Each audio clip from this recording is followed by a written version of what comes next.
Hello! We're live! Presumably, how's it going? Back with Astrogoth once again.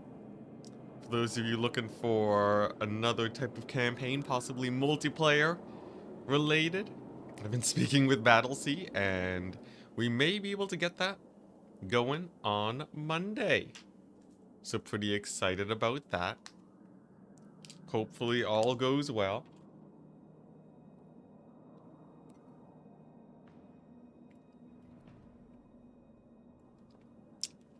Good morning, Idle. Don't worry, just me taking my vitamins. Here we go! We left off. Kadrin, going ham towards the south. For people who don't know what's going on, this is total war mode. We're at war with everyone. We have Archaon, who we're trying to finish off. And we also have this northern region that I want to capture. I want to take all of the settlements here. Yep, all vitamin D. Taking the D, indeed. Yeah, so today I want to kill Archaon. I want to take him off the map. He spams a ton of armies despite having very few settlements. You may have also noticed Thwot somehow lost Hell Pit to Archaon. So maybe we can kill Thwot too. A little bit of a 2-for-1 action. I'll also like to get an army at Uzkalak. Mighty for the dwarves. I don't know exactly what we'll be getting yet, but should be pretty fun. It's going to be a budget army, since really it just has to put down rebellions and Norskins up to the north. Yeah, pretty excited. Pretty excited. We do also have endgame crises enabled. I've also added, during the break, some items on my heroes. So these guys are pretty crazy now. We're looking at, you know, potion of healing, ward save, melee stats. We have, you know, mat spell resistance reduction for the dwarves. So we just slam this guy in the dowie. And then we unload with our magic. Pretty good wombo combo. We have these guys, the Castellans, also with some tankiness and some sweet abilities like a Hellhammer, free Hellhammer cast, and Helm of Discord. I feel like that'll be pretty good. But today, we start off by fighting this battle. Battle against Archie's random army over here. I'm thinking I will play the battle, because I noticed there's a Skaven 20 stack on my front doorstep after I take this. So we don't want to get overrun by them. Let's fight some Humie scum today. Are you sure there are Humies left? I'm pretty sure there's a pretty decent chance that there are no more humans left on the map with all the crises happening. Yeah, I feel like odds of them being around is quite low. We're going to try and ambush them out the front gate with all of our guns, by the way. Reasoning, I want to kill all of Archaon's units immediately as they come on. We'll leave these guys to prevent army losses. And this will make sure he doesn't, you know, run away and cause problems later on. I guess I'll use these guys to strike down their heroes. And yeah, we got some pretty good stats on our guys. Look at that. 60, 68, 78, 74. These guys are pretty crazy. Our Torox. Pretty excited to see them one-shot some heroes today. I guess it's true. It's mostly just a Skrulk endgame crisis and like, or I guess oh, you talk about in Lustria. Yeah, I think it is just Skrulk. Though really the truly scary endgames are the dwarven one. I think Grombrindle has taken out half the Chaos Wastes at this point. We'll see if he manages to get more. It would be quite interesting if we go up against Kadrin and Grombrindle. This is going a lot better than Franz. It is. Mostly due to the fact that Franz is not the most powerful faction in the world. Unfortunately. Look at that gunpowder. Look at that glorious gunpowder. We do have some Doom Knights on us, but maybe I can peel them off with my centaurs. There we go. Plus the slows, plus another Hellhammer, just to really make sure that infantry's gone. Good stuff, good stuff. Nice. And then we just start sniping these guys one at a time. I did see a unit of Forsaken possibly get out of there. Hopefully they're not gonna, you know, keep this army alive. Let's see if we can get the Knights of Immolation going. Should be a pretty easy 1-2 punch. Yeah, the gunpowder is really good. Honestly, yeah, Chaos Dwarves, it's gunpowder for days. And you'll be fine. Unfortunately, I didn't manage to get as devastating losses as I was hoping for, but it's fine. If Arcan has like a random super weak army left, does it really matter? If he can't take any settlements? Probably not, right? Chaos Dwarves should do pretty well against Tomb Kings. I think they'll do well against all undead factions. Mostly because undead factions have a hard time versus high leadership and high armor. Due to the fact that they're, you know, they're all melee, right? So most of their chaff and whatnot just doesn't have the armor piercing to punch through your basic infantry.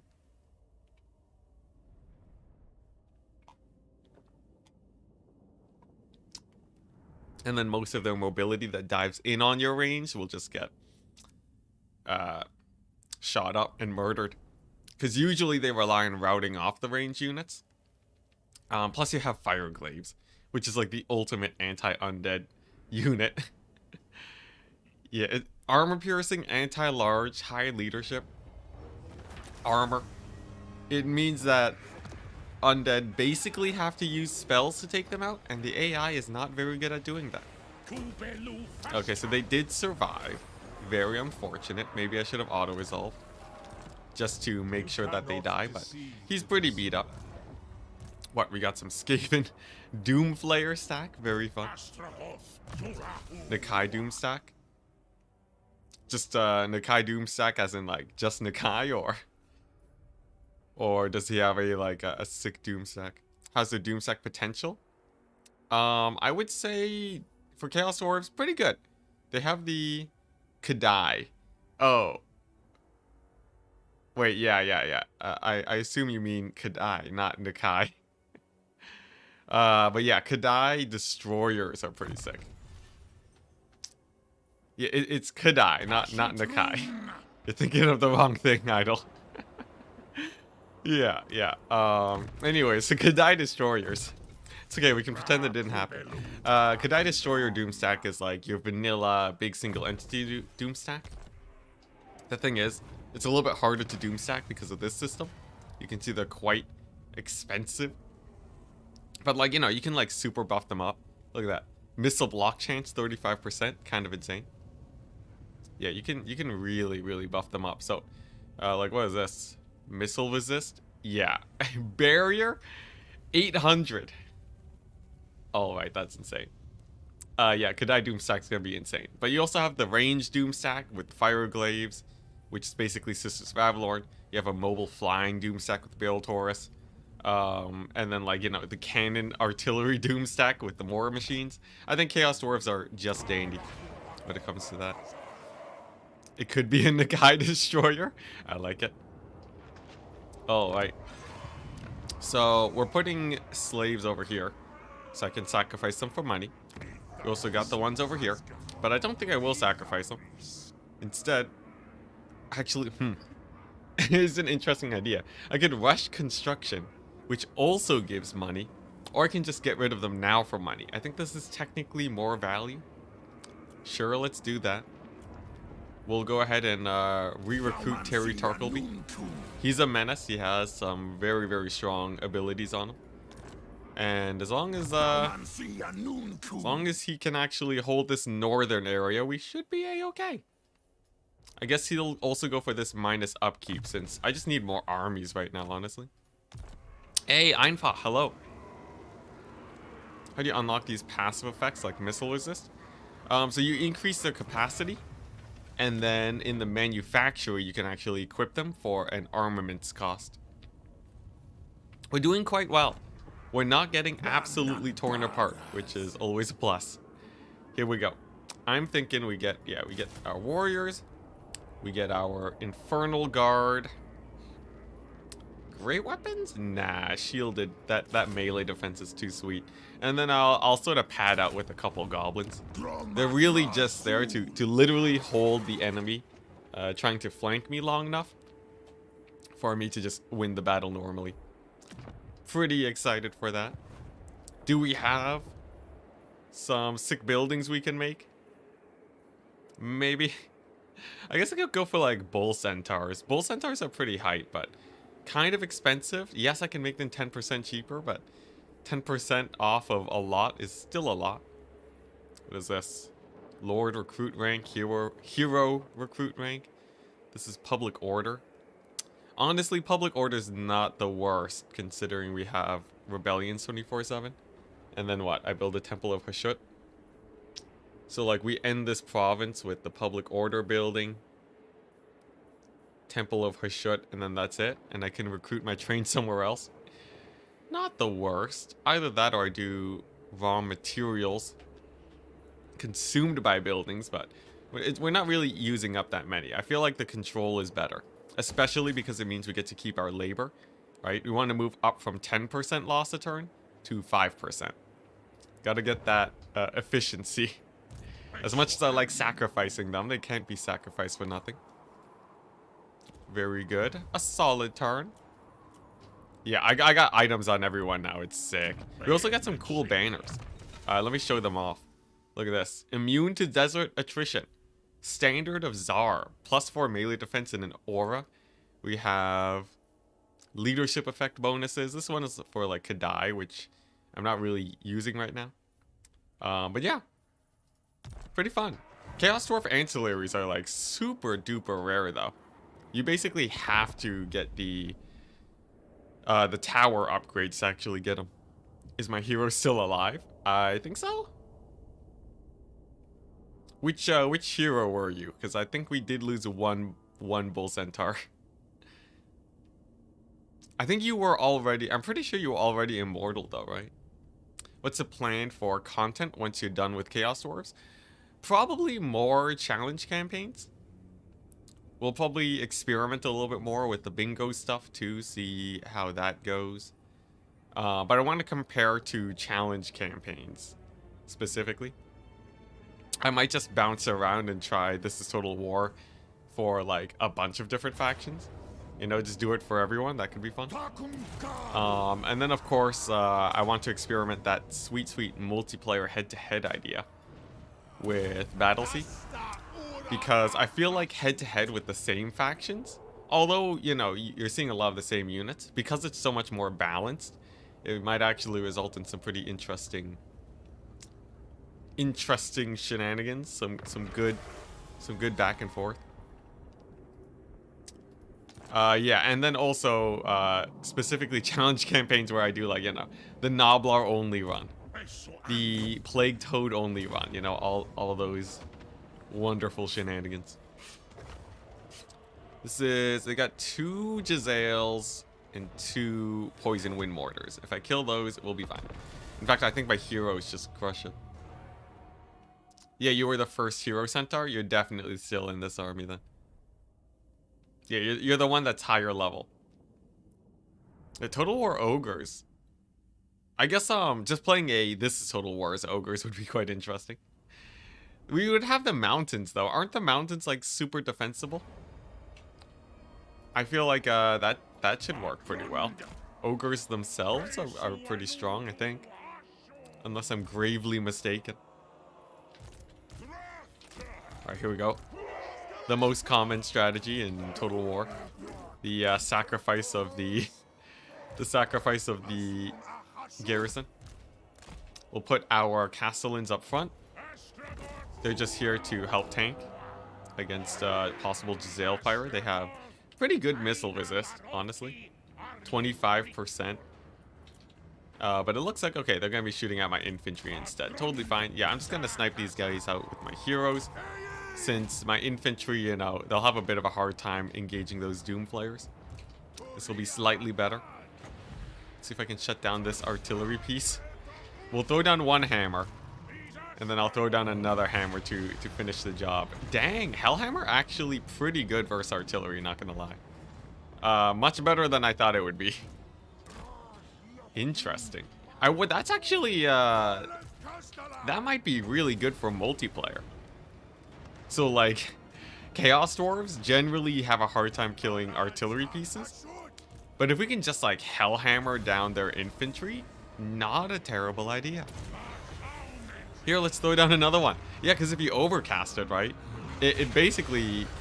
Oh, okay, it didn't actually do that much damage. Okay. Maybe not, maybe not. Oh, actually, no, it did. Yeah. I think that might be a pretty good strat. You can't play the same legendary lord? Yeah, but like, you know, it'll still be more balanced than otherwise. You're telling me all I need is a ton of Noblar Trappers? Really? Noblar Trappers of all things. I don't know about that. Are they actually sick? I feel like they wouldn't be. Oh, let's see. Are legendary heroes only one per race in multiplayer? Yes. Well, like, I think multiple people can get Gordas. Which is kind of weird, but I think that's the case. I might be mistaken, but I feel like you know, with how RORs work, right? Factions can get, like, you know, the same ROR, and it's kind of like whatever. Be good if you spam them on multiple armies. Ah, I see. The classic outnumbering strat. Okay, so we'll get Flamestorm here. Take out those triads so my Taurox don't die. I don't know how to say that name. Is it Taurox? Taurox? Because Taurox is just the lord, right? Taurox are...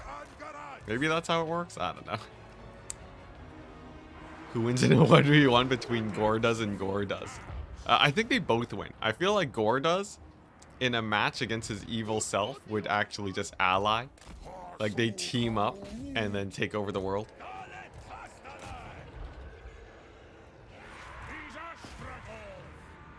Same with Ulrika. You've read only one can get Gordas. Interesting. So is Gordas disabled for other factions? Or are they, Yeah, is he disabled for other factions? Or do you have to get him before other people get him? Toruk? It's Toruk. Okay. Very good, very good. We've learned a thing today, people. Here, let's throw slow on that. Yeah, so my plan of taking less damage on my infantry is a wash. If you haven't noticed, we've taken a lot of damage on our infantry. But I'm sure it's fine. Our Castellan took a lot of damage too, unfortunately. But yeah, as long as we can kill Archaon, you know. If Archaon goes down, it means that we don't have to worry about this entire army, you know. The whole army could die, but the mission will be accomplished, right? Already settling in with the copium. But truly, I think that's the case. Also, these guys did great. That melee defense is putting in some work. Alright, nice. Looking good. Let's chase down the Jezzails. These guys are on their hero right now. Sure, let's get the plague clock out of them. And then we should be fine. The Ruck is more like rock. Toruk.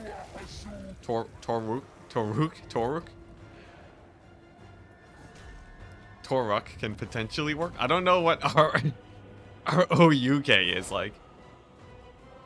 Or you mean, is it like Rook? Taruk? I think someone typed in Rook earlier. Rook like in chess? Like the Rock. Okay, I'm getting mixed suggestions. Some people are saying Toruk, and some people are saying Torok. Rook to F5. He will just call him Dwayne. Not a bad idea. Rock? Alright, guys. There's only one way to settle this. With a pole, let's go. Taurus. Alright, let's see. I'm seeing 67% rock. Oh no, it switched to rook. 72% rook. Dang. I should have left an option for Dwayne, though. But I gotta know the actual pronunciation, right? I see still 61% Rook. Looks like it might be Rook, guys. For all the people saying Rock, I don't know about you. I don't know. Chat's telling you you're wrong. You're addicted to Total War. You passively played for hours. Dude, it's a game that'll definitely... It's like super easy to just keep playing forever. It's crazy. Missile resist? Yeah, I'll take that. Yeah.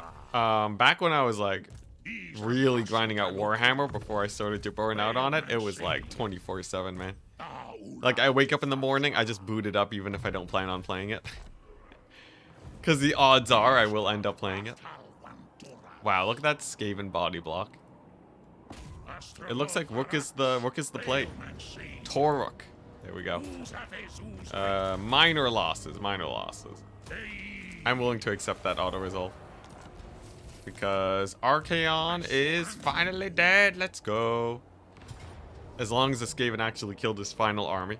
He's in a settlement, so I should just be able to shoot him to death. Gorok is Rock. Toruk is Rook.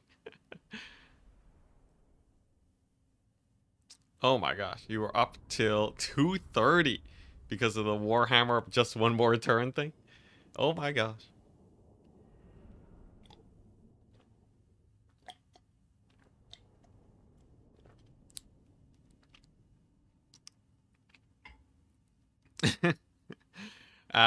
Yeah. Leaving before a major battle is always... That's the classic, man. How to win when outnumbered? Are we really outnumbered? Are we? I don't feel like we're that outnumbered, right? Who knows? Maybe we are. I saw there were some destroyed walls, were there? Did the game lie to me? Settlement walls look pretty healthy to me. I think... Oh yeah, there we go. There's our entry. Sick. So we're gonna head in this way. Should be pretty fine. I got 1,000,000 guns. We have the hero squad. I don't think we really need anything else. Here we go. Look at that. They're not even manning the towers. He's miles away. He's going for the inner base defense. Interesting. Is that the AI actually doing a different strat? Weird.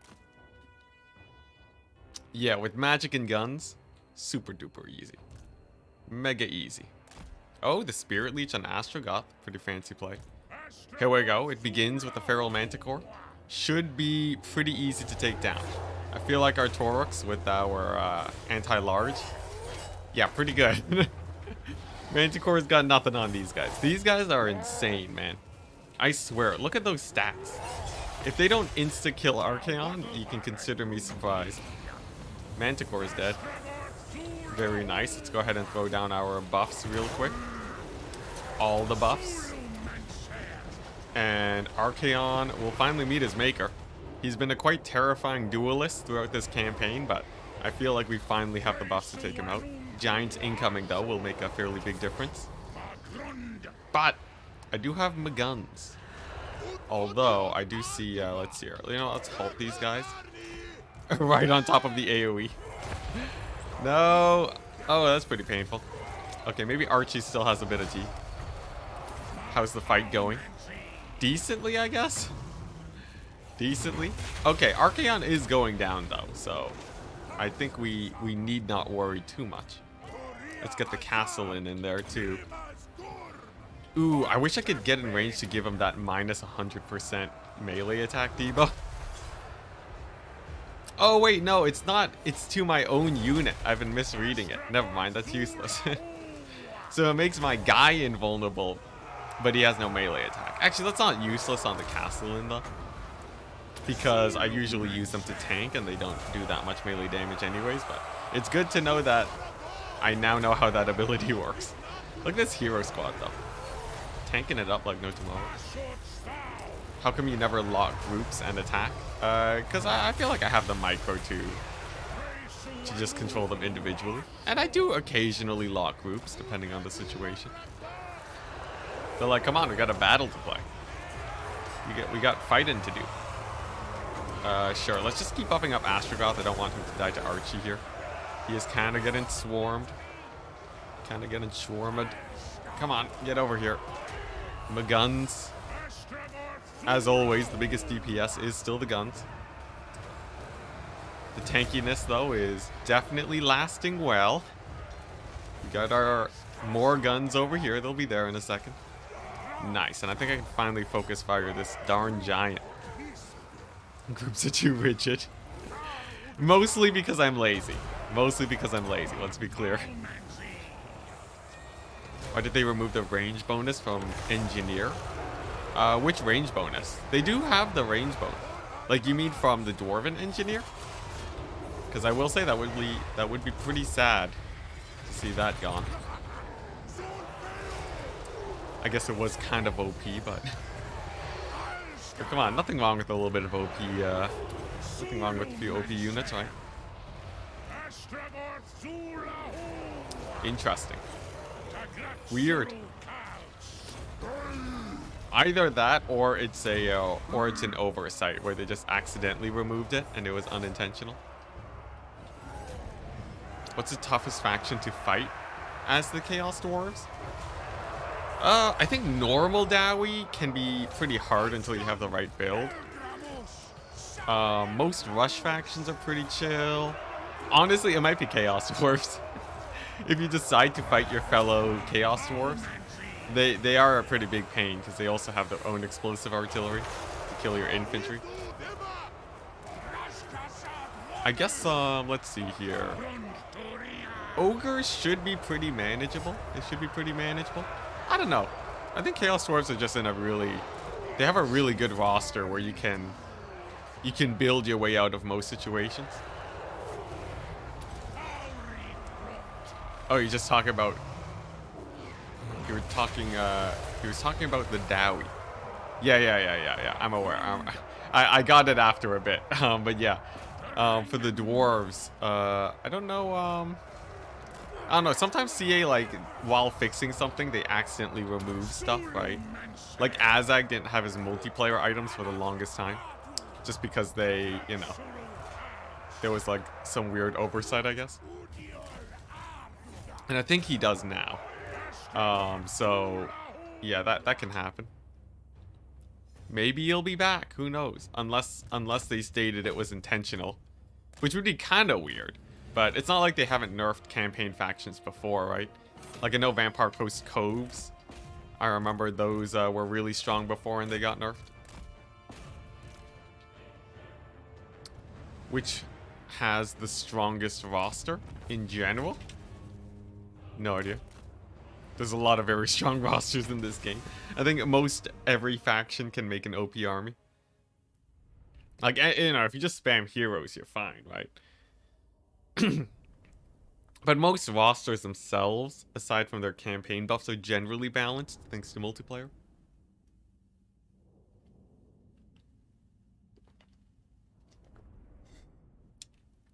I don't think Slaanesh is the strongest roster. Nope. I think rosters with a lot of diversity is what I consider stronger. Interesting. I could raise it.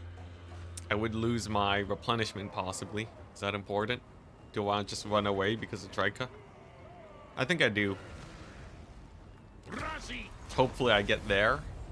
Yes, it looks like I did cross the bridge. Yes. So we do still get the replenishment. Sick. And now we're further away from Drycha. Even though it seems like she's getting pretty beat up. Her claim over Kislev is faltering. Very good. Beastman best. Not enough diversity. I think Chaos Dwarves is definitely among the best. Due to their huge diversity in playstyles. They can do basically anything. The only thing they can't do is like a ranged flying skirmish build. Which is very strong though, I'm not gonna lie. Like, Wood Elves have a strong roster. Not because of diversity, but because it's just so good. Like, the unit types that they have is insane. The fact that they can just spam a bunch of flying units and shoot from the sky, and the AI probably won't have a way to counter it. Quite nice. It's quite nice. Skaven is up there for sure. Yeah, Skaven is like the masters of the masters of diversity. They have everything. Yeah, Skaven are chill. I wanted to get. Let's see here. Where was it? Just, is it just because I maxed out on blunderbusses? I had a plan, but I forget. What is this? That's a lot of conclave influence. Dang, I should beeline for that. How much is it? 4,000? It'll take a hot second, but I think it'll be worth it. Wood elves make me feel violently ill. Not everyone loves the wood elves. I guess we can agree with that. I kind of want to take this. This seems pretty hype. But the 2-use bombardment, I feel like that could be pretty good. Though I've been having a hard time with range builds and a Kadai summon to just shut down. Like, I have enough AoE, right, for infantry. I feel like Kadai summon in their backline is just has much higher utility. Wood elves are the only elves you enjoy. I think I like dark elves the most out of all the elves. Personal preference. But I like the dark elves for their, like, it feels like they have a little bit more diversity in their roster, more play styles. Like high elves are kind of like, you know, spamming just like, you know, archers basically, and then Sisters of Avalorn. I guess if you like dragons, maybe. I was never much of a dragon fan. Yeah, I don't know. I think dark elves on the top. Which ones of these are good? Max cargo capacity. Honestly, I think we got all the good upgrades. I'm not seeing too many that really tickle my fancy. I guess Lord Recruit rank is aight. Sacrificial Vats, what is this? I guess I might as well, like, look at this, right? Labor, action, conclave influence +5, that's not bad. Lore of Death, Winds of Magic, capacity, reserve.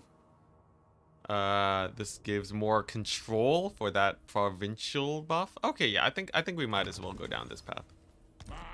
Dark elves, best elves? Here, I'll do a poll. Which elves are the best? Dark, wood, or high? I wonder what chat's opinion is. I'm gonna guess high elves, but rat elves, best elves. Wood elves definitely have one of the best campaigns currently, I feel. So what? I guess we just increase our blunderbuss capacity. Gotta get a couple of them in there, right? Unfortunately, I can only do it by one, but I'll still take it. Then we'll pad out with some more goblins, but this army could use like these regiments of renown, I think, in 4 turns. Yes, they'll be hella expensive, but definitely worth it. It's well tied. Holy crap, it is well tied. Would you look at that? Yeah, that is about as evenly split as it can possibly be. Wow. That's pretty sick. I guess CA did a good job representing all the elves. That's pretty sick. You still go back to Warhammer 2 for OP High Elves? Ah, yes, the infinite economy.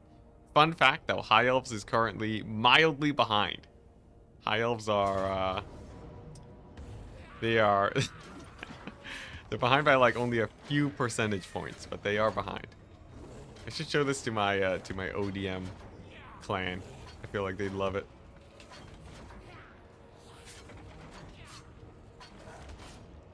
Is this a fight? Interesting.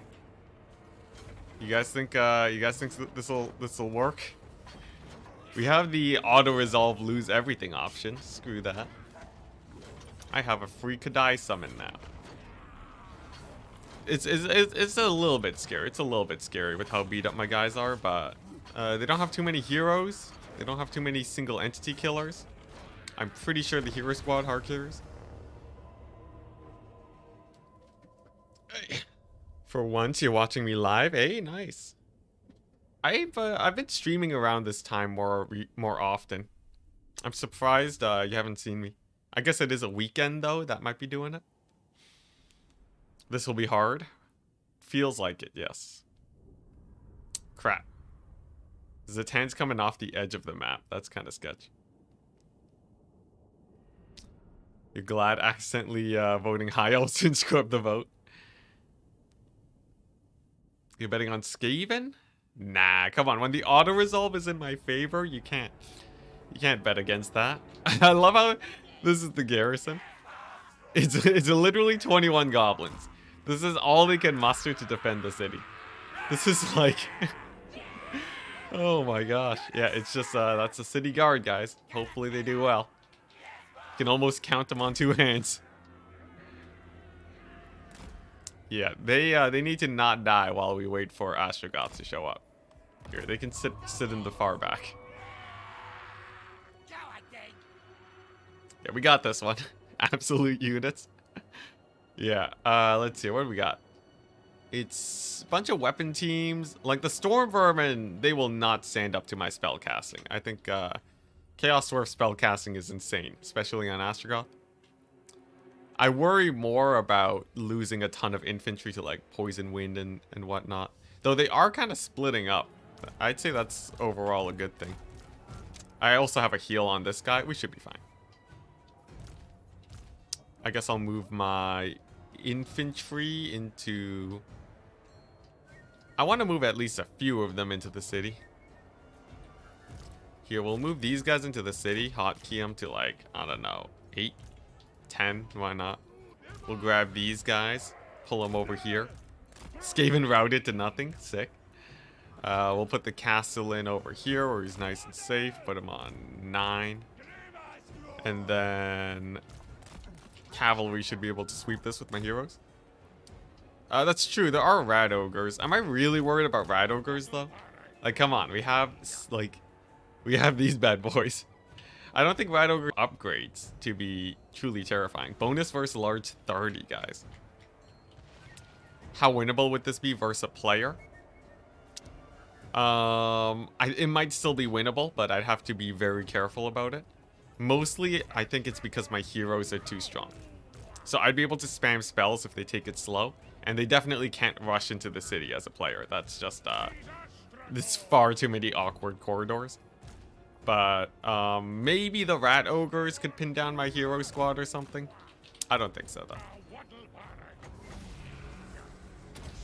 This should be a pretty good hammer. Get the zoomies going. Oh, yeah, that was a good hammer. That was a very good hammer. They have like 10 artillery pieces, dude.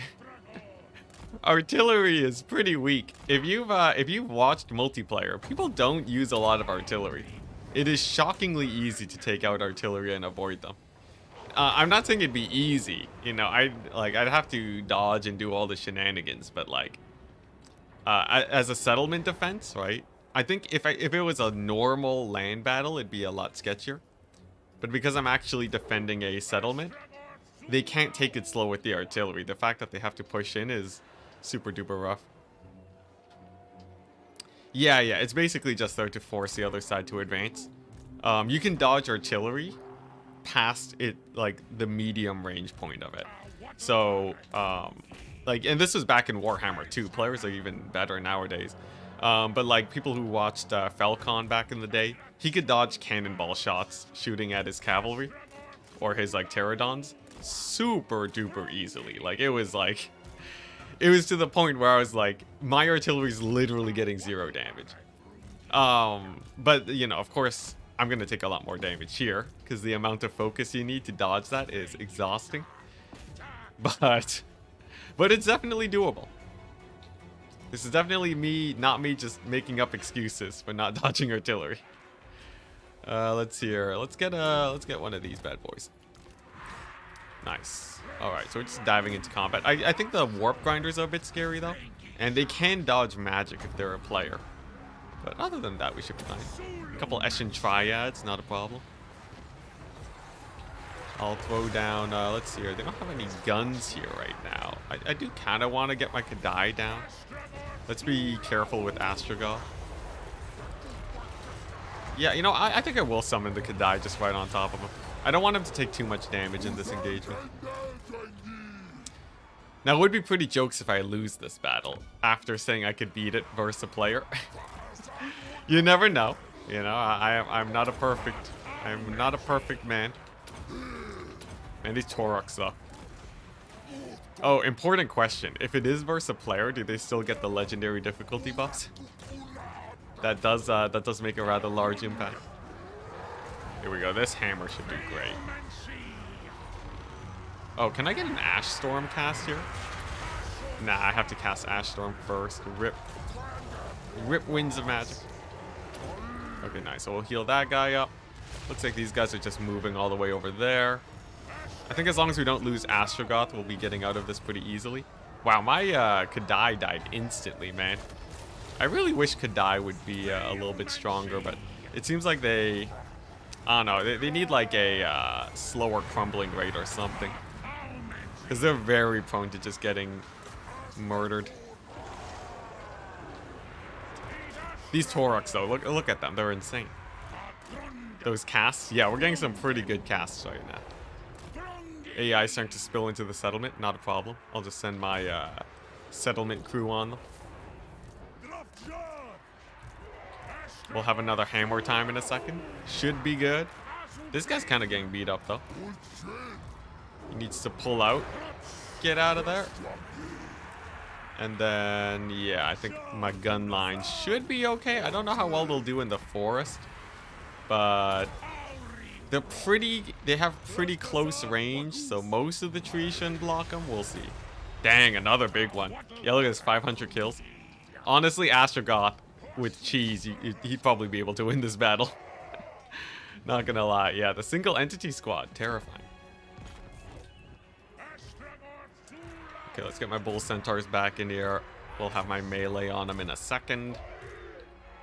I'll scoot up my ranged just so that they can actually get their shots off. Nice. This guy's good for just chasing them off. Very good. You can get unbreakable with the armament buffs on the Kadai. Oh, okay. That makes a big difference. Yeah. I think their buffs are really good. But the Kadai as a vanilla unit, I feel like is pretty bad. From my experience, I think Bull Centaurs are much better as a vanilla unit. Okay, that's a lot of artillery over there. We'll probably... Yeah, I'll send my Centaurs on them. Look at that. So the shotguns do work in the trees. Very good. Nice. And the general is down. Very, very good. Yeah, let's just chase off these poison wind mortar type guys first. And then we can jump this artillery. Now, they are, like, you know, just pouring into the settlement. I got a plan, though. I got a plan. We set up a basic kill zone right here in this choke point. With the tower. Should be able to easily take them out. Then as long as their guns don't shoot them to death, we should be good. Yeah, and we'll have, like, a little sandwich going on here, too. With some spell casting, hopefully. Oh! We don't have any more winds of magic? I thought this army had, like, 100 winds. Did I seriously spend it that quickly? Or did the Skaven like give me a debuff or something? Because I feel quite surprised. I feel like we should have gone way more hammer casts. Oh. Oh. No, not the Doomflayers. Alright, that's kind of terrifying. Doomflayers are a menace to all things Dowie with the armor piercing. Okay, nice. We do have the artillery shut down. Took a while, but it's going down now. Yeah, we just gotta get this flank going then. And infantry size to boot. Are we talking about Astrogoth?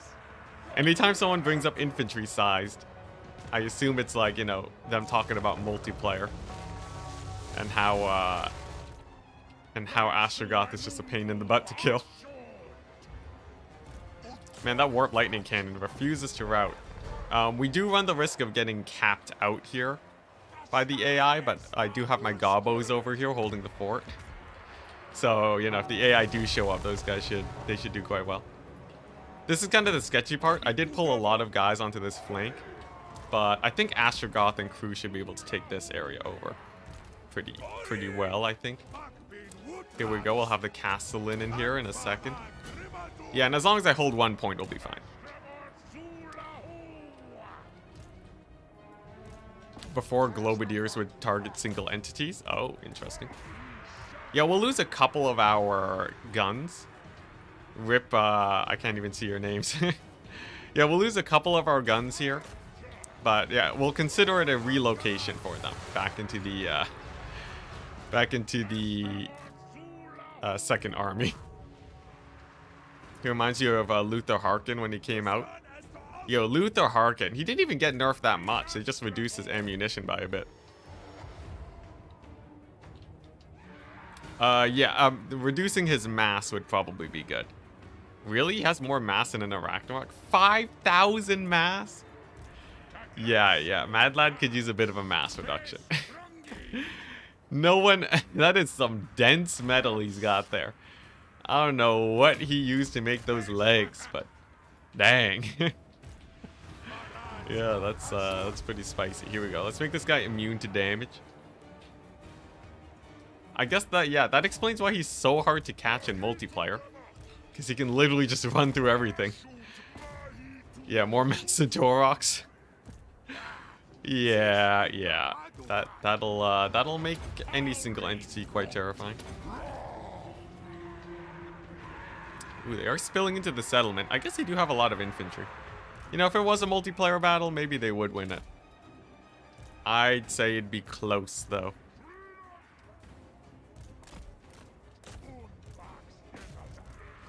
Only his head and arms are flesh. Metal can't be that heavy, though, right? Can we... Or maybe Arachnarok spiders are just really light. We don't know, right? Arachnarok spiders, you know, like, because if you think about it, bugs, you know, like, they're made out of different stuff, right? It's not just all meat. So Arachnarok spiders could just be hollow inside. And, like, Taurox is just meat. But, like, this is, like, metal, right? Astrogoth is, like, full metal, so... yeah, you know, maybe it checks out. Maybe it checks out. Definitely not a bug, but an oversight maybe. Making him that heavy compared to everyone else. Okay, nice. So we'll be able to retake our capture point so the air doesn't just straight up win. And then we should be good to go. Spiders are soft. Don't leave again. Oh no, I've traumatized chat with my leaving. Yeah, I didn't expect to come back. That's kind of the weird thing, right? I figured with all the content creators that just slowly disappear over time, I really wanted to give chat the the closure, right? I wanted to give people the closure of me possibly not coming back. Because I know many other content creators do not give that. The problem is that I did end up coming back, and now everyone's confused. On Reddit, anytime someone mentions my name, there's always a comment that's like, didn't Enticity leave Warhammer? And then there's another comment that's like, nah, he said that he, you know, that he was just taking a break. Even though I didn't say I was just taking a break. So I kind of just, you know, everyone's confused now. But does it really matter? Probably not. Why did I leave? Because I was feeling pretty burnt out on Warhammer. I couldn't really find a fun game mode. And previously, where I would switch between multiplayer and single player to avoid burnout, because multiplayer had a bunch of cheating shenanigans that just could not be avoided. Like, you literally couldn't verify if someone was cheating or not. They could just see other people's builds for free with no consequences. It completely shut down the multiplayer scene. And I was just like, alright, you know, I don't feel like playing campaign. I don't feel like playing multiplayer. Views are down, right? So, like, I can't even, you know, I can't even just, like, grind out videos and just, like, make income off of this. So I was feeling like, you know, and plus, like, Creative Assembly, they're, I better not lose this point. If I lose that point, I'm gonna Alt F4, because I was talking about Historial, right? Yeah, but yeah, I think at that point, I kind of just felt like, you know, Warhammer wasn't really going anywhere. Oh my gosh, the net. Okay, this kind of sus. Full Centaurs will get there in time, though, right? Just a bunch of Skaven slaves. Not like this. Okay, Can I, do I have a guide to capture the point? Run, my goblins, run! Let's see here. But yeah, it felt like Warhammer wasn't really going anywhere, so... yeah, I kind of lost confidence in CA's ability to put out the updates. Oh no. Yeah, a little bit of oh no. I guess if I lose this battle, I don't lose the army, right? Because the army is, external. So it doesn't really matter, right? Oh, wait, no. Wait. Yeah. They were outside the settlement, so it's fine. It's totally fine. Come on, Astrogoth. You have 5,000 mass. Get out of there. Yeah, we're fine. And yeah, I was never big on modding. Okay, we lost the battle, but I forgot. We do keep the army. We're good. Yeah, ruh-roh. Whoops. Whoopsie daisies. Alright, well, you know, sometimes, sometimes you done goof. Yeah, Skaven did win. I swear, though, my Torok would have definitely killed them all, I swear. Yeah, they just capped all the points. What the crap? What other games were you... I wonder if this was a multiplayer battle. If the strategy would be to just rush into the settlement and capture everything. I would say that, yeah, that probably checks out, doesn't it? Dang it! Great, now I look bad in front of chat. What am I gonna do now? Yeah, I feel like the Ultimate Crisis campaigns are really fun. Alright, well, economy situation solved again. If only that was a multiplayer, you would have won. Dang it. Oh, man. Darn it. Look, I swear. Multiplayer people, if it was multiplayer, they would not play like that, alright? They would just bum rush the points. Alright? No one in multiplayer can move their army like that. You know what? The AI is better than most people at, Dang it! Oh my gosh. Yeah, I think, I do think there was so much infantry, though. It would have been hard to actually catch them out, thinking back on it. There was a good amount of infantry. Oh, man, that's such a crazy strat. I got you baited, guys. AI got me. At least Astrogoth lived. Unfortunately, we don't get that sweet, sweet heal, though. Do I have another armor piece for Astrogoth? Glittering scales. My entire army has glittering scales, man. Spell shield will do. We did lose some pretty nice armor, but we'll win it back soon enough. But yeah. So I think I was just kind of feeling like burnt out. But I think having this new mod for single player, you know, the auto declare war on everyone mod, I think that basically gives me the difficulty setting that I enjoy. So, let's see. Is Archaon dead? Is Archaon, like, dead, or do we still have to kill him? But yeah. Okay, nice. 0 settlements. Very good. And he's only a little bit weaker than me. But yeah. Having this as the new difficulty setting feels pretty good. Okay, we can win this one, guys. 69 factions left? Nice. You would have won with the auto-resolve, but I would have lost my heroes. I think the auto-resolve would have been worse. And we're gonna win here anyway, so not a problem. But yeah, what was I saying? I forget. Sorry, I got an @everyone message from one of my discords. Oh, new clan members. Hype.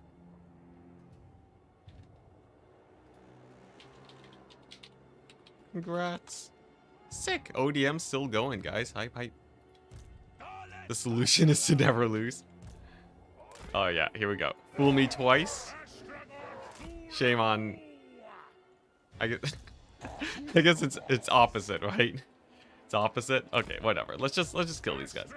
This should be a super easy battle. I killed, like, most of their stuff earlier. You know what? I'll kill the reinforcements first. Why not? You know, I'll kill the main army first. Why not? Let's see here. But, yeah. I'm just excited that multiplayer seems like it should be good now. Hopefully. Like, you know. I think as long as multiplayer is there for me to fall back on, and then I have the new mod so I can enjoy this. Oh yeah, this difficulty setting.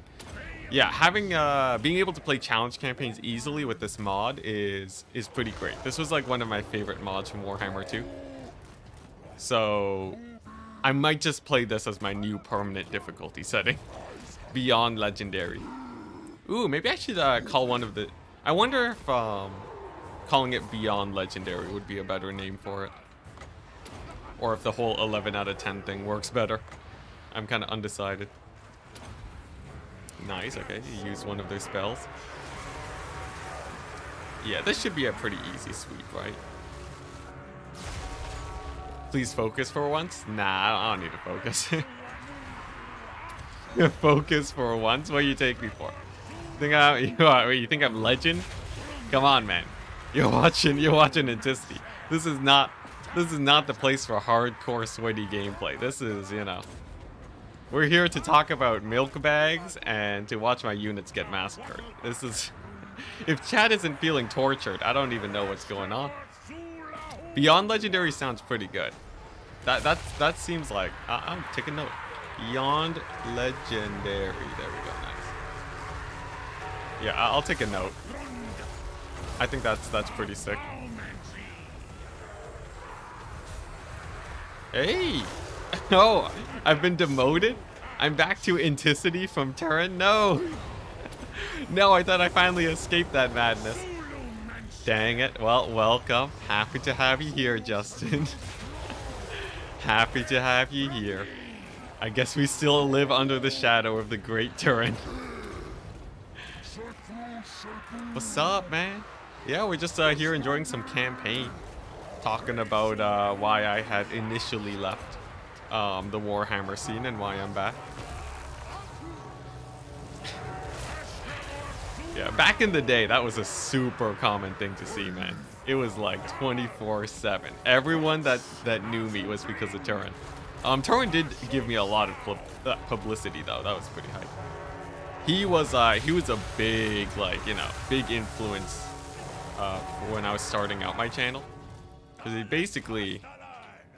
he basically promoted like 24/7, man. It was great. Okay, my heroes are kind of getting low, but we still have this guy. And I think that'll be enough.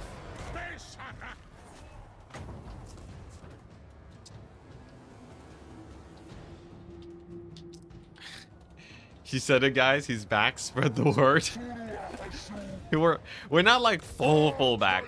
We're tentatively back. I think if CA put out a DLC, actually, you know, within a reasonable amount of time, all right, if they can actually get a DLC out in less than, you know, 8 months, then I think we can celebrate, all right?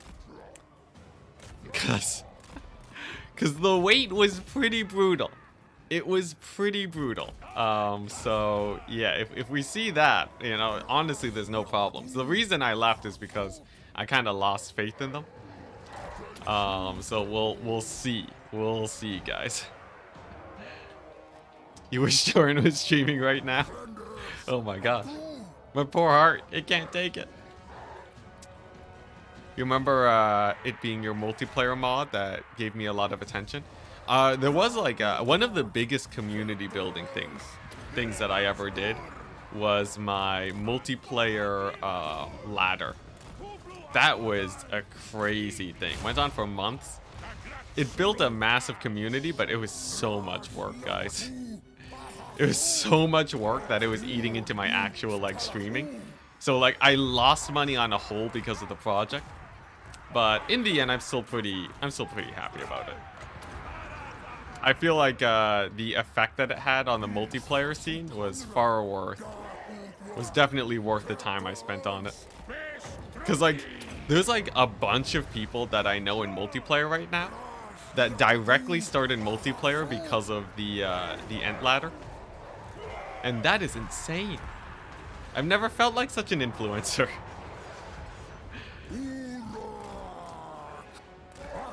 Though this patch seems good, wouldn't you join the multiplayer scene again? I think I'll probably dabble in multiplayer. Having looked around a little bit, I'm feeling like I will play in some tournaments, but offline as a starter. I don't know if... Because the thing is, playing tournaments online is really... Playing tournaments online feels like I have to constantly be talking to the audience. I guess I could just take it super easy, right? But like, you know, like when I'm playing like multiplayer, like I can play like, I can usually do like, you know, other stuff in between, right? I can like edit videos or like play Rust or like do whatever, right? But if it's, if I'm playing like on stream, it feels like I'm obligated to, you know, to do more. And that kind of, it feels like my entire day is being eaten up by it. Maybe I can get like a casual stream or I stream multiplayer on Twitch or something and just do it really casually. So I can like head out and like, you know, go on a walk or what have you. But I do think I will definitely play multiplayer off stream. And then we'll see where it goes from there. This battle's a little sketch. A little, but we still had a full HP hero. Enticity, did you win yet? Not yet. Not yet. But I think we are in the midst of winning. You know, big plus. Yeah, there's some extra brain capacity being taken away. I don't think I played that much worse while streaming, but that's definitely not the main reason. It's more just like the draining effect. Unless that's what you meant. Meme comps versus viewers. I could play versus viewers. The thing is though, these tournaments, they're kind of messed up right now. Where they're lasting like 7 hours. Back in the day, you could play a Warhammer tournament and finish it in like, you know, 4 hours, right? Nowadays, all right, there's tournaments where people are considering like going on to the next day. That is a commitment. So people are still trying to figure out the best strategies for having shorter tournaments. And yeah, we're kind of just waiting on that to see how it pans out. But I would very much like to see some shorter tournaments. That would be a plus. I think what's it? There are some formats though that are getting better. Like what's it? Swiss. I think Swiss is one of the things that are being tried out. Yeah, I'm gonna move this guy out of the army because I feel like the extra mobility on Terry's army is gonna be sick. Speaking of Terry's army, let's get some names going. The Monolither. Sebetifi. Sebetify. Bobali.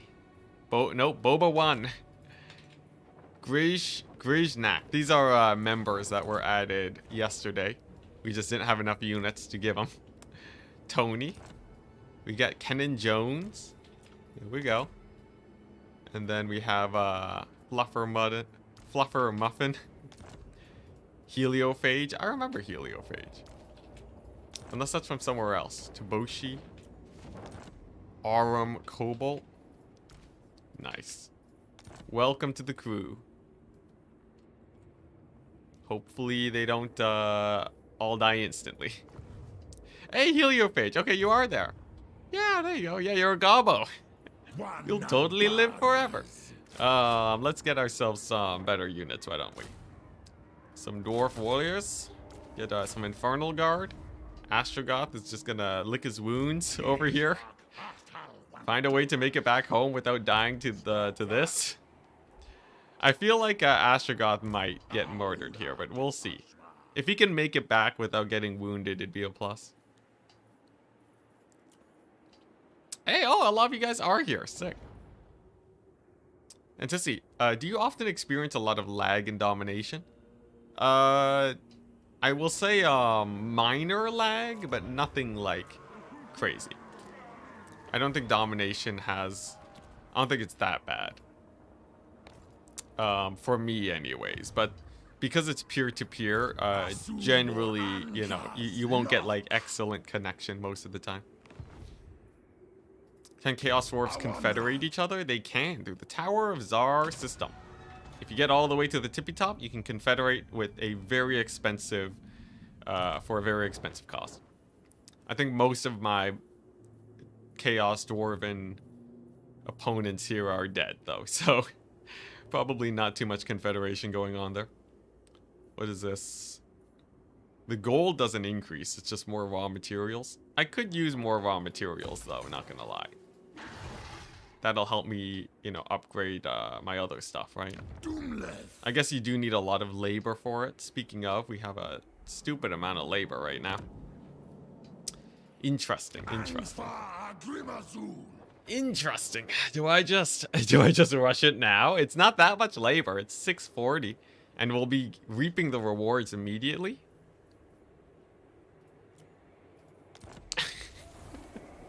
Yeah, look at that. See, now we got the raw materials instantly. Amazing. Amazing. I just like rushing construction, guys. I just like rushing construction. Don't judge. Actually, you know, I could also just rush this construction. It's so cheap. It's 20% off, guys. That's like a good deal. That's a very good deal. And now I can get my Infernal Iron Sworn with blasting charges. Yes, please. Yes, please. That'll do. Yeah. This is a good time. We finally built up where I think I can make 2 Doom stacks, and then we can just control this entire region. Yeah, 4x construction. Nice. And some fire glaives too. Yeah, we're gonna get some fire glaives. Sick. What's better for Castellan? I forget. Is it Castellan or Castellan? Explosive shots or sniper? I think both are probably fine. You mostly use them for their abilities anyways. Hey, Harris. Welcome to the deckhands. Let me add you as a unit. Let's see here.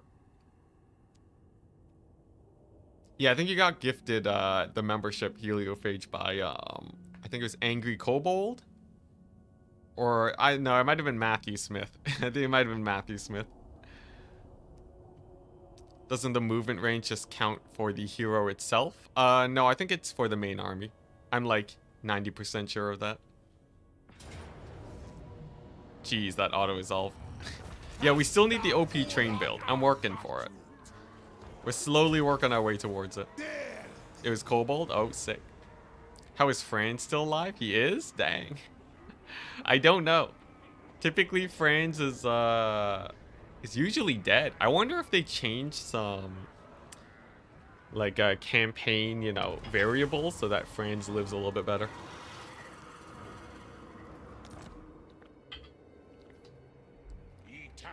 He stepped out and got immediately wounded. Rip. What the chaos? You're really gonna do this, Archaon. You're really gonna do this, Archie. Alright, Archie. He refuses to die. This one army with like 2 giants is gonna be the bane of my existence. Archaon is just, he's the best at living forever. Alright, let's get these guys added first. Harris, welcome. Pepper. Jack Druger. There you go, welcome. And then we have our lords that we'll be adding. Matthew Smith II, and Angry Kobold. As soon as we get more armies going. Let's see here. Someone said fire glaives. I think this army doesn't need fire glaives. This is kind of just my peacekeeping army. In fact, we don't even need that many blunderbusses if it is just peacekeeping. This is honestly almost good enough, I'm not gonna lie. Because we want Astrogoth's army to be the main killing train, right? So I'll just pad out with goblins. Poor Archie, you're always bullying him. What? What are you talking about? He's the worst. He's literally the bringer of the end times. Why are we talking about poor Archie? He's here to end the world. What's going on? What is this madness? Let's see. I would like me probably some fire glaives. I feel like fire glaives is hype. I could get more warriors though. Infernal Iron Sworn. Definitely one of those. Probably another warrior unit. Yeah, okay, that'll do. Yeah, we got a healthy amount of armaments now. A healthy amount of raw materials. Million slave dudes. Should we convert them into money is the real question. Should I turn them into raw cash? I feel like yes. I think the answer is indeed yes. Yeah. Just I can't believe it's that easy. Man, just converting your labor into money is the best mechanic in the entirety of the game. Ever try mods like Radius? I like things strictly vanilla because I'm not here for the variety of army compositions. I mostly am here for the difficulty. And I feel like mods just make it where I have to learn new factions. But like, it's not dependable for how balanced it is. So generally, I like just doing vanilla with mods that increase that sweet, sweet fightiness. That's capitalism for you. Healthy is a very subjective word.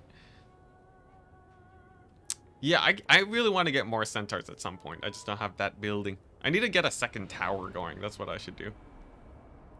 Would you try a random start positions mod? I might. I feel like doing this challenge as Empire, except it's a random start position, would be pretty jokes. How do you transform slaves into money? Well, yeah, you throw them into the meat grinder. You throw them into the, you know, the Soylent Green machine, and then you're good. Ambush foiled. Well, at least you get to see your doom, Archie. Prepare to meet your maker. We got 4 heroes and a grudge. What are the best Demon Forge upgrades? The minus melee attack. What's it, like the shining armor thing for your dwarf warriors? That one's pretty good. It turns out just a flat -5 melee attack to the entire enemy army. It has a pretty nice effect, I'd say. Would you consider some desync disasters mod? What does that do? Hey, look, if you guys have suggestions for difficulty mods, send them on the Discord. I will happily take a look at whatever mods you send my way that increase difficulty. The thing is, it has to increase difficulty in a fun way. I think it shouldn't touch your main faction. Like, your faction should be, you know, fully powered. It should be like the world around you is much more crazy. Yeah, glittering scales, there we go. That is a very good upgrade.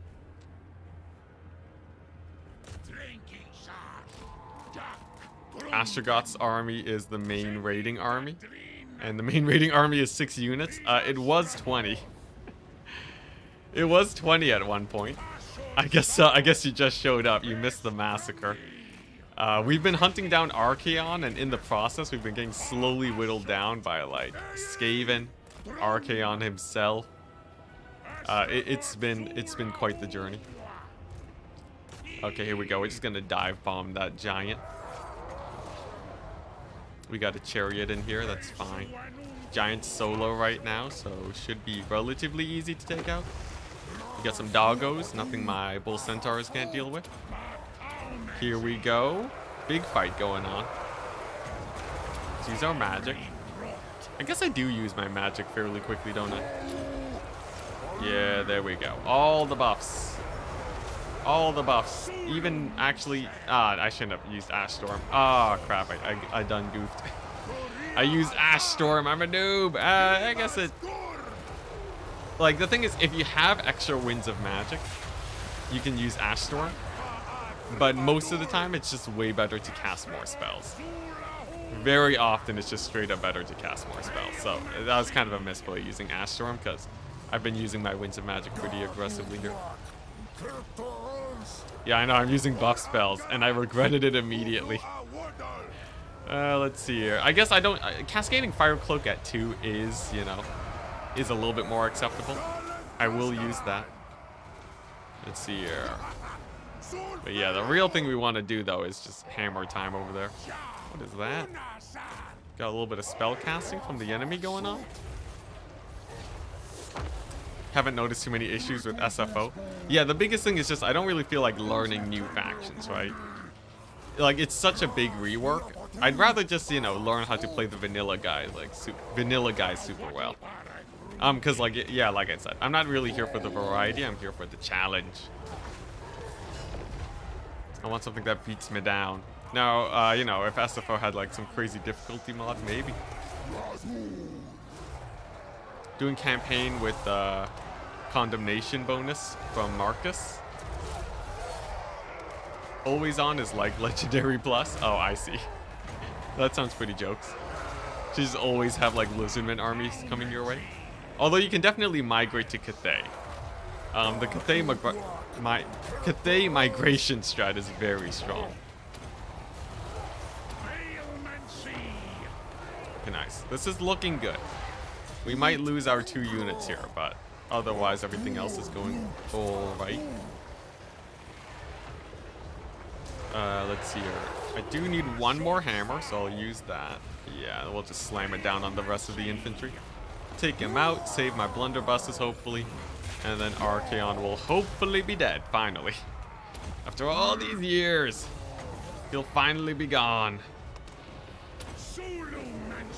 Assuming my heroes can actually kill these giants. Have you tried the Chaos Dwarf mod for Warhammer 2? I haven't. Actually, I did play it in multiplayer. That was pretty exciting. Yeah. As a multiplayer faction, they were pretty fun. Actually, I gotta remember.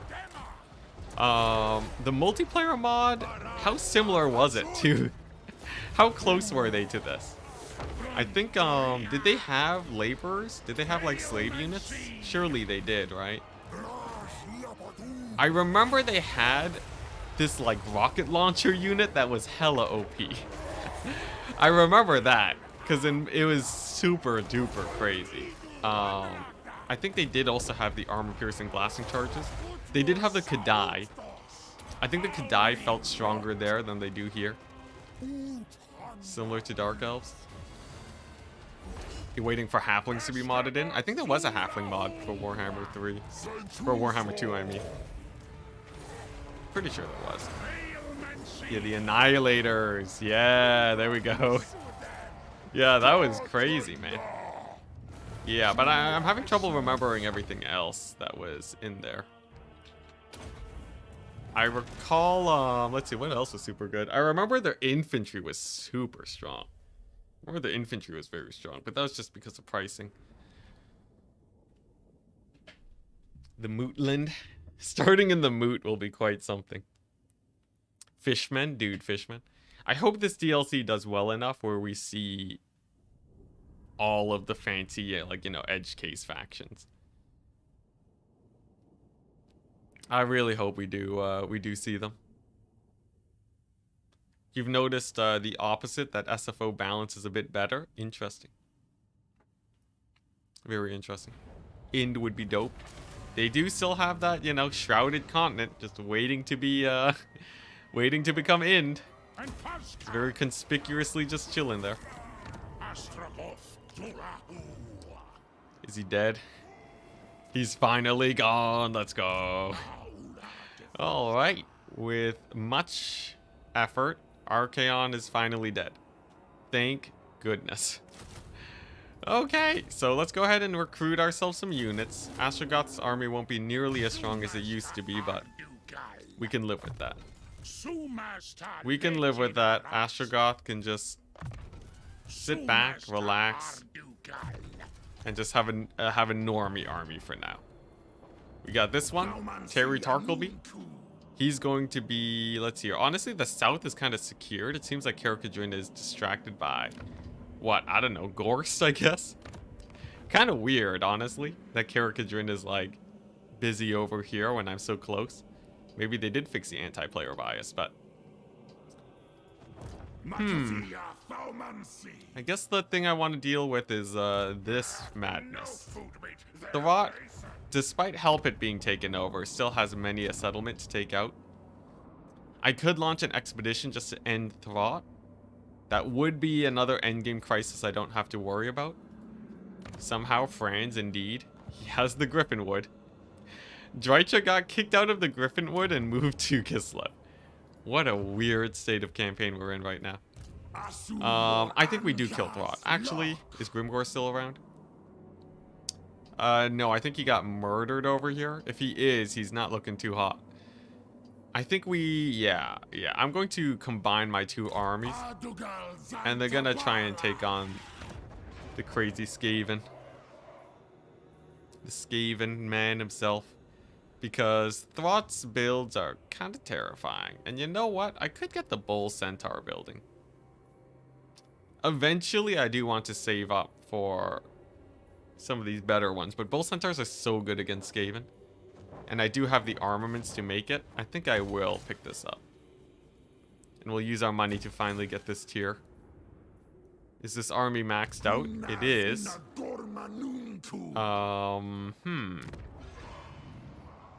Yeah, I'm gonna do it. We're gonna need a pretty spicy army too. Ah, crap, I sacrificed my laborers for nothing, guys. Whatever. We'll pick them up next turn. Maybe I can global recruit them. Can I, 3 turns? What a ripoff. Alright, yeah, I'll pick them up next turn. But yeah, because we have goblin laborers that will not do well against the Skaven at all. But having some cavalry is very good for them. I will say if you have trouble with Skaven, cavalry is generally the way to go. A little bit of a goofball moment there, though. Araby has more meat than Ind. Honestly, I don't know. But I did see the Araby mod, and it seemed like it had more going on than Ind. What are your favorite mods? As in game-changing ones, not just quality of life? Honestly, I don't really have... I'm not a big modder guy. I like vanilla. I quite like vanilla gameplay. Just the mastery of it is fun. Araby has way more than Int. Elephant Gang. Yo, the mod, those elephants are pretty crazy. They're so massive. Bigger than mammoths. Araby actually had army and miniatures. Int didn't. Interesting. Not surprised. I do hear a lot more about Araby than Ind. The thing is, Araby's technically on the map. They're just not a faction. That would be pretty sick, though. Is Araby on the Warhammer 3 map, though? That's the big problem, right? Because if it's not in the Realms of Chaos map, it means it'll be harder to get added. Because they've always released DLCs for both maps. That's the limiting factor here. Okay, like I said, we want Bull Centaurs. I can recruit up to 3 anti-infantry. Beautiful. We go over here. We got this army. We're gonna run for our lives away from the Skaven. Run into some Norskins, it's fine. They eat AoE spells like no tomorrow. And then, honestly, these settlements are so infrequently attacked. I feel like I should just upgrade them, but I don't know. Feels kind of risque. I'll leave it for now. Was this hero not moved? He's back. He's back. Yeah, it's a settlement. The Great Desert of Araby. They just have to be added now. It's just in mortal empires? Yeah. Well, immortal empires. So, I don't know. I don't know if we'll see them. Fingers crossed, though, because it'd be hype. Okay, nice. So we have 2 armies, finally. They're both going to be medium strength, but as long as I play it well, they should be able to win most battles. We're going to take the fight to the Skaven and just beat up Thrott a bit. I think he has some scary armies, but fairly minor settlements. And he's also at war with many of the other factions, like Drycha. Honestly, maybe I'll just leave Thrott. Maybe I just take over this area, right? Because if I kill Thrott, he's just going to be replaced with Drycha, which is equally bad. There are no known Skaven settlements. Yeah, now that Hellpit's gone, I guess they're gone. Haven't CA said that they don't want to add Araby because of stereotypes? I don't know. I know the hope for Araby is still alive, so regardless of what they said, I wouldn't really hammer down on that one point. And I don't know how recent that was said either.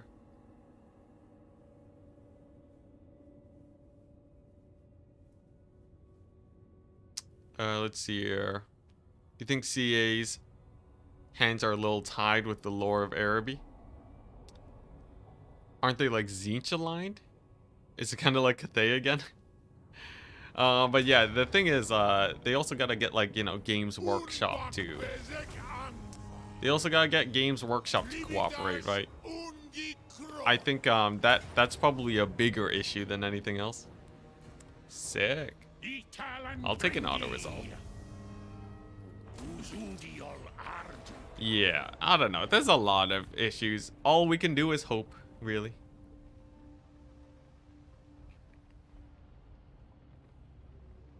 Yeah, the thing is they can't go against the lore. It's Games Workshop's IP. CA is not allowed to just like go off on their own whim. I'm pretty sure there's like, you know, there's a lot of hoops they gotta jump through. Let's see here. What are we looking at? It's a Skaven settlement, but is it a big Skaven settlement? Like, can Astrogoth just take it over? Dang, he can't. Wait, it's actually just... Oh, dang, it actually is just a, It's just a normal ruin? Since when? How is that even possible? I couldn't even fathom that this would just be a normal settlement. Sure, I'll take it as a tower. Probably won't be seeing too many upgrades, but like... Towers, I believe, should have slightly better garrisons. And they'll have a better settlement, I believe, so... I'll just do it like this. Maybe I'll use this as my goblin recruitment staging point. And it's an extra 250 gold, that's not bad. I raised it? Well, I thought they took it back. What do you mean I raised it? It's a tower. We occupied it as... Oh no, it's because it was wait, no, did I raise it? As in the Chaos Dwarf's Lord? Did I raise it super recently? Like, I thought this Skaven retook it. Maybe I did raise it super recently. Like, not but a few turns ago. Silostra? Yeah, Silostra's a good point, but like, it's... I don't think they're like... I don't know if CA can just like do that 24/7. My impression was that they still have to like work with like CA still has to work with Games Workshop to get that stuff out. Last turn? Oh, well. Really? Would you look at that? I guess I have the memory of a goldfish. I want some warriors and some laborers. And that should do. And then I think my armies are about as big as they should get. Yeah, I don't really think my armies can get much bigger because these bull centaurs are going to be eating 1,000 gold a turn. These guys will be eating like, yeah, we'll be at like minus 2,000. So I'll be able to last 2 turns. It'll be a little bit close. It'll be a little bit close. Maybe I should cut 1 unit. Maybe I don't recruit so many dwarf warriors and just get a regiment of renown when we have more money. I think that's it. I think that's a smarter play. Yeah, we'll do it like this. We'll do it like this.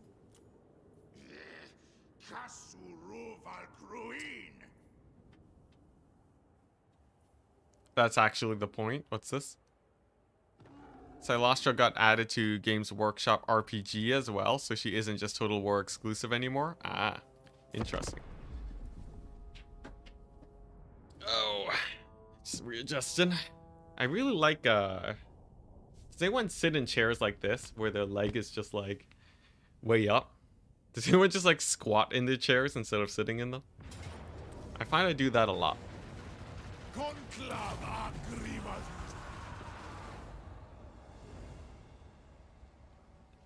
Alright, so, let's see. Skaven are a menace, but I do have a decent choke point against them over here at Shrinky. I think we'll be okay. You used to, but you normally cross your legs? Interesting. I feel like crossing your legs is like posture check. I guess that's true. My posture ain't the best. Here, well, I'm supposed to do it like this, right? If I'm ever like this, my posture ain't doing too hot. I'm supposed to be like this. Let's move this seat thing, butt all the way in the back of the chair. Yeah, here we go.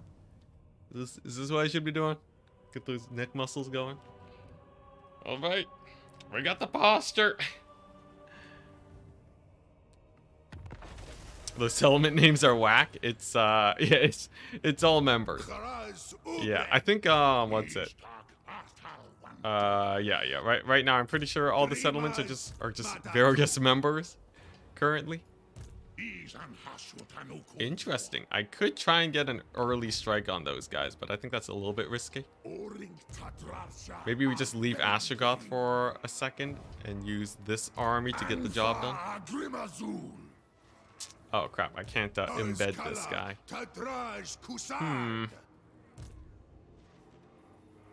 Do I have a I really want to embed this Castellan. But I don't want to get rid of my goblins. Ah, okay, there we go. This'll do. I'll get rid of a Chaos Dwarf warrior that's unnamed. Sick. Nice. And we can go ahead and attack. The Norskins are super duper easy to take out. I got not a single fear.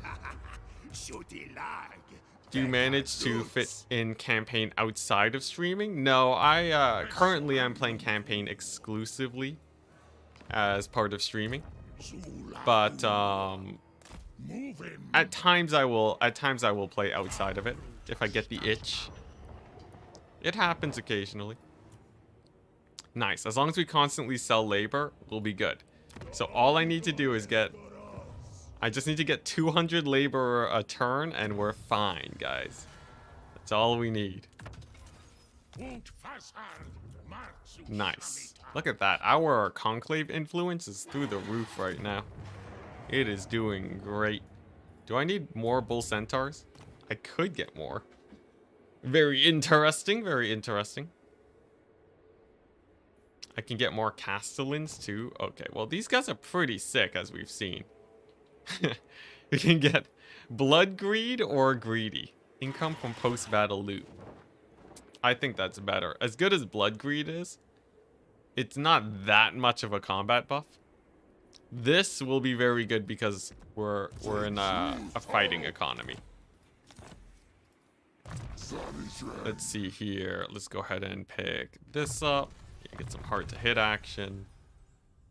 Wound maker, nice. And then as for his name, we're gonna give him a let's see here. Where's my list? Where's my list? All my heroes get names from the members. Where is it? Memberships. And then I think I can just we'll get there eventually, guys. Here, take a look at the map while I actually get this list. I swear I had it open. I wonder if like I got a Windows update. Those Windows updates are a menace, man. Okay, there we go. I found it. We're good. We got there. Only took me bloody ages. Oh, actually, you know what I should have done? I should have hit end turn while searching for that. What can you do? You think CA added any Easter eggs? Oh, 100%, but I don't know them. Man, you're going broke? Surprisingly not. As long as we sell labor, we are actually not going broke. You'd be very surprised, but it's fully possible to survive on negative income for forever, basically. You just have to play very aggressively is all. You have to play exceptionally aggressively, but you know, it works.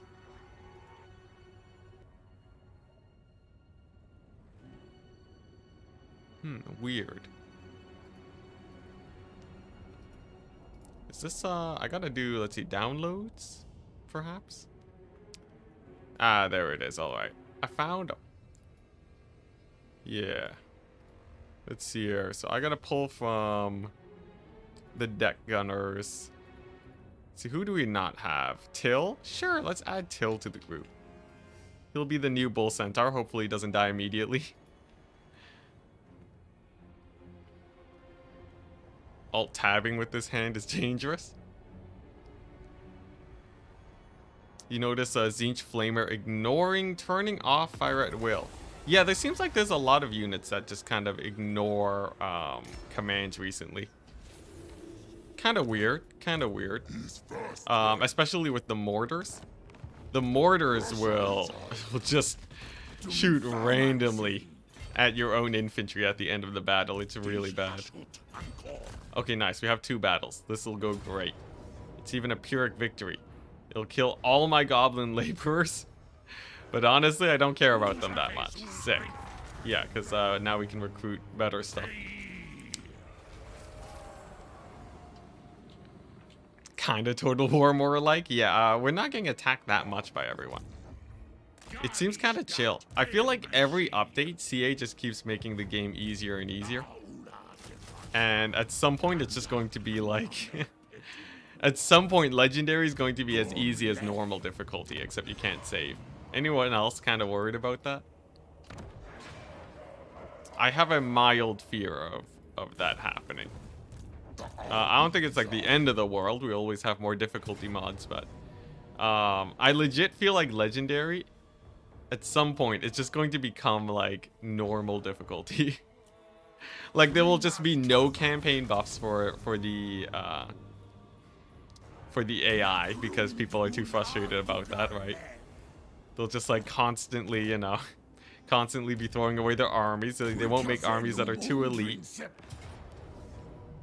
I really hope that doesn't happen. You think I played it too much? Maybe.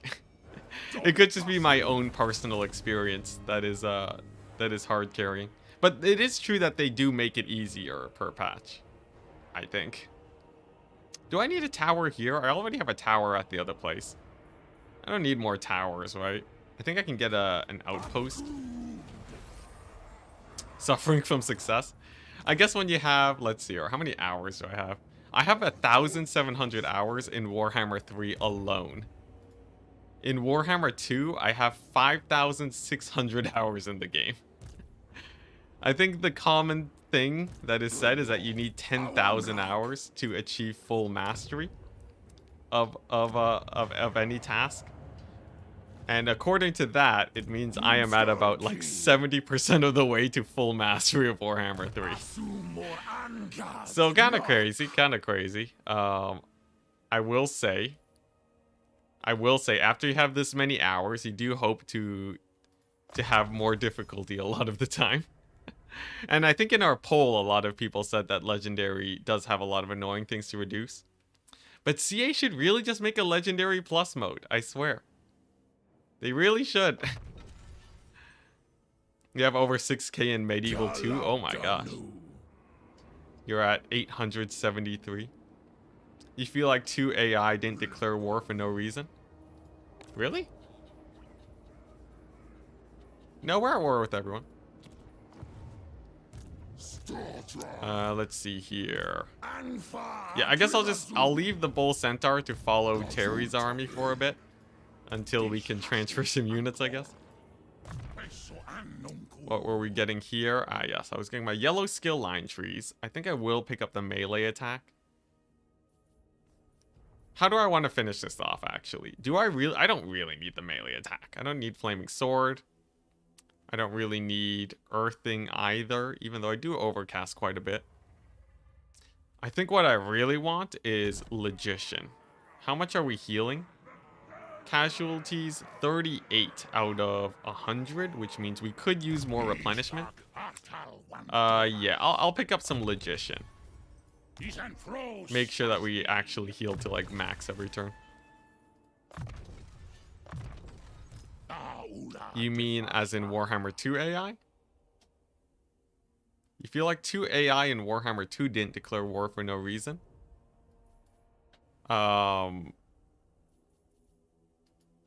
I have no idea how that... I have no idea where this is going. As in, like, in vanilla or, like, with the mod? I'm so confused. I am very confused.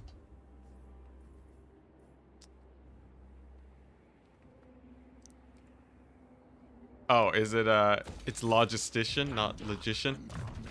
It is, yeah. Whatever. Logician, whatever. You guys get it. Logistician. All right.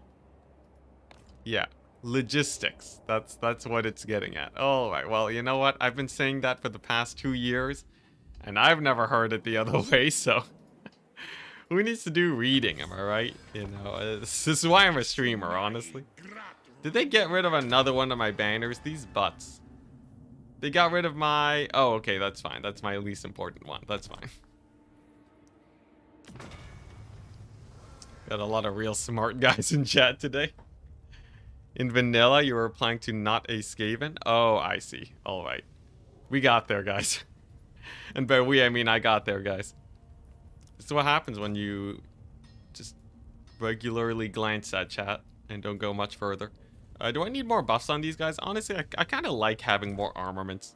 The armaments feel like, you know, increasing capacity for these guys is much more important to me than just having crazy upgrades right now. Nice. Looking pretty good, honestly. Now I can start saving up for my glorious mega building here. This bad boy. For extra conclave. That'll increase it by a lot. And extra winds of magic.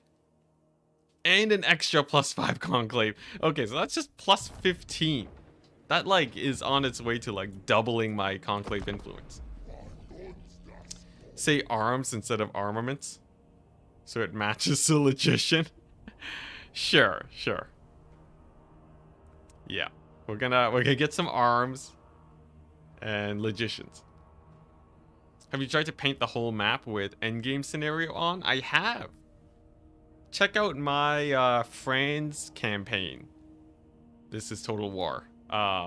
It was a journey. I think it took me many attempts. It took me like 5 attempts to get there, but we did paint the map as Karl Franz while holding Altdorf without lightning strike and no ambushes. It was a lot. One of the most difficult challenges I've ever done. Why not build the landmark at Uzkalak? Because it's pretty bad. It just makes Bull Centaurs 10% cheaper. Like later on, I think it'll be good. But as it stands right now, 10% on Bull Centaurs is less than like the economy buildings. And to see there's a Total War thing that's been scratching your brain for a while. What is better for making money? Bonus to casualties captured or post-battle loot? I don't know. I think it's roughly the same, because if it's 5% casualties captured and 5% post-battle loot, I think it's the same. But casualties captured... Oh, wait, no, post-battle loot is different, because you're not sacrificing the captives. I think post-battle loot is better. I'm pretty sure post-battle loot is better. Because casualties is, like, only if you're, like... If you want to have, like, you know... It's, like, for your other options, right? Yeah, I'm pretty sure it's post-battle loot. What is this army? Janky, that's what it is. That's a very weak sauce army. Fortunately, we'd lose 2 Chaos Dwarf Warriors for the auto-resolve, but I'll take it. I'll take it. And you know what else we'll do? We're gonna get our Bull Centaur buddy. Also, the Bank of Throt is beginning, guys. I can feel it. Throt is gonna be my bank. He's feeding me. He's absolutely feeding me right now. This is great. Let's see here. Over here, we will accept labor.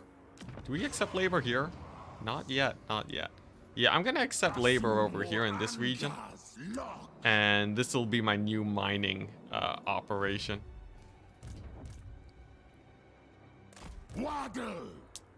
Yeah, there's a sea lane. There's a sea lane here. It teleports you to this river.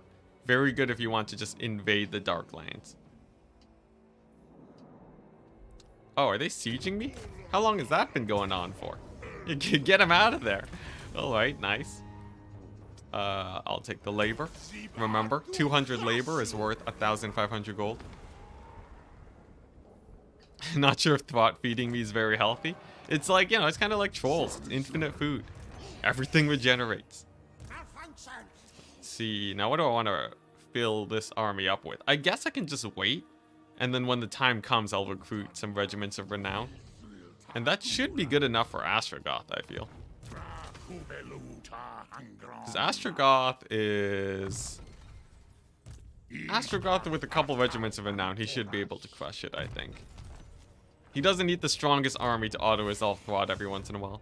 And then we'll take over this region. We'll have a nice area to just mine a ton of raw materials. And that'll let us start upgrading our buildings like crazy. That's what I'm really excited for, because now that we finally built our tier 5 province, we can focus on expanding our economy. We'll have more armies, and then I think we'll be in steamroll mode. AI does not use sea lanes, that is correct. Never ever. I think there were a few reasons why, but yeah, they don't.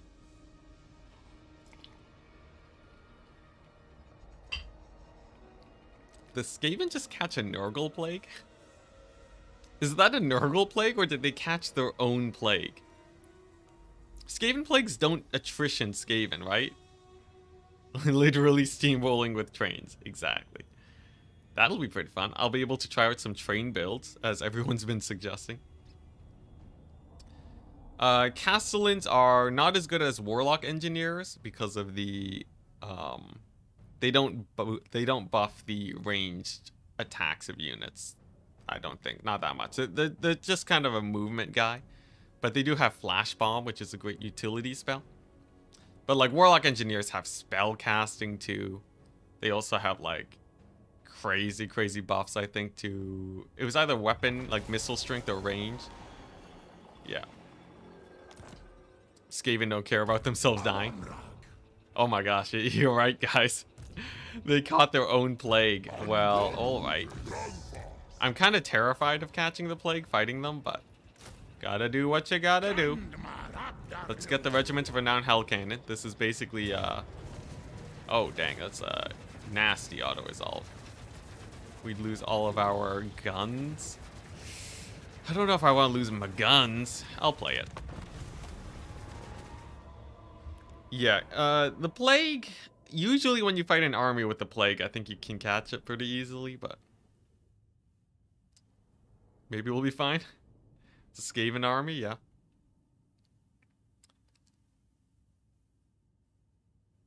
Clan Pestilence is a bit of a bore. I don't think I've ever tried Clan Pestilence much.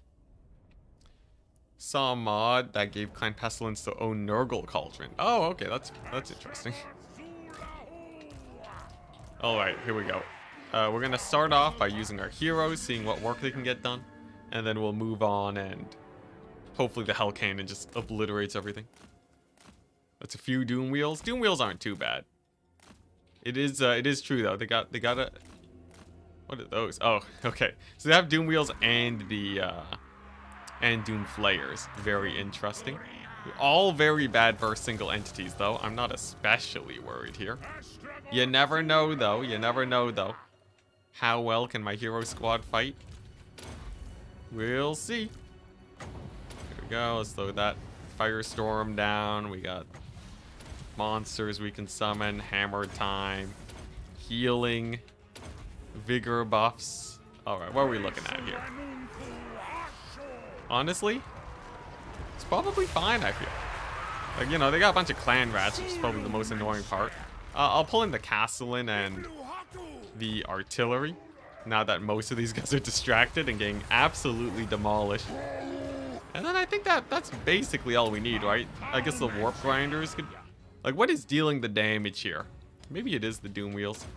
I don't know. These guys have a bunch of items, though. They're quite the menace.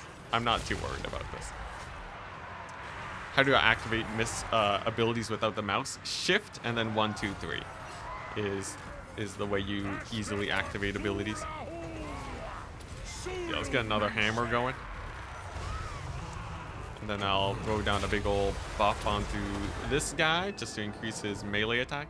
Yeah, you can also do it for spells, I believe, if you use Alt, which is pretty good. But yeah, because I like to play on ×4, you know, it's a very important skill to have if you're playing on ×4 speed. Nice, get the flash bomb going. There we go. Easy peasy battle.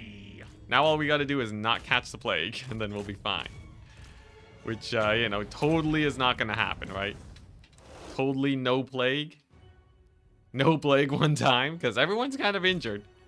Plague would be a big old pain in the butt right now. Did the Hell Cannon crew get a visual update? No, they look about the same. Checks out though, right? Some of them got weird hats. That's pretty hype, I guess. Heroic victory. Look at that. Yeah, the hero squad is kind of insane. I don't even need that strong of an army.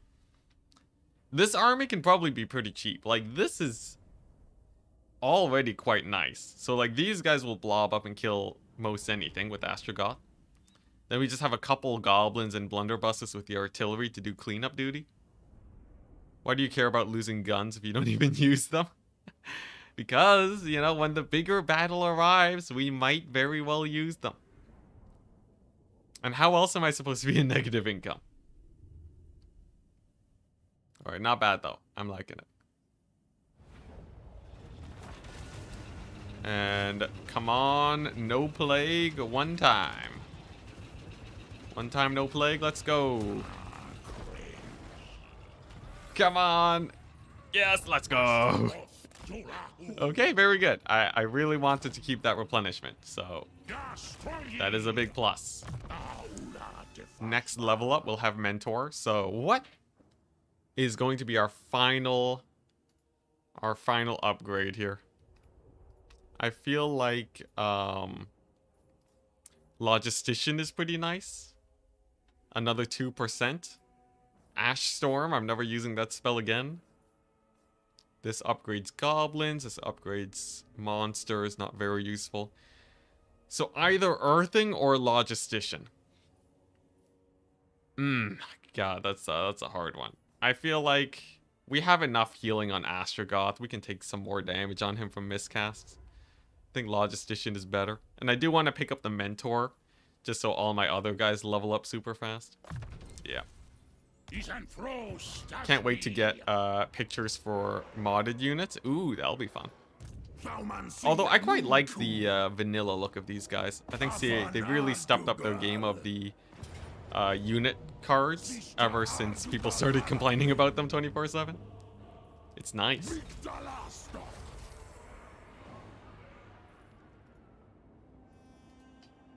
Alright, sick.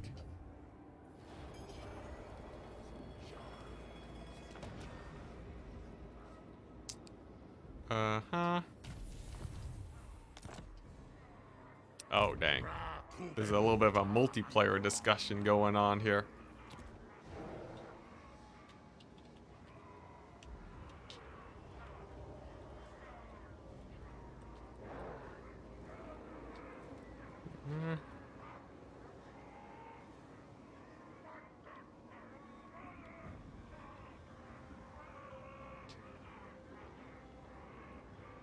Don't mind me, guys.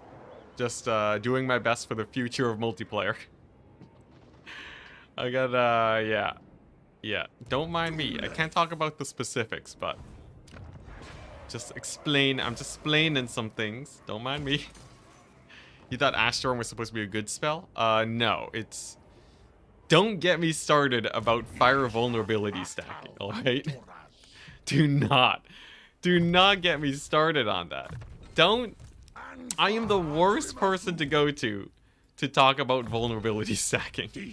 You're paying double the price of Winds of Magic to increase the damage by 20%. Let's just think about that. Let's just think about that for a second. Remember, in a world where you have Flamestorm and Hammer Time, you can double your damage for the same amount of Winds of Magic it takes to increase your damage by 20%.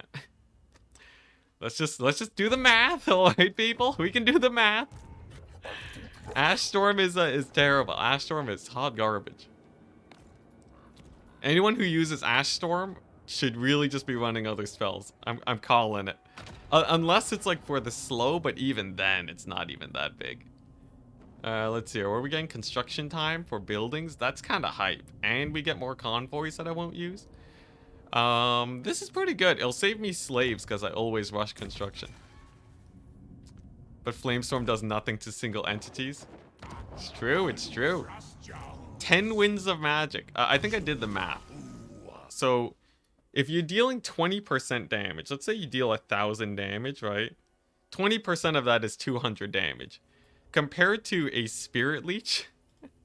Here, guys. Here's your baseline damage spell. 8 Winds of Magic, Spirit Leech. That's 13 times 50. It's 650 damage, right? So that means if you're not dealing 6,000 damage to the single entity, if you're not literally killing the single entity worth of damage, you might as well Spirit Leech instead of using your Lore of Hashut. Alright?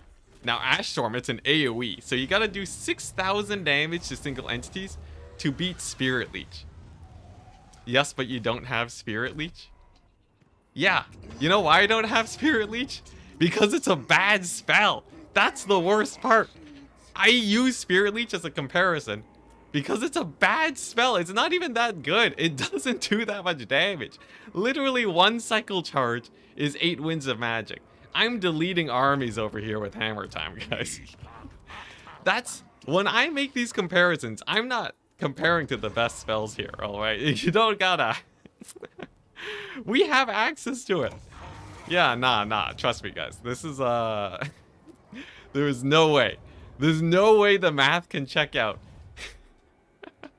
Ash Storm looks cool. That is true. That is true. Anyways. Oh my gosh. Yeah, no, it's I just can't be sold on it. The only time I could see it being worth, the only time you can get the 6,000 damage value. The thing is though, right? You can get 3,000 damage with the damage spell. So you have to be doing tens of thousands of damage to make the difference, to make it worth it. So if Ash Storm, if that 25% slow doesn't make you kill a couple units of infantry, it's probably not worth it. This is why SFO, you like SFO? Ah, there you go, yeah. Yeah, it's Hammer Time. Yeah, Hammer Time is way better. Zerkovich did a video on it. If Zerkovich says that Ash Storm is a good spell, unsubscribe from him right now. Zerkovich, I trust Zerkovich to be super, like, data heavy, right? Technically, you can stack fire resist, but it's just additive. It doesn't even multiply. That's the worst part. The Zerkovich, I will fight Zerkovich IRL if he says Ash Storm is a good spell. Or, like, 100%. There's no way. There's no way. There's no way. I trust Zerkovich. He's been in the math game for too long to call it good. There's no way. Fire damage stacking is one of those things that sounds cool, but is not actually cool. How about just damage stacking? Anyone ever consider damage stacking? Damage stacking, as it turns out, is like fire stacking, except it's just better. You skip the middleman. It's so much better. I can't believe it. Why does everyone like get their heads around? Like, I don't know. Everyone just loves the idea of just like, man, but come on, Enticity. Number go up. Number go up. Come on.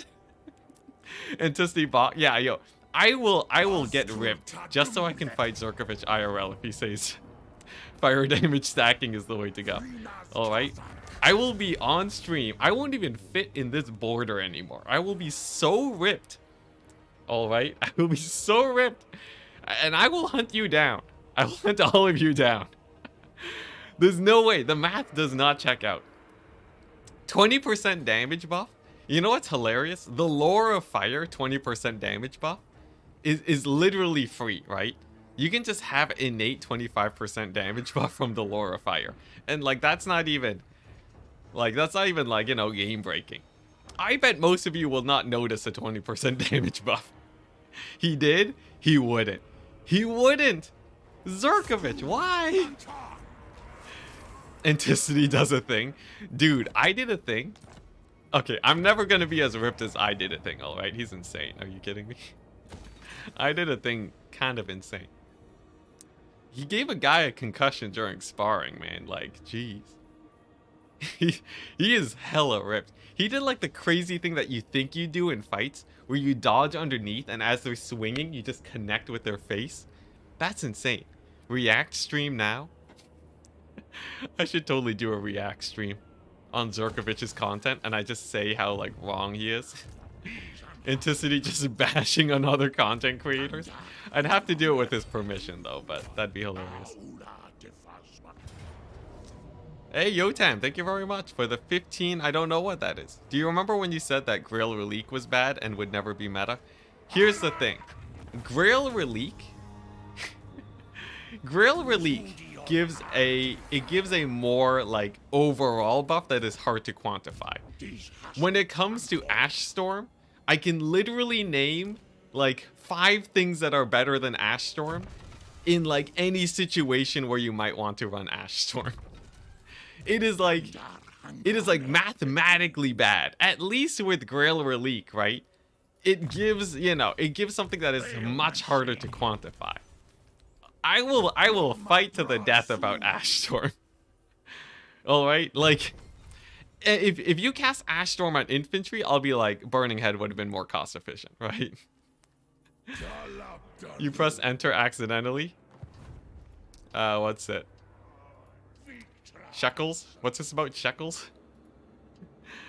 Yeah, no, Ash Storm is just, it's too hot garbage. I want someone to run me a okay, give me one situation where Ash Storm is good. Give me one situation, alright? Give me a situation, tell me, what is the situation where Ash Storm is better than Spirit Leech? And then also give me a situation where you would rather, like, you know, where you wouldn't just run the Lore of Death of your Spirit Leeching stuff. Or, like, you know, or just have a single entity just cycle charging. I don't know. Like, even Spirit Leech is better versus Ethereals. I guess if you have, like, a goon squad of, like, 3 single entities with fire damage versus 3 single entities with fire damage, they're all fighting each other, and you're not paying an upfront cost for the fire damage, maybe it'll be worth. No. No, y'alls are crazy, chat. Y'alls are crazy. A bunch of duels between characters that are close together. Alright, let's take a quick look here. You have any AoE Spirit Leech spells? Here, how about this? You know what's a good example? Alright. I want to bring to attention to you guys. If you think that is good, alright, trust me. Who is saying Traitor Kin is the most OP, craziest spell known to man? Alright? Because here's the thing, Ash Storm is still worse than Traitor Kin. It's still miles worse than Traitor Kin. Ages. Like, huge gap. Because Traitor Kin, you just throw it down and you don't need single entities fighting. It's instant, right? Nobody is drooling over Traitor Kin. No one's calling for Traitor Kin nerfs. And Ash Storm requires you to be trading your single entities anyways.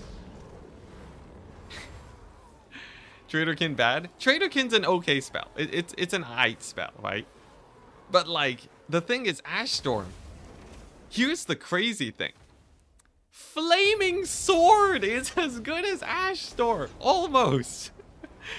Flaming Sword gives you 30% base damage. It doesn't give you armor piercing damage, which is why it's really bad. Ash Storm is almost Flaming Sword, guys. And I know there's a Flaming Sword clan that says that's good. Also, for people that say that you don't have access to Spirit Leech, you have access to Curse of Hashut. Curse of Hashut outclasses Ash Storm in, like, most situations. Here's the crazy thing. If you can kill a unit of infantry, right? Ash Storm will... Don't make me go into custom battles. Don't make me go into custom battles right now. I will bet you a unit of Goblin Laborers will have a better impact than Ash Storm. A unit of Goblin Laborers, alright? You know what? Let's do it. Let's do it. You guys want to fight? I will bet you a unit of Goblin Laborers will do better than Ash Storm in, like, almost all situations. Do it, coward? Let me save the game right now. We're fighting, chat. We're fighting IRL. It's happening. I am recording right now. This is gonna become a video. Alright? We're gonna do it. Where is Zurkovich? Where is Zurkovich? Where is his video? Where's his video that says Ash Storm is good? Let's see. Zurkovich, Ash Storm. We're gonna do react. We're gonna react to his content right now. We're gonna react right now. Where is this man? Where is this man? Zurkovich? I can't believe it. There's no way. Okay, nothing showed up. Thank goodness. Maybe he didn't. Maybe he didn't make an Ash Storm video, and he'll be saved how to use the lore of her shirt. I swear, if he says Ash Storm, can I control F Ash Storm? This man. All right, here we go. Where is it? I'm skimming through the video. Burning Wrath. Dark Subjugation. All right. If he doesn't say hot garbage once, we're fighting. Take more damage. Okay, let's see. There's plenty of good uses for this spell. The next spell we have is Ash Storm. For 10 winds of magic, reduces speed by 25% and gives a 20% weakness to fire to all units in the area hex. It also can be overcast to extend the duration. Now this spell I think is one that really needs to work together with the rest of the army to maximize its potential. As you see here, I've cast this spell on a couple of units of cavalry and I've teamed it up with the suppressed ability from the Iron Demon. That's a 30% reduction to speed, so overall a 55% reduction to speed for these two units. And then I've also added the flammable weakness to fire from the Wolf Boy cavalry. So I love how all of these things are like, hey, if you just throw in a couple thousand more gold at the problem, suddenly the effect is super good. All you have to do is just pay a couple thousand gold, you know? Of course it's gonna be better if you pay 5,000 gold. Anyways, it's time to fight, chat. It's time to fight. Let me continue listening to see if he actually says it's good, though. It's a 40% weakness to fire. So yeah, we're really maximizing what this spell can do. And of course, you can team it up with more. If you saw my 200% damage video. In his video, he literally casts it on Empire Knights, and they're taking 0 damage from the fire damage. It's hilarious. The Empire Knights have like everything being thrown at them, 5,000 gold, and literally a Fate of Yuna would just annihilate them. It's hilarious. All right, here we go. Here's Kolek Sanator, all right? Here's a Kadai Destroyer, all right? Here's Astrogoth with Ash Storm, all right? Now we're gonna do a quick comparison, all right? Here, we'll have the Goblin Laborers. Isn't it a different video? Well, we'll see. Know all about this. I'll link that at the end if you didn't. That speed reduction can buy you some nice time to blast away at the enemy units with fire glaives or artillery and such. And as there is a lot of units with fire attacks in this army, it's pretty easy to take advantage of this weakness to fire that you can apply. You could perhaps dealing less damage in the Spirit Legion in the own video. Line sit do 20%. Oh, right, here we go. It's time to fight. He didn't give a final consensus on it. Okay, here is a Kadai Destroyer versus Kolek Sun Eater. All right, as you can see, Kadai Destroyer, pretty boss, right? If you take a look at the pretty boss Kadai Destroyer, you know, it has a pretty good fight. Now remember, single entity battles, they generally have some RNG. All right, there's gonna be a little bit of like a few shenanigans here, right? So we can do multiple tests if we have to, because I know you guys won't be super convinced. Yeah, look at that. All right, beats Kolek 2,400 HP. All right, pretty nice. That's vanilla Kadai Destroyer, right? Pretty good. If we quit the battle, if we end the battle and rematch, we're gonna see what it looks like with Ash Storm. Will the Kadai Destroyer win significantly better? We will see. See your bias testing. You're testing a unit that doesn't use fire damage. The Kadai Destroyer doesn't use fire damage? Actually? No, Kadai Destroyer has fire damage. We're good. All right, here we go. Put Astrogoth there, right? And Kadai Destroyer versus Kolek round 2. All right, and then we're gonna go ahead and cast Ash Storm over here. All right, boom. There we go. Pretty sick, right? 20% more damage. Look at that. Kolek getting the weakness to fire damage. Look at that. Kadai Destroyer. Oh, look at that. 3,800 HP. Oh. Did the Ash Storm do it? Did it have a major impact? We'll see. Rematch. And we'll see if the goblins have a higher impact. Check his buff for Destroyer. It reflects damage. Yeah, it reflects damage. Okay, look at that. Yeah, I'll give it. That's plus 800. That's like a -1 hit on Kolek. Now we'll see what a unit of Goblin Laborers does. Now, Goblin Laborers is the weakest unit in the entire roster. Will they have a bigger effect on Kolek? I'll just send them in. There we go. Slam them in there. Slam dunk those Goblin Laborers. These guys. No armor piercing damage against Kolek's 95 armor, all right. He's a pretty chunky boy. Look at that. He got distracted by the Goblin Laborers for a second. And oh, wow. Wow, the Kadai Destroyer has 4,800 HP. Wow, would you look at that?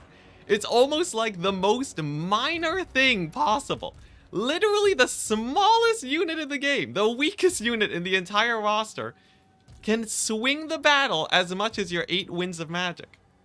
Pretty interesting. Now remember, not complete data. Not complete data. Gobbo's OP. Yeah, I think the Gobbos I paid Kolek off. Now remember, this is like, you know, this is a minor situation, right? A lot of people are like, hey, guys, think about it this way. What if you have like a unit of fire glaives, right? Ranged damage against the forces of chaos, all right? Chaos is pretty chunky. And like the problem, right? The problem is that you don't want them to dive in on top of your face and just rip it off, right? These guys are quite terrifying. Let's take a unit of Chosen, all right? A unit of Chosen against fire glaives. You want them to be slow. This is like optimal, right? This is close to optimal. Maybe we have like multiple fire glaives. We'll test this for now. Just so, because we can multiply it in our heads if we have multiple. Ash Storm, fire glaives against Chosen. We will see. We will see. All right. Gobbos are OP. Yeah. I think if we learned anything, goblins are hella OP. I guess that's it. Now, in theory, Ash Storm, right? People are like, hey, you know, if you stack it with these bad boys, fire damage, you get the slow. That's pretty hype, right? What if you just use this, right? You slam it down there. The Chosen, they get slowed down.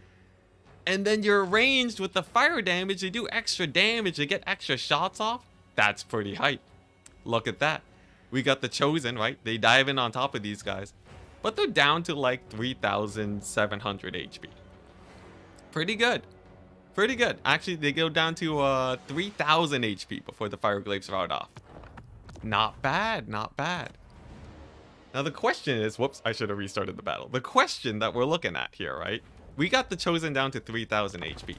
In the very same test, is there a spell for roughly 10 winds of magic that will do roughly the same thing? Let's see it. We'll see it. We'll see it. I wonder if Burning Head is actually roughly equivalent. Now, we don't have everything that is, let's see here. Do we have something that's very close?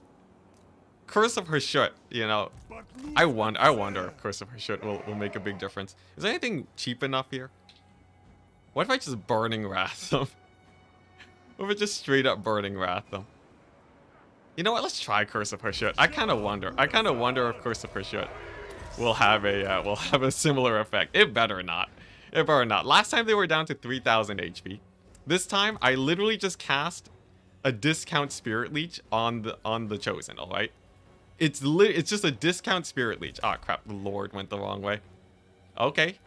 Discount Spirit Leech. You can see it's not good versus infantry. Specifically, CA says it's bad versus multiple combatants. Holy crap. They did more damage. They did more damage. Guys, why is it? Okay. You know what? The Lord got distracted. Okay, wait. I thought that was a meme. I thought it was a meme. You're kidding me. There's no way. If Curse of Hashut, literally a single entity targeting spell on the infantry does more damage, this really shows how bad it is. RNG, you're telling me that literal, the roll of the dice has a higher impact on the battle than this? You're telling me that getting lucky is worth your 10 winds of magic? That's actually what we're gonna say here. There's no way. All right, here we go. Second try. Because if you're telling me that the effect of this spell is indistinguishable from literal RNG, then I am surprised. I am sad of your respect for this spell. You know what isn't affected by RNG? You know what has a massive effect on the battlefield that you will see immediately? I don't know, maybe a Hellhammer out there? They got them down to 1,800 damage. I'm gonna cast Curse of Hashut. I'm gonna do Ash Storm again. You want me to stack it with slows? I can. If you want me to bury this, spell in the dirt, I will. Alright? Your dreams shall be shattered.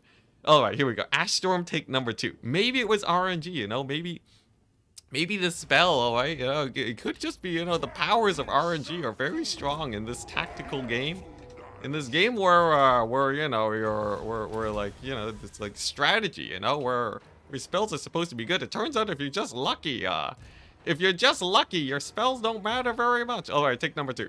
All right, so we cast the Curse of Hashut. They dive on in. Can they beat the earlier time? Oh, look at that. They did a little bit better. They did a little bit better. It seems like, oh, maybe. Wow, it's very close. Oh, they did beat it. Barely. They barely beat it. Maybe they'll even win. Oh my gosh, guys. Would you look at that? Ash Storm. Maybe as good as Spirit Leeching, you know? Hey, it's maybe. Hey, should we start Spirit Leeching infantry? Wow, that's so value. Maybe we should start Spirit Leeching infantry. I think that's a pretty good strat. Now, remember, if you have 2 range units firing, if you have 2 fire glaives, guys, that's like Spirit Leeching infantry twice, all right? Oh my gosh. Spirit Leech 3 times on infantry? Holy crap. Holy crap, that's a big play. That's a massive play. Now, let's just quickly see what we can get done for like 6 more Winds of Magic, all right? Now a Gobos test. I don't want to bury it that much, all right? We'll do a Gobos test and what 6 more Winds of Magic can do for you, all right? Now remember, we're not stacking fire damage yet, all right? Maybe stacking fire damage will do. Here we go. Let's see.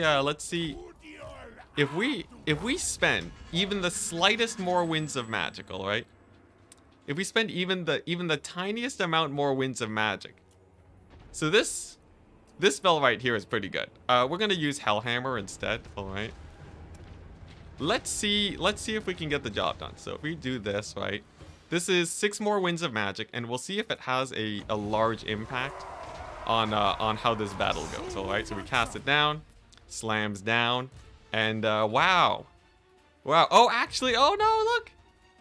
Oh, hey, look, the Chosen actually held. Ah, well, I guess I'm wrong, guys. Hey, oh, okay, I'll take it. Not bad. I think you guys might be right. Hey, it actually didn't do anything. Are all spells useless? Let's try the Gobos real quick. So just joined. Ash Storm is good, yes. I think it is. It actually did it. I think, oh my gosh. It didn't do much. Maybe all spells are bad. Ash Storm is RNG, so you know what isn't RNG? Proceeds to prove RNG is MVP. I think RNG is pretty MVP. All right, here we go. Let's get the Goblins in here. I whiffed the hammer real hard. Hammer is actually not that armor piercing. Flames of Asgore is way better, but actually they're not armor piercing. Both aren't armor piercing, but this is hilarious though. Goblins are the most OP unit in the game. Look at that. Look at that. Goblins are actually MVP. Yeah, I think that's it. I think the moral of the story, guys. Goblins are roughly equivalent to all spells. Buff should last 3 times as long. Hey, you know what? Actually, we'll let it run out for good measure. You know what? Maybe we were memeing too much, guys. All spells are roughly equivalent to goblins. I wonder how well the Flames of Asgore will do. We'll see. We'll see. Goblins equals greater than magic. Legit, the goblins actually did about... I think the goblins did better than all the magic. Oh my gosh, it's hilarious. Alright, people were talking about stacking. Alright, here's the thing. I think nothing will beat the goblins. What's this? I think there's like, is it the Castellans? The Castellans have a sick... No, it was like... No, I think it was the... I think it's these guys. Yeah, these guys have a... They have a fire weakness minus 60%. This costs 200 gold, right? So this is a 60% debuff for the fire glaives. If we take this guy with Lore of Hashut, and we combine this with the Ash Storm, then it'll be pretty good. Then I think it'll be pretty good. Will it beat 2 goblins though? Hobgoblin archers? Oh, actually, goblin archers would be an interesting addition. It's more expensive than gobos. It is more expensive than gobos. So this is roughly 2 gobos worth, right? We calculated that a single goblin unit is worthly the same. It's worth roughly the same as 6 Winds of Magic. All right, here we go. So we already know what the Ash Storm looks like here. what was it? Oh yeah, it was like Ash Storm and the slow. Come on, there we go. Yeah, if I do this, will it work? He's shooting. Yeah, okay, look at that. So we can slow the Chosen down to the point where we rout them off before they make contact. Very good. Are you winning it? I don't know. I don't know. I'm trying to solve misinformation right now. I'm trying to figure out roughly how impactful these spells are. How does the Hellhammer? Hellhammer actually does have pretty good AP. I'm surprised he didn't rout off the Chosen better, but let's see. If we have 2 units of Gobos, there's no way. The Gobos definitely crush it. What information? People say Ash Storm is a good spell, and I am very, very opposed to it. Because at best it has a marginal value in these situations, compared to damage spells which have like an explosive value. I'll see if I can find a more fitting spell for these Chosen. Though I will say, Ash Storm does roughly as good as throwing like a random spell at Chosen. Like if you throw a random Hellhammer, I think the Chosen seem to do about the same. They seem to do about the same. Here we go, the Goblin Tide. Oh, Chaos Lord got distracted. Sick. Yeah, the thing is, this is also AI manipulation, right? This is like a tactical. The thing is, though, right? The tactical value of your Gobos being here is just so important, right? The tactical benefits of just stalling these guys is so much better than whatever benefits you get out of Ash Storm, right? I think it's regardless of your thoughts, right? The thing is, if you can actually keep your Gobos alive, because like here's the thing, right? Here's like an actual situation. Here's an actual situation that you might see in a battle. So like if you have like Warriors of Chaos, and then you have this high priority unit, and then like you have a unit of Marauders, right? And then you have your army with your Goblins, right? Or you have like, or it's like, what would you rather have tactically? This is, I know the Gobos are the best unit. This is the thing about Warhammer. It's about like high impact tactical uses for Goblin propaganda. The thing that actually matters here, all right, let's put the memeing aside. If you had to choose a battle where you either have Ash Storm, right, or you have like, or you have your Gobos. The thing about the Gobos is that they have way more actual impact on the battlefield. Ash Storm will slow down the Marauders, but the Marauders, they still move forwards, right? They're still going to engage your Fireglaves. It's still going to be a pain in the butt. You want magic to take, you want a tool to take this tactical ability of the enemy away. So either, right? Either you like you Hellhammer them. If I have, come on, 10 more seconds. Yeah, so like these Marauders, you have a couple ways to deal with them, right? Either you throw down the Hellhammer, and then you can rout them off. Or you have like Goblins, right? And then the Goblins get in the way and they actually stall these units so that you can win. This is like a much more important thing than Firestorm. Or Ash Storm. Wouldn't net be better than Ash Storm? It depends on how long the net lasts. But like the point being is that keeping your infantry alive, right? And having that as a tactical opportunity is way better. And I feel like the thing that enables these guys staying alive is really important. Like if you can Hellhammer the Marauders early in the battle and your Goblins will actually stay alive, it's much better than if you have an Ash Storm and you do slightly more damage to the Chosen, right? So like, if you have a Goblin unit that just stalls for these Marauders and you have a Goblin here, but you don't have Ash Storm, right? The thing about these guys is that they're just gonna hold way longer. Like if you just look at the Marauders, right? It's clearly way better, right?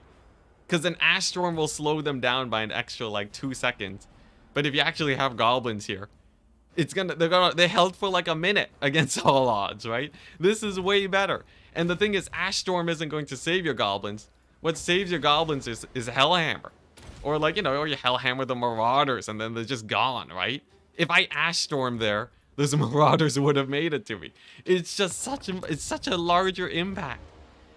It's huge, right? And no one in their right mind is like, No one in their right mind is like, ah, yes, I would rather, you know, I'd rather have 10 winds of magic than a goblin unit, right? If we compare having an Ash Storm to goblins, it's clear that for range builds, you just want infantry and things to keep your infantry around. Right? I think so. I think so. Someone said single entity blob. I wonder, is there like a, let's see here. The thing is, I feel like even a single entity blob fight, well, I guess if you have multiple guys fighting. Oh man, I don't see Ash Storm winning over Curse of Hashut though. Like if I have, okay, oh, I know what I can do.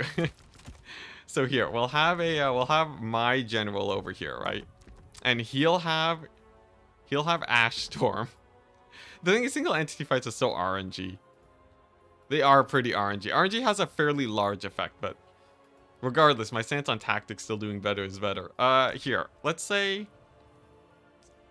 like, I don't know, you can use it for a 25% slow. I don't know. What test should I do? I need chat to get me riled up again. If you use one legendary lord to cast Ash Storm, it is twice as effective for free. If you use the one legendary lord to cast Ash Storm. Oh, what? Does Drazwath have, like, free Ash Storms? Well, like, of course, if it's free, you might as well cast it. But what I'm trying to say is that it doesn't have a big effect. I'm tilted because I know I'm wrong. What? How good are Orc Laborers for AP? Not great. Not great. Let's see. What do we see? Goblob, if you will. The thing is you could bring the Lore of Fire and get Ash Storm plus a free spell. Ben knows what's up. Ben knows what's up. Yeah, Lore of Fire is the same as Ash Storm. You can cast like Burning Head and you already get the Kindle Flame buff. But like people are talking about stacking the debuffs as if that's like a huge thing. Like, okay, let's say like Vial of Hashut, right? This costs 200 gold. What's like 200 gold? Okay, actually this is good. This is good. So let's take Warriors of Chaos, right? And then you have a, let's see here. You have like a unit of, Marauders, right? You have a unit of Marauders, and then like, let's see here. How do we want to do this? Burning Head is a fairly consistent spell. You have the Vial of Hashut, and then you have Kindle Flame, right? This is a single target debuff. I guess we want to use this for single entities is the thing. Let's see here. Let's use a big guy. Let's use a big boy, like a giant, all right? You have a giant, and then you have like 3 goblin archers, right? This should be a fairly good test. So let's take a look. What is the effect of, I guess we'll see. Let's see, these guys have fire damage, sure. So you have a giant, and then, actually, you know what? Let's use Ash Storm. That's better. So Ash Storm versus like Dark Subjugation, missiles versus like a giant, right? When you played Chaos Dwarfs, Ash Storm won you the tournament. When you played Chaos Dwarfs, Ash you don't even have access to Chaos Dwarfs. The pistol attack from Sorcerer gives fire weakness. Yeah, so like it becomes a flat damage value because it just stacks additively. So here, we'll see like how much damage the goblins do with let's see here. We'll turn off fire at will, or actually I'll do a yeah, here we go. So we'll do Ash Storm on the giant, and then at maximum range, right? One volley does, let's see here. I have a calculator on hand for situations like this. 12, 620 minus 10, 736. That's 1,800 damage, right? 1,884 damage. So we know that 1/6 of that divided by 6 is Ash Storm damage. So that means it takes 1 volley of archers, or of three volleys of hobgoblin archers versus a giant to deal 314 damage. If you cast Curse of Hashut, it is 10 seconds for 50. So if you have a situation like this, right? Ash Storm is roughly, if you get 2 volleys off, which is about what we did with the slow, right? Maybe you'll get 3 volleys off while he's in the Ash Storm. You'll get like 900 damage. Curse of Hashut on the giant is like 500 damage. So you're looking at like a plus, like a _2 value on Curse of Hashut. Is that really big? Is that really massive? Here's the thing, right? Like I could use like the Vial of Hashut, right? And like put it on this guy. right? And then we get you know, we get more damage. That's pretty hype. Vial of Hashut with 60% is pretty hype. But remember, it's also 200. It costs money, right? It costs money to take Ash Storm. So like if we run Ash Storm, and we have like, you know, let's see, so we have like these goblins, right? If we just, actually, I wonder. So Ash Storm is how much? Ash Storm is like 150 gold plus your Winds of Magic, right? If you just have an extra unit of goblins, you're already increasing your damage by 33%. And this is like pretty optimal. You need to get your volley on the giant. I guess if it's single player, the giant did nothing wrong. What about spell resist? Spell resist doesn't, if you're trying to work your way around spell resist, it's like a 30% difference. So if you're shooting at dwarves with fire damage, is this like massive? Okay, you know what? Vial of Hashut's pretty hype because that's just plus 60 damage. That's pretty hype. Ash Storm though, plus 20. I guess if you're shooting at the giant, it's worth it. Your point will be proven in multiplayer. We will never see Ash Storm. No, the thing is, people are gonna run Ash Storm because it's not that big of a difference. I think people are definitely running Flames of Asgore instead, though. Here, you know what? I've been showing Ash Storm in perfect situations. I'll leave it off on this last note. All right. This is, let's see here.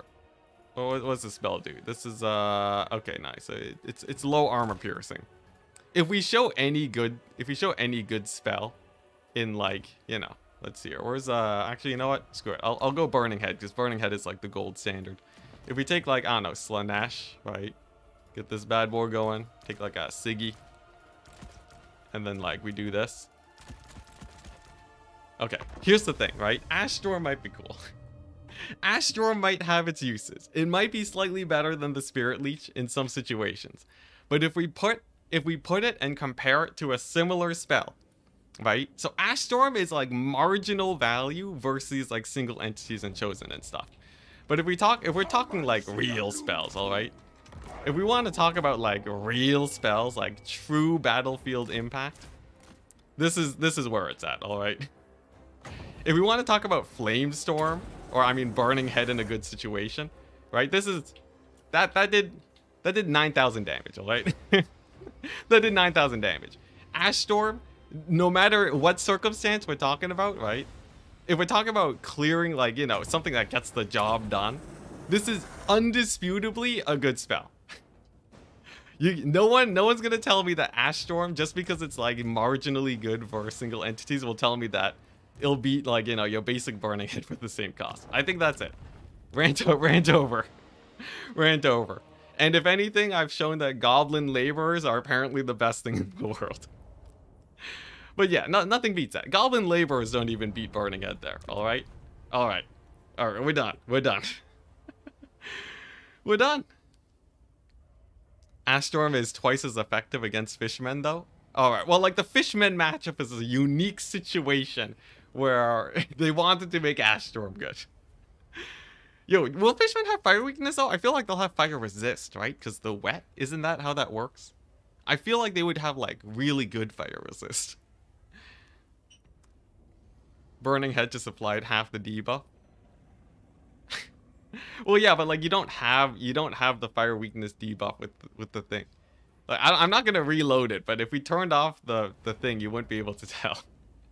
Like Burning Head will do well with or without the fire damage buff. But yeah, in terms of overall impact, definitely there's spells that will just have a larger impact. Even though technically you'll have like slightly more damage with Ash Storm on single entities. Loading, Jesus. Yeah, we'll see though, we'll see. Maybe I'll be proven super duper wrong, you know? We'll see the crazy Ash Storm state plays, right? Turin will be like, dang, look at that. He used Ash Storm. I don't know, guys. I wish I could have nailed it in the coffin more, but I will say some of my demonstrations could have been better. They could have been better, We proved Ash Storm is roughly equivalent to Curse of Hashut on infantry in terms of power level. It's definitely nowhere near the power level. I guess, like, let's see here. If you throw it on... I could see the single entity, like, giant sniping, right? So, like, I don't know. Maybe if range builds versus... The thing is, right? The thing is, it's like... your opponent has to be playing bad for it to work anyways. I don't know. And to see proving wrong yet again. Don't make me make a video. I will make a video. Don't make me do it. The temptation is brewing where I can find find some examples.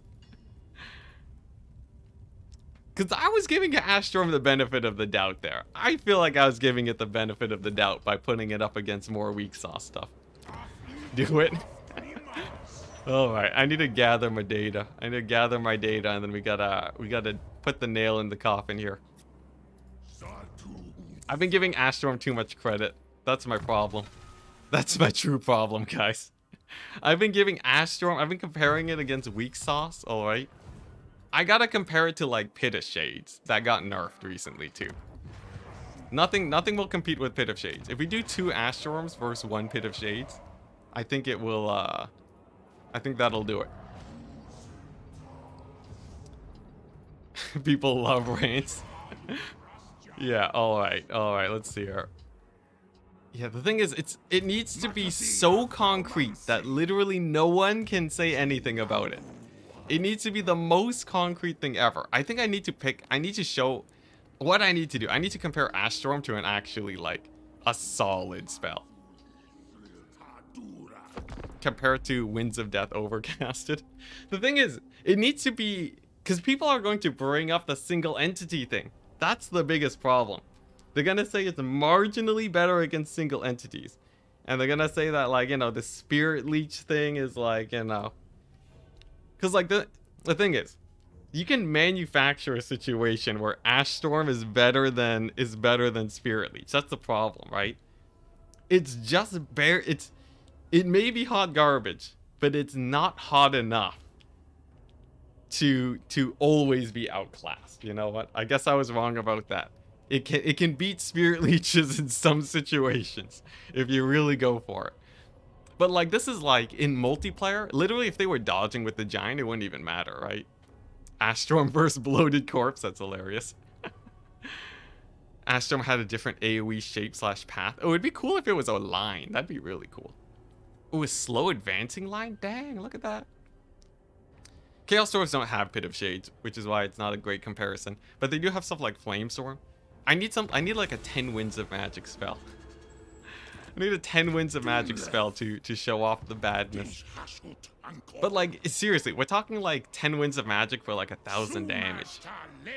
That is unjustifiably bad. In the best case scenario, right, where I had 3 Goblin Archers shooting at a giant, which I would say is a pretty good situation. That's like, it was like a 1,000 damage boost. I will say the plus 60 damage is pretty good. 60% damage in that situation can work if you have like a net. So maybe there's like some crazy Lord Snipe shenanigans. What I'm trying to figure out is, oh dang, I'm out of money. Yeah, I wonder. One wonders. Because the thing is, we're talking multiple thousands of damage on these other spells. And to see admitting he's wrong again, don't make me do it. Lava Cannon hits? What if a Lava Cannon hits in the Ash Storm? What if a Lava Cannon hits? That's my question. Answer me this. Stop adding thousands of gold to Ash Storm to make it good. Ash Storm will obviously look good if you put it... Ash Storm is, what is it? What's the term? Where you like, you put... What's the term where you put like an ugly person in the picture to make everyone else look good? That's what Ash Storm is. If you have a lava cannon, hitting, it's gonna do good regardless of Ash Storm. That is not a discussion to be had, alright? You can't just say if you stack something, Ash Storm becomes good. The increase of Ash Storm's damage doesn't get better in that situation.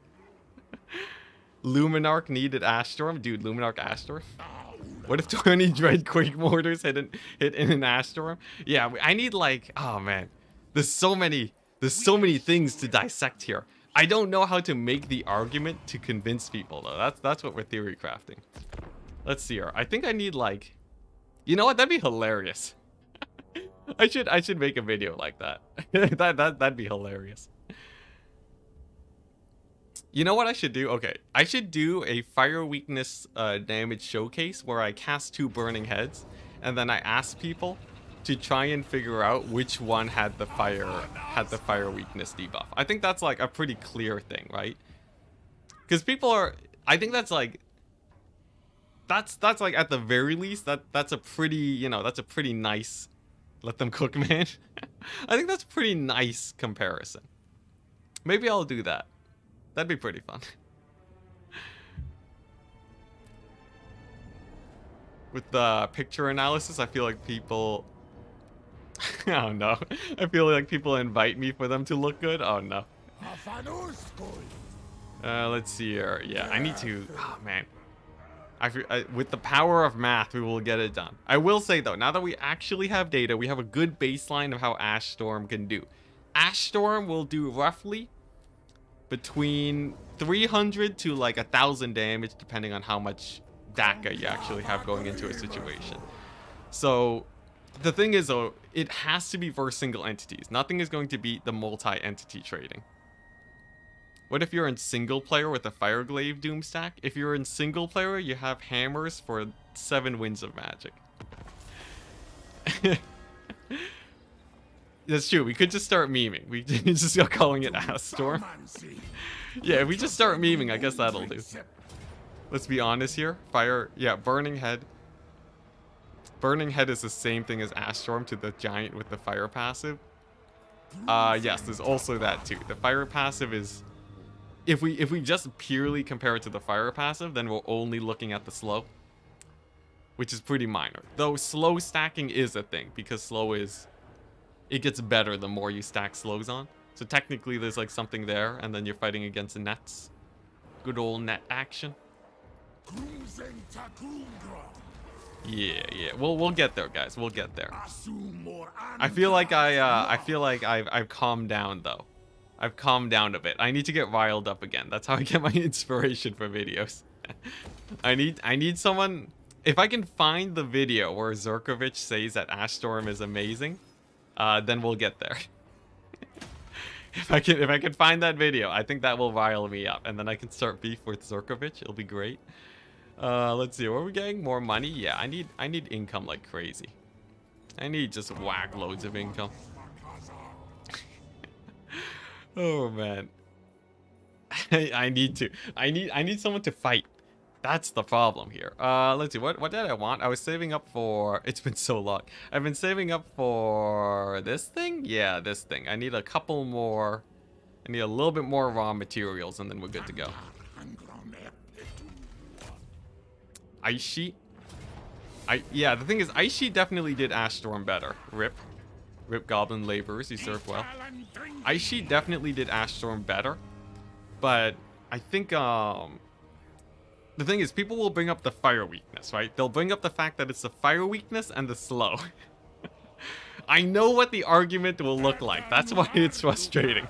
Because I know what they'll say. Oh, dang, France Confederating? Yes, I will raise this to the ground. That sounds great. What did I miss?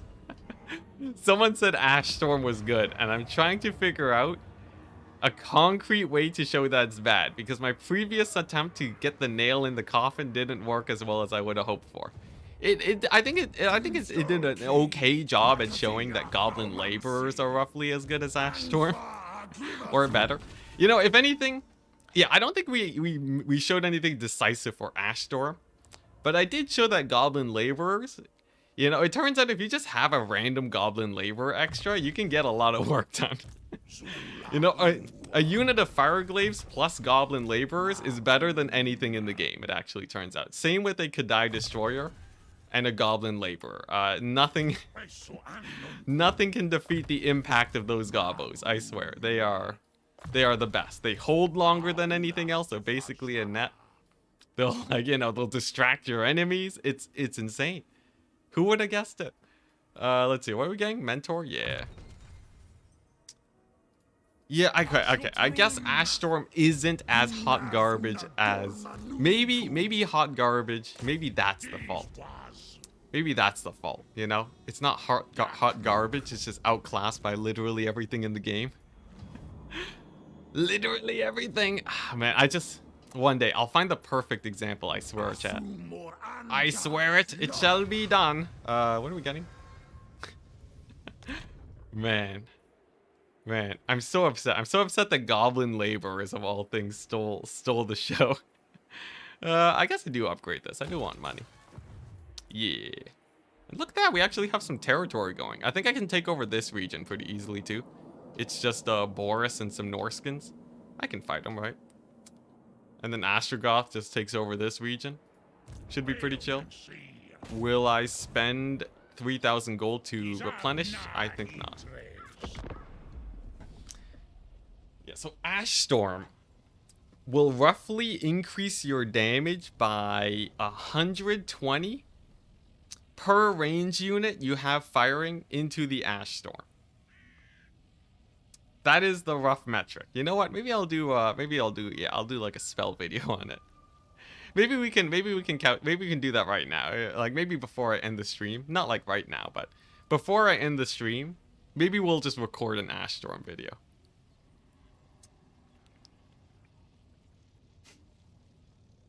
I think that'll be good. Yeah. I like it. Because then that way I can show proper comparisons to show that if I can show every situation where it's mildly outclassed, then I think we're rolling. Yeah, because what? It's 200 damage per 1,000 damage dealt, right? So we just compare that to the Spirit Leech, and then yeah, I'm liking this. All right, guys, I got a plan. Unfortunately, I won't be as riled up because my demonstrations didn't go as well as I would have hoped. But regardless, I have an idea. Also, this is kind of terrifying. Thankfully, it's mostly chaff. Do I want to march stance it to get the... Yeah, I want the garrison. If I get ambushed, we get ambushed. We'll lose a couple gobos, but that's okay. Let's go ahead and move up over here. Honestly, I think we might be in the clear. I feel like this campaign we're starting to get into a pretty solid position now. Maybe we've done it. Look at that. The Temple of Hashut. I would like to see what the late game Chaos Dwarfs actually looks like though. I'm quite excited to see if they're actually super sick or if they're more mild. Sure, let's keep upgrading this. Honestly, after you get your first province, it feels like you're pretty rich. You can actually, like, you know, I've been building up a lot of resources, but getting your first province down to just be fully built up is like kind of crazy. Do you think Chaos Dwarves are a bit overloaded right now? No, not at all. I think if you're a new player to the game, you might feel a little bit overwhelmed by the Chaos Dwarves, because there's definitely a lot going on. But I would say Chaos Dwarves as a whole feels really good as a veteran player. So I feel like it depends. But the variety is really nice. So battle versus turn where you only spell. Okay, yeah. Okay, there we go. How with this? We'll play against turn, right?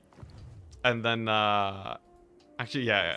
I can play multiplayer tournaments where I use Ash Storm, and then we see how it feels compared to everything else. Let's see here. Yeah, let's just pass the turn. Yeah. What's the conclusion of the Ash Storm tantrum? Okay, we got a few things. Ash Storm is a little bit better than hot garbage. I think the thing that's slowing me down, that slowed down my tantrum. Let's do some self-reflection. The thing that slowed down my tantrum. Yeah, Battlesea's wrong, alright? Battlesea doesn't play in tournaments, alright? Yeah, I think the thing is, Battlesea's a great guy. He's a great guy. I disagree with them vehemently. I love the man. He's awesome, but he's wrong. He's wrong. I can't believe it. We're gonna play, you know what? We'll play Chaos Dwarves versus Chaos Dwarves. And then we're gonna ban combos. Okay, I gotta answer the first question. The things that we learned. Ash Storm, slightly better than Hot Garbage. It does do things roughly like 300 damage to 2,000 damage at most in like the most optimal situations. And it kind of can help in single entity fights with the same damage range. We also learned that goblins are insane. Tactically, if you put a goblin in a situation in the right place, they will get you a lot more damage than any other spell in the game. Simply because they can stall units and they can pull aggro for single entity fights. Very, very impactful to have those units around. We also learned that... Actually, yeah, I think that's basically it. The things we didn't learn that much. That's why I feel so diffused right now. Ban gobos, yeah. Imagine this Ash Storm argument on a Legend stream. Yeah, that'd be jokes. Let's see here. Honestly, Legend's pretty chill though, right? Every time I see Legend, he's pretty chill. He can get angry at things, but he never like, you know. I think he's a lot more like modest about his viewpoints than what people take him for, I feel. Dang, that's gonna be painful. Like every time I see videos of him, he's always a lot more tame than I think people make him out to be. What does this bombardment do? Is it sick? So the best situation that doesn't really have another use case is Ash Storm against multiple single entities with range units. The biggest problem with that is that in multiplayer, that is never gonna be a thing. Now in single player, the thing is it could be a thing. So, you know, there is something to be considered there. But if you take over 1,000 damage on your single entities from range units in one go, right? Within the span of a few seconds, you made a misplay, right? Like there's no accepting the fact that there's no like accepting the fact that you just took thousands of damage to make Ash Storm worth it without you having made a misplay. Because you can dodge with your single entities, you can keep them out of range of the range units. Even if you are in Ash Storm, that's the biggest thing too, right? If Ash Storm was a net, then we're talking, because then you're guaranteed to get that damage. But yeah. The reason I'm so deflated though is because Ash Storm technically can get you a little bit of value. But like you know with the giant test, how it did like 1,000 damage, which was 500 damage more than the Spirit Leech. If the giant was dodging, it would have done like basically no damage. But the thing is, in campaign, if you have multiple single entities firing at a unit, Ash Storm will do better than the Curse of Hashut. So it means it's not as hot garbage as I would have thought, which pains me to say, as true as it is. What about the buff plus explosive charges versus on like Wood Elven Glaives? Yeah. So what about no buff but explosive charges on Wood Elf Glaives? Tell me that. Yeah, but you know, I think we'll make a stronger point if I'm a little bit more moderate on my stance. All right, we're not gonna say Ash Storm is hot garbage. We'll just say that it's worse than everything else, and then we leave it to the audience to say it's hot garbage, and then we're good, right? I think that's like the sick play, because I feel like, you know, YouTube chat is much more vicious than I can ever be, right? So if I just showed that something's bad, maybe we can propagate the, I forgot I had units. Maybe we can propagate it to the point where everyone says it's terrible. This is like some, you know, like engineering, like the thoughts of the people. This is great. You could argue Ash Storm isn't worth it to cast as other spells you have available. The thing is, it's like there is a very specific situation where it definitely can get you more value than these other spells, and it is against single entities. There aren't that many spells that do high single entity damage. I guess the easiest comparison though is fireballs, right? So if you fireball a hero twice, you can get roughly 800 damage on them. That's about the same cost as Ash Storm, but it'll get the damage in. The thing is you can dodge fireballs too. Manufacturing consent on Ash Storm, yeah. What's your opinion on percent damage increase? Would Ash Storm need to be a good spell? I would say 40% to 60%. I think 60% would make it a pretty good spell, because then you can actually start. It would make it one of the better options for killing infantry. I think 60% would be like, people would be like, dang. Like, you would see it in multiplayer a lot. 40%, I think you would definitely... So would you still see it at 40%? How much was it? 3 Goblin Archers on the Giant with 2 volleys got 1,000 damage. So that's 1,500 damage for good volleys. That's 1,500 damage. If you double it, they're doing 3,000 damage. 3,000 damage for 10 Winds of Magic is okay because you can make it armor piercing. I would say that would be good. You double the damage to 40%. I would say that would be acceptable, an acceptable value. Yeah, or you make it 5 Winds of Magic, which is actually the same, roughly the same. You just get more casts of it. The slow is like, you know, it's okay. It's a mild slow. But yeah, I think that would be it.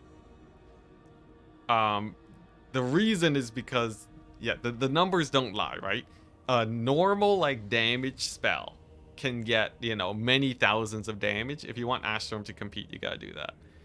And it's the same with Campaign, because you can blob up the AI, where you'll get tens of thousands of damage per cast with your damage spells.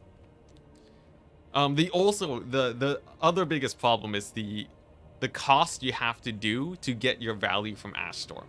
So other spells will almost guaranteed give you their cost. Ash Storm is you cast it, but you also need to have your range units firing non-stop, which is very rare. People in multiplayer, in multiplayer, they do, like, people will not let you actually shoot with your range units. That's just not a thing that happens, right? Very often. The goal, like, you know, if you're getting hit by range units in multiplayer, you're probably already losing, unless they only get like 1 or 2 volleys off. So that's kind of like the biggest point. Like, you know, imagine if you have 3 Goblin Archers shooting a Giant, you cast Ash Storm, and then someone casts Burning Head on your Goblins. Suddenly your Goblins no longer do damage. They're taking damage, and your Ash Storm value is lost, right? It's like very easy to counter, but that's too nuanced, right? That's not rant material. That's just normal, you know, that's just a normal explanation. I can't do that. I want to rage. I want to see blood. I gotta fight people IRL. Any lore, are there any lore master lore of Hashut casters? Not sure. I don't think so. Increases size and duration. Size would increase would be cool, but yeah, I'll do a video. I can record it and then just turn it into a video pretty easily. I think that'd be fun. Sick. This is actually a great, look at that. Infinite raw materials for days. Holy crap. Increased money from adjacent regions. Yeah, let's just keep upgrading this. Honestly, this army's just romping around. I feel like we're in the growth stage now, and I can just kind of take this campaign more chill. Just kind of focus on my, you know, on building up my economy and such. Yeah, Buna is a very solid spell. Buna is one of those spells that Buna's guaranteed value. So it's like the gold standard for direct damage on multi-entity units. It costs 20 Winds of Magic though, but I think it's 20 Winds of Magic, 3,000. It was either 3,000 or 4,000 damage, or somewhere in between. So quickly, someone watch my Buna video and let me know. But yeah, Fate of Buna is roughly 3,000 to 4,000 damage for 20 Winds of Magic, and it's guaranteed. You don't need supporting units to get your value. So Ash Storm would have to get you over 1,500 damage, otherwise it's probably not worth. is that's like kind of my gold standard. Can you confederate other Chaos Dwarves? You can. Through the Tower of Zara system. It costs you like 1,000 something, I believe, but you can confederate them. Unfortunately, they're all dead in this campaign. Because we're playing with Ultimate Crisis. This speaks miles about Ice Sheet. Rip Lore of Ice. Lore of Ice can get you like half a volley more. And it's relatively cheap. And it stacks with other slows. And slow stacking is way better than fire stacking. Because it multiplies on itself. So yeah, there is something to be said about Ash Storm and a slow ability, where you can basically stop a unit from moving, which I haven't explored as much. So maybe Ash Storm will be good just for the slow, because then it pseudo nets something.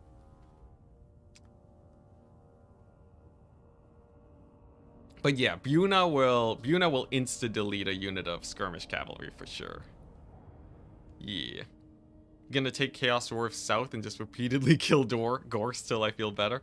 Dude, killing Gorse with fire glaives, that is pretty good. Yeah, fire glaives are by far the best unit to take Gorse out with. How'd you make Ash Storm good? I would go for a higher damage debuff. Because I think I think CA is too scared of damage buffs. The biggest example that I have is that Nakari has a ×2 damage buff on a button click, right? This is the biggest thing. So Nakari can multiply his damage by 2 on a button click, and all he has to do is sit in combat and fight. And people will look at that and think, yo, Nakari hits for like 500 damage a hit, right? He lands 3 hits, that's like 1,500 damage for free. This is true for single player. For multiplayer, everyone's always cycle charging, so you'll never, and disengaging, so you never actually land those hits on Nakari. You just never, you never get that value, right? It's the same with ranged attacks. You will never get your value off of your range units if your opponent knows what they're doing. And if you do get your value, that means that you should be winning, because that's usually your win condition. So if a 100% damage boost, imagine if Flaming Sword gave you 100% extra damage, right? You'd be like, whoa, that's insane. But then Nakari already has that, and no one's talking about how good Nakari is. That's the big thing. So yeah, I think Nakari could have a ×3 damage buff, and it still wouldn't even be, it'd be good, but it wouldn't be I think it's feared too much seeing that. Let's see, what are we looking at here? Yeah, and CA likes to have the 30% range for damage buffs, and I think that's very low. It feels very low to me. Let's see, I think we're on to our next turn. Nakari is made of paper. No, people cycle charge with all single entities. No single entity is because the thing is, right? If both players are having their single entities fight each other, someone made a mistake, right? One of them should have either avoided the fight or should be retreating right now, right? There's no world where it is the logically best decision for both players to just okay, technically there can be a world, but very often there's no, they don't want to just both have their legendary lords juking it out, right? Someone's going to be disengaging. So, if there's a Dread Saurian, you don't want to fight that, you run away. And then you don't get your buffs. What? What, Mark? Let's see here. Enticity, do you think Kadai Destroyers are underpowered? Seems to me like they lack a bit of armor. Yeah, they're a bit squishy.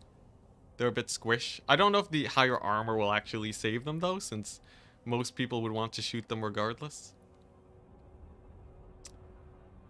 Giant monsters fighting is cool. I didn't say Flamestorm wasn't cool. I think we can all agree Flamestorm looks like one of the best abilities in the game. It's one of the coolest looking abilities, which is why I wanted to not be hot garbage. Yeah, there we go. What is this? War Machine buffs? Weird. What is this? K-Knight Assassin? I can just have a Canine Assassin. Seduction cost? Weird. There's some weird buffs going on here. What was it? I saw an item that gave leadership debuffs to the region. Breath of Hatred. 2 uses. Dang. That's pretty sick. Yeah, I'll replace a gem with that. I love minus leadership. Nakari made of paper? Oh. I see. That was more for the... Oh, I see. For the 2 giant monsters shouldn't be fighting part? Alright, alright. You got me there. Oh, I have no war machines. Whatever. Yeah. But yeah, I'll throw a video together that I think will have all my thoughts in a nice bundle. We'll get there. We'll get there. Let's see here. Are there Skaven? Are there Skaven about? Oh, no. I did raise this earlier, so I guess they never recolonized. Might as well occupy it then. Do I want more units? Not quite yet. We'll wait, and I'll just continue to upgrade my settlements. Looking good. Looking good. Honestly, AI kind of let up. Like, Karakadrin kind of showed up here, and then they just ignored me. It's kind of weird feeling. It's weird not getting mobbed by, like... Actually, yeah, I guess they did change the AI anti-player bias. Because before, these guys, the Black Pyramid would go all the way up north to fight me when I was playing France, right? Yeah, 100% the AI is just not aggressive anymore. Dang it. It's gonna mean it's gonna, you know, you're not gonna get attacked by random enemies anymore, but it means, well, we'll see, we'll see. I might just get run over at some point, but it might also be because my armies are quite strong and the AI doesn't want to fight them. We'll see. Passive aggressive dwarves, yeah.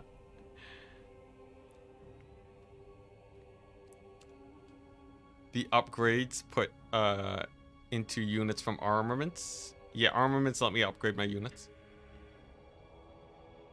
Ah, that's what, yeah, the number on the unit card. Yeah, I'm like reading chat backwards. Yeah, there you go. And gaslighting us into thinking it's Flamestorm. Oh yeah, Ash Storm. There you go. Do you recall if they removed the AP damage on Hell Scourges? I think they did for a time, but they changed it to like poison, if I recall now. France is alive, I know, right? It's because of the dwarves. Is he allied with the dwarven endgame? Would be quite terrifying.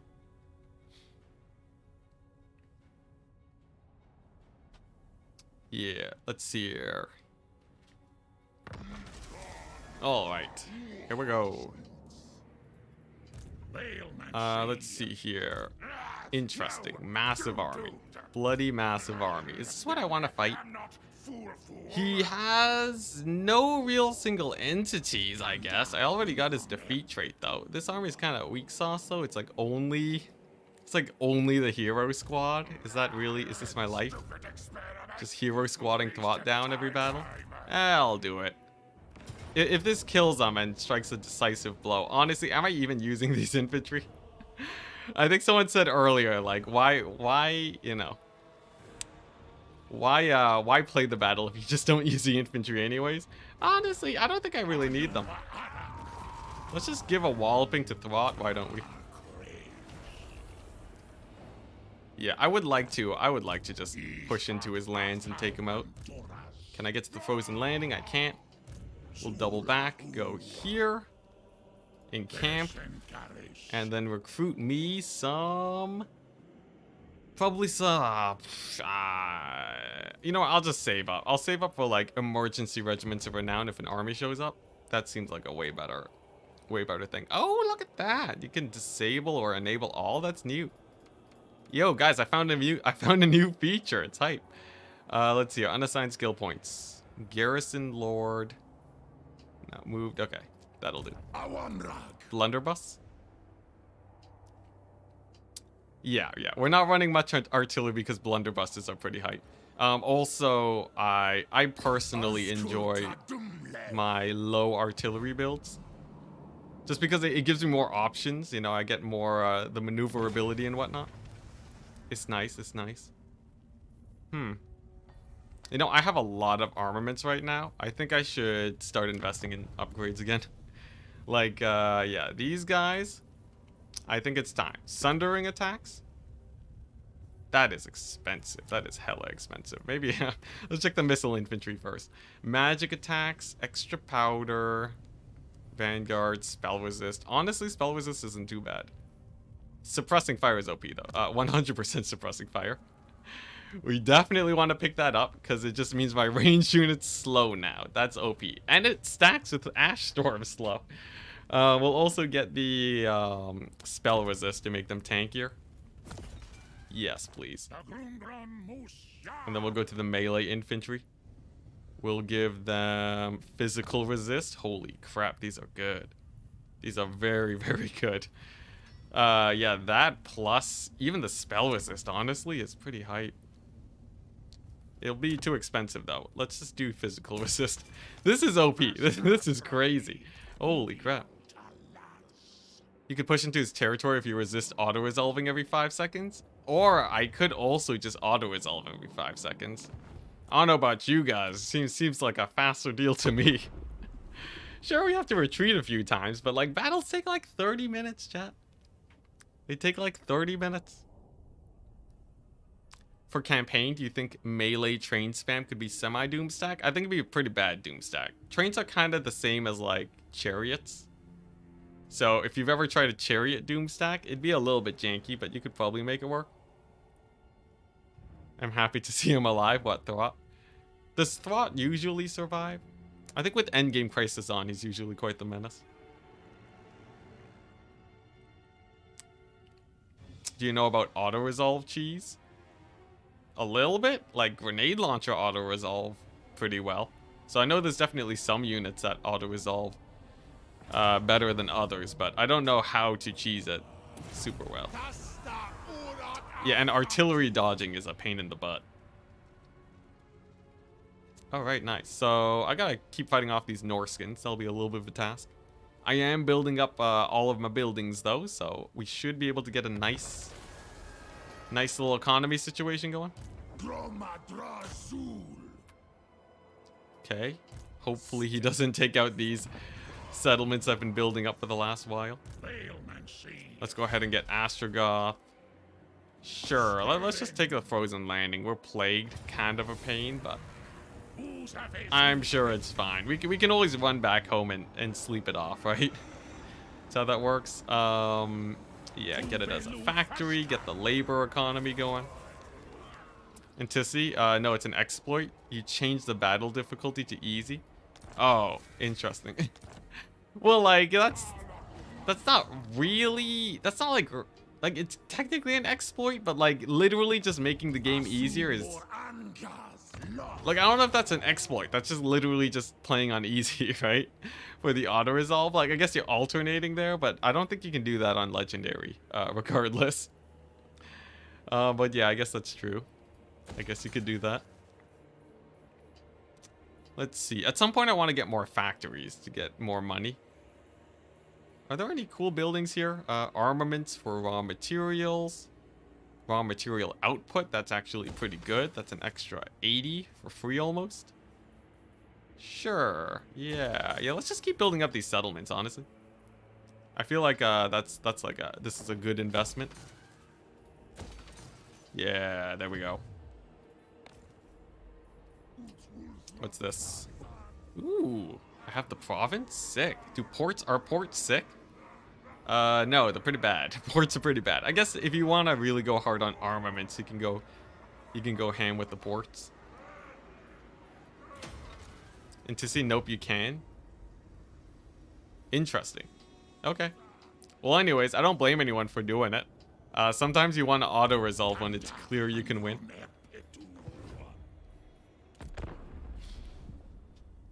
They really need to fix the enemy artillery dodging in PvP. It depends on your stance. Dang it. I think I lost one of those built up settlements.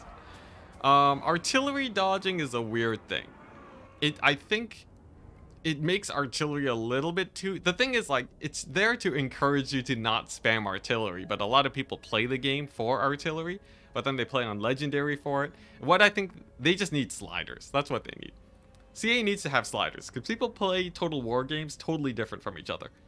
Some people like the difficulty of legendary and exploiting their way to victory. Some people like playing normally to victory. Some people just like seeing artillery shoot while being on the hardest difficulty. So like you gotta, you know, if you had sliders, you can make it work. And the people who want to play on the hardest mode with all the setbacks can just push the sliders up. That's really all we need, I think. And like hide it behind a special option so new players don't have to get overwhelmed by all the options. You know, you have some defaults and then it's kind of like, you know, the graphic settings, right? If they just had like 4 options for graphic settings, I don't know if that'd be maybe that'd be a good thing. I don't know. But regardless, I think sliders is the way to go. Success. Another 1 battle. Let's retake it as a factory. I'm spamming factories for influence, by the way. Yeah, I know you're not choosing unwinnable battles. I'm just saying this is a common thing for like many other people. They just want to play the game differently. Okay, Astrogoth's army's kind of getting all janky here right now. I think Astrogoth kind of got, I don't know, he's kind of out of position now. I mean, I feel like Astrogoth, like this army should be fighting Throt, right? This one goes down south, Astrogoth cleans up north. The stronger army should definitely be over here. Or I just transfer some units. Hey, yeah, I'll probably transfer some units, why not? In the meantime, this needs a, let's see here. Gormandy Mountains. I need to transfer some labor there, so... I need to transfer some labor there to build my... There we go. To build that garrison up. Yeah, Chaos Dwarves are great for this. You just click the button and it's done. This will hopefully be strong enough for Throt, or at least it'll trade him down where you can't keep rampaging through my lands.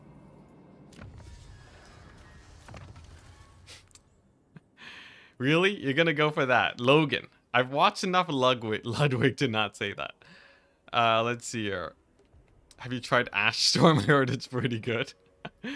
Oh my gosh. Well, okay. Here we go. I think, what's it? We've been streaming for a while today. It's 3 o'clock. Rip my settlement. I think we're gonna end off today with an Ash Storm analysis. All right. How does that sound, chat? And then I can go ahead and then call it a day. One of the things I'm going to try doing is recording my videos on stream rather than recording my videos independently, just to kind of streamline my just to streamline my creation process. We need Tariff to make a video about it. Whatever he posts will become the consensus. Regardless of everything, that will be true. Alrighty, here we go. And by the way, fun thing. On Monday, guys, we're going to be doing head-to-head with Battlesea. Should be quite fun. Alright, nice. Come on. Come on, you got this loading. I have a mod that might be lagging it, though I'm not sure if it's just base game lag. Alright, here we go. Let's talk about Ash Storm, guys. Let's do an actual proper analysis of this spell. Give chat a chance to ruin my footage? Yeah, no, go ham. Go ham in chat. Just nothing obscene, alright? But, you know, here we go. Alright. Ash Storm, people. So this has been a discussion. This has been a discussion on stream. Is this spell actually a good spell or not? It's 25% speed reduction. Weakness to fire. You can overcast it to make it a little bit longer. If you don't mind, would you check Hell Scourge AP split? Sure, I'll do that real quick. I'm pretty sure it's they have armor piercing now, yeah. So is Ash Storm a good spell? Is what we're looking at here. I think the vanilla, we'll test out vanilla cast of it. It's 10 winds of magic for 20% fire weakness damage. We're going to first see how much damage it does. If we go ahead and make an army of, let's say, you know, if we get like 3 goblins, right? And we get a unit, let's see, where's it at? If we get a Chaos Giant, here we go. If we get a Chaos Giant over here. This is the baseline, people. Not for 10 wins. You're already, come on, we got a video to record here. Yeah, much like the grill relic. All right, so we put it up against a giant, and we can actually calculate exactly how much damage you can expect from this thing. So if we go ahead and get a single volley of range units, right? These guys are fire damage gobos.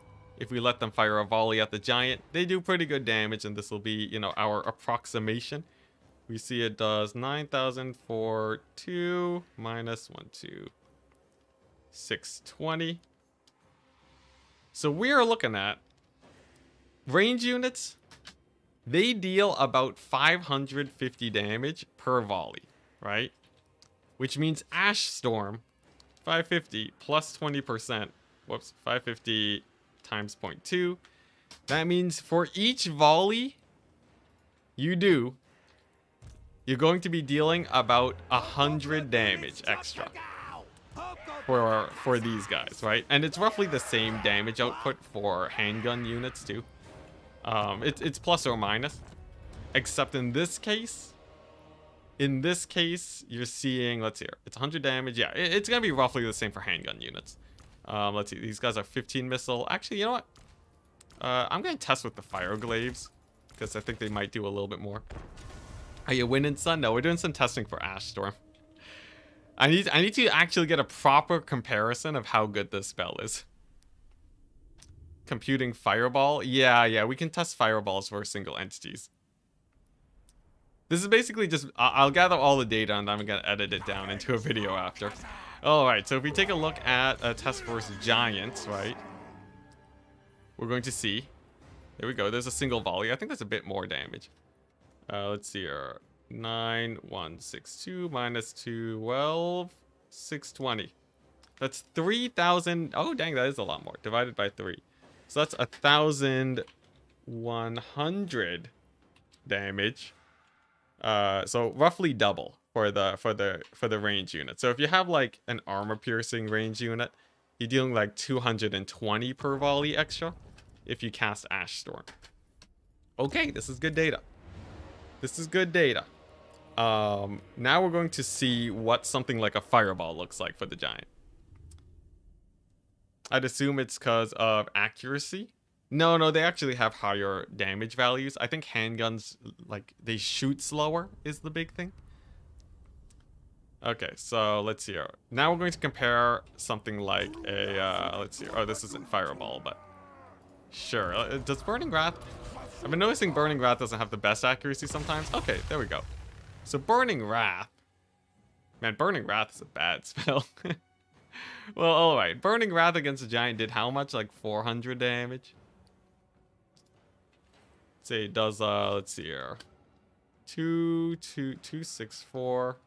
Dang, Burning Wrath is pretty weak sauce. Minus 620. Okay, so I guess the giants have missile resist now, so it's slightly affecting the thing, but a lot of single entities have fire resist. So that's like 3, 5, 6. Okay. Titled the video, I was wrong. Never. I will never do that. Yeah, so fireballing the giant isn't super duper worth it. Let's take a actual fireball caster and a spirit leech caster. So there we go. Fireball caster, spirit leech guy. Actually, spirit leech we can just hard calculate the value, right? Fireball wins hands down. I think fireball's pretty good because of the passive, but it's not like it's just 20%. It's only 20%.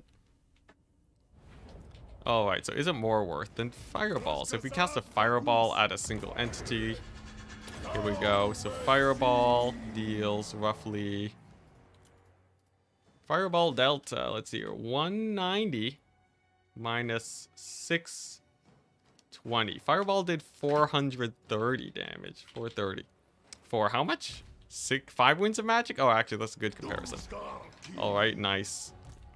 And then if we Spirit Leech this bad boy for 8 winds of magic, that'll be... Oh, crap, they shot. Here we go, let's get the Spirit Leech. We gotta get our numbers, alright. So, 430 Fireball. Actually, you know what I should do? I should do a... Let's see here, text. Yeah, here we go. Text. There we go, nice. That's massive, bloody massive text. Text transform gradient. Left. Where is the size? Select font. There we go. Oh, that's tiny. Let's make it 20, size 20. That's still hella tiny. Why are all the fonts so small? Okay, sure, here we go. That'll do. Okay, so we do Fireball is like 430 damage, right? Ash Storm is like 110 to 220 per volley. Nice, it's just rolling off there. Here, we'll put it here. You could also get the missile damage. Oh yeah, that's true. The missile damage. Missile damage is well, actually no, we already calculated that. Yeah. So there we go. So there's that. If we cast Spirit Leech, how much damage are we looking at? Are you planning to get Gordas? I would like to get Gordas at some point. Yeah. Though I'll need to get the funds to actually get an extra army. Dang, Spirit Leech not bad. 12 620 minus 11956. So we're looking at 600 damage. 664 for Leech. Nice. So let's copy that. Here we go. All right. Nice. So right now, what we're looking at, right? Fireball compared to Ash Storm is so the modified number for Fireball is multiplied by 2. Fireball gets you 860 damage per per 10 winds of magic. Ash Storm is 100 to 220. And Spirit Leech is, let's see here, divide by 8 times 10. Spirit Leech is 830 per 10 winds of magic.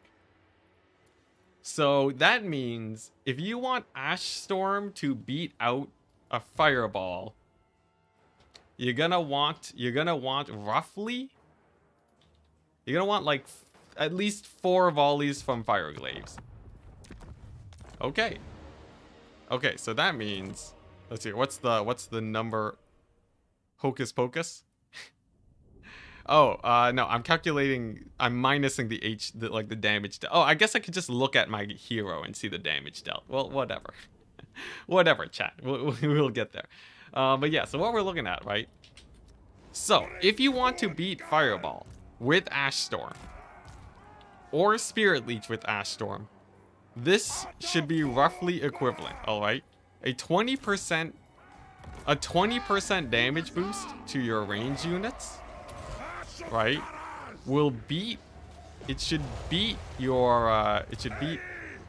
other, like, you know, single target spells if you do something like this, right? So if you do that, and is the giant gonna get out?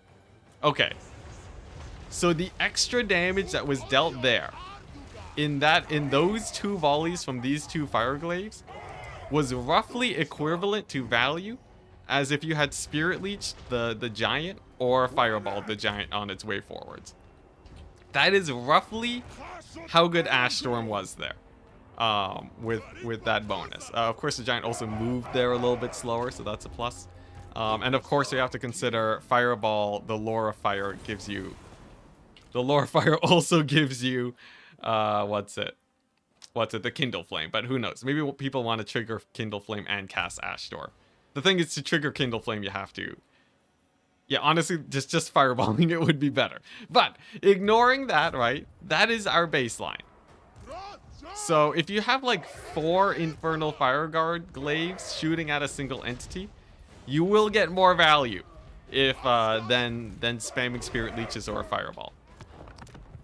And it should be the same for it should be the same for infantry, right? Yeah, it'll be roughly the same for infantry. Maybe a little bit more value because no missile resist. But if we take a look at infantry, if we take a unit of, let's say, let's see here, like an optimal situation is like this, and you're going to use like, let's see here, what's like do Chaos Dwarfs have a good spell? You can get two volleys off in 15 seconds.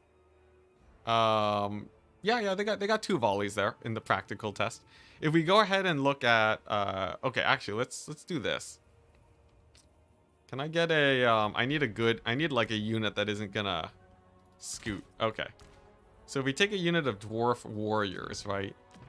And we take a unit, like something like Searing Doom, let's say. Searing Doom's an okay spell.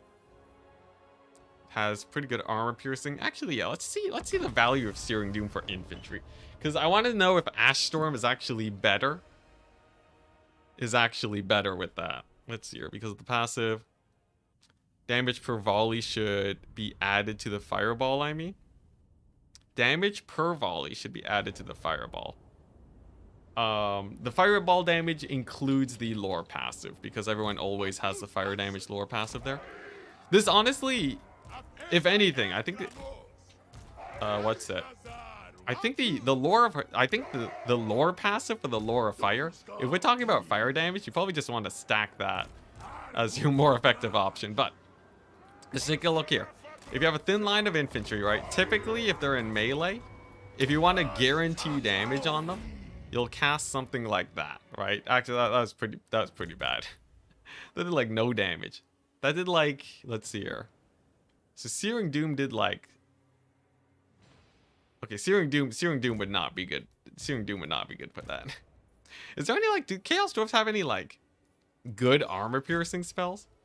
Because maybe you're just using Ash Storm as an armor piercing damage amplification. If you're using 4 Fireglaves to shoot 1 entity, doesn't that mean the entity has 3 other units that are not getting shot? Doesn't that mean the enemy has 3 other units that are not getting shot? Just, like technically, but focus fire is just better. It's just a good strategy. Just because you're not shooting other stuff. Like you want to shoot at the most important target, regardless. And usually you just like, you know, you slam down the Ash Storm on whatever you want to focus fire. Let's see here. So if we take, what's like a good spell? Also, Chaos Dwarfs do have Final Transmutation. That'll be an interesting comparison, but what about Piercing Bolts of Burning? Okay, for 11 Winds of Magic, sure. Sure. Like this, I'm looking for multiplayer stuff. Like what are people going to use in multiplayer? If they go for, let's see here. So like one way you can think of it is if you try to farm the Kindle Flame passive for 15 seconds as much as possible. Yeah, guaranteed damage. Usually most people look for guaranteed damage, so that's what I'm mostly looking for. What is going to be like the best? What is like the best thing? Actually, you know what? Plague of Rust is a really interesting one. I wonder. So, a Chaos Giant. If you take a look at, actually, even if you take a look at a warrior, a Chaos Warrior unit, right? Plague of Rust is, I think Plague of Rust might be better, except for the fact that it doesn't have Kindle Flame passive. Yeah, actually, you know, Plague of Rust minus 30 is like pretty hype. Like, take a look at. I just want to show you this off real quick. This won't be like a super apt comparison, but like, let's see here. Let's do this. Let's take two of these guys, and then one of them will have Plague of Rust Overcast, and the other one will do Ash Storm. Obviously, Ash Storm is AoE, but usually you're focus firing anyways. The Plague of Rust do more damage than Ash Storm. I'll show you against armor targets. It should It should. I'm pretty sure it does. But we'll see. We'll see. This will actually be a pretty fun comparison. All right, so let's do a quick test with Ash Storm versus Plague of Rust. Let's see here. Let's do a proper test here. So we got these guys. We move them up. Target fire. And then we'll throw down the Ash Storm over here. Ah, crap. Come on, get the Plague of Rust. Get the Plague of Rust. I'll do a normal cast of Plague of Rust. There we go. Yeah, so if I just cast Plague of Rust here versus Ash Storm, you can see Plague of Rust is 4 wins. This is a normal cast Plague of Rust. Okay, actually, this is huge. All right. All right, look at that. Plague of Rust, normal cast for Goblin Archers on Chaos Warriors. So for when it comes to armor, definitely better. Can we test with Giants? Because now okay. This is actually, if you want like a sick debuff spell to focus fire something down, this might be it. Although Ash Storm, of course, it has other effects, but let's see here. Yeah, if we have like Giants here, right? I'm pretty sure Plague of Rust is just like massive. I remember when it comes to low armor piercing damage, Plague of Rust is actually huge. It's actually very popular. I think Plague of Rust is one of like the best debuff spells. Because it also lasts a decent amount of time too. Alright, so Plague of Rust synergy or Ash Storm synergy. Giants test. Let's take a look. We go over here. And if I go ahead and do something like this, nice. So I have my Winds of Magic now. Okay. So we're going to cast Ash Storm over here. And target fire and target fire. And then we're gonna overcast Plague of Rust. So these Giants generally take a lot of damage from archers anyways. These guys are 1 volley behind. If we take a look at this. Equal number of volleys. The Giant is slightly closer. Plague of Rust overcast will beat out Ash Storm when it comes to fire damage. So if we're talking focus firing a single entity, if it has any amount of armor, you would rather cast Plague of Rust than Ash Storm. Okay. I think that's pretty clear. Yeah, you know what? I wonder if it's the same for handguns actually.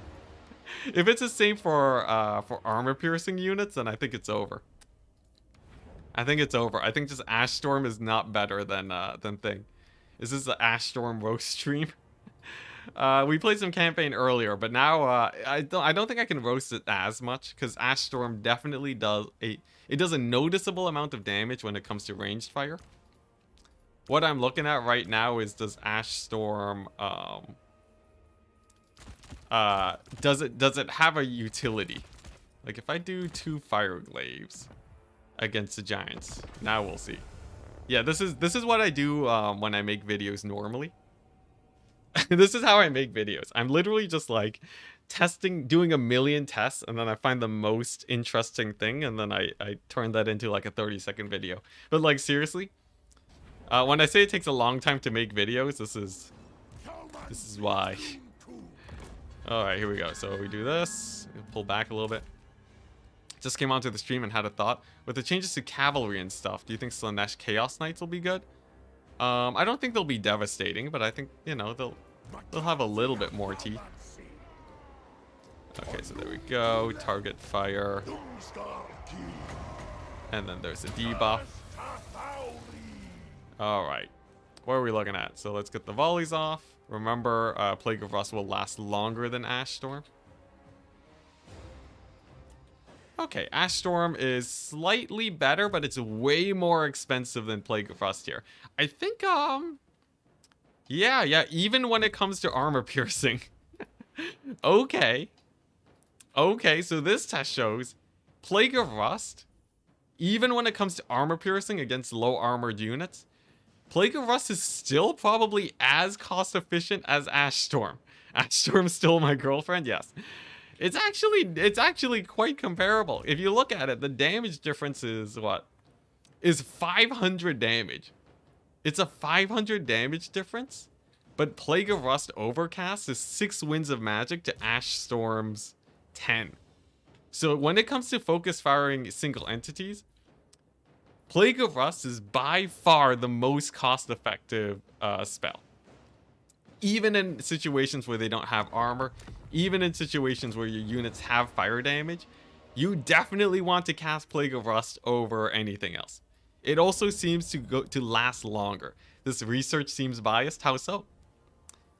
Give me the situation where Ash Storm is better. I saw people say it with many single entities fighting, but I'm pretty sure Final Transmutation will be better there too. Ash Storm is a 25% slow for 10 Winds of Magic compared to the lower fire passive. The 25% slow. The 25% slow is probably one of the higher opportunity things for Ash Storm. Here's something interesting about that though. I want to show you guys something. For people who love talking about them slows, alright? That's true. This research seems biased. You blatantly prefer better spells than Ash Storm. That's hilarious. Alright, here's the fun thing about slow guys. There's a weird effect too. So let's take Ash Storm versus other spells, alright? Versus like Vortex spells when it comes to slows. Because the thing is, people generally don't usually notice this part. So if we go ahead and we cast Ash Storm over here, you'll notice this unit is going to make it to me a little bit. It's going to take them a little bit longer to get to me than this unit over here. And in this case, you might not have actually noticed that difference. You might not have actually noticed that difference because it's actually quite minor. Oh, whoopsies. Whoopsies. Was I trying to make Ash Storm look like it actually had an impact? Here's the thing. If you actually cast a damage spell, it has a kind of pseudo slow effect. Because you see units actually get knocked back. And these guys are going to make it to the front line much slower than these guys, where they kind of all collapse in at the same time. Oh, whoopsies. Whoopsies. Did the Ash Storm guys kind of just, was that kind of, maybe we just, here, let's give Ash Storm a second try. Let's give it a second try real quick. Literally made no difference. I don't know, you know, people say 25%, you know. It's a decent distance. Yeah. Let's actually, can you actually notice the difference of Ash Storm slow with your eyeballs? Now, it stacks with slows. I'll have to see what on the Chaos Dwarf roster actually has. You know, what actually has better slowing effects. Because slow stacking is an actual legitimate strategy. Okay, so let's try again. Right? The problem that I see when it comes to slowing effects that are just like, you know, generic slowing effects. If we cast Ash Storm here, right? We'll get yeah, there we go. Basically the full duration of it. If you compare it to spells like Gehenna's Golden Hounds, right? And we pick this up for 8 Winds of Magic, and we just cast it here in front of the unit. This will both disrupt the formation, and it will also deal damage at the same time. You can see it also pushes them back like that. This will do damage and have roughly the same effect as Ash Storm for a lower price point. You'll see they've taken more damage, of course, because of the Hounds, right? In fact, we can even calculate it here. They've taken an extra 400 damage because of that. Ash Storm only let these guys fire twice, which is also 400 damage. Which means damage-wise it's the same, slow-wise it's the same.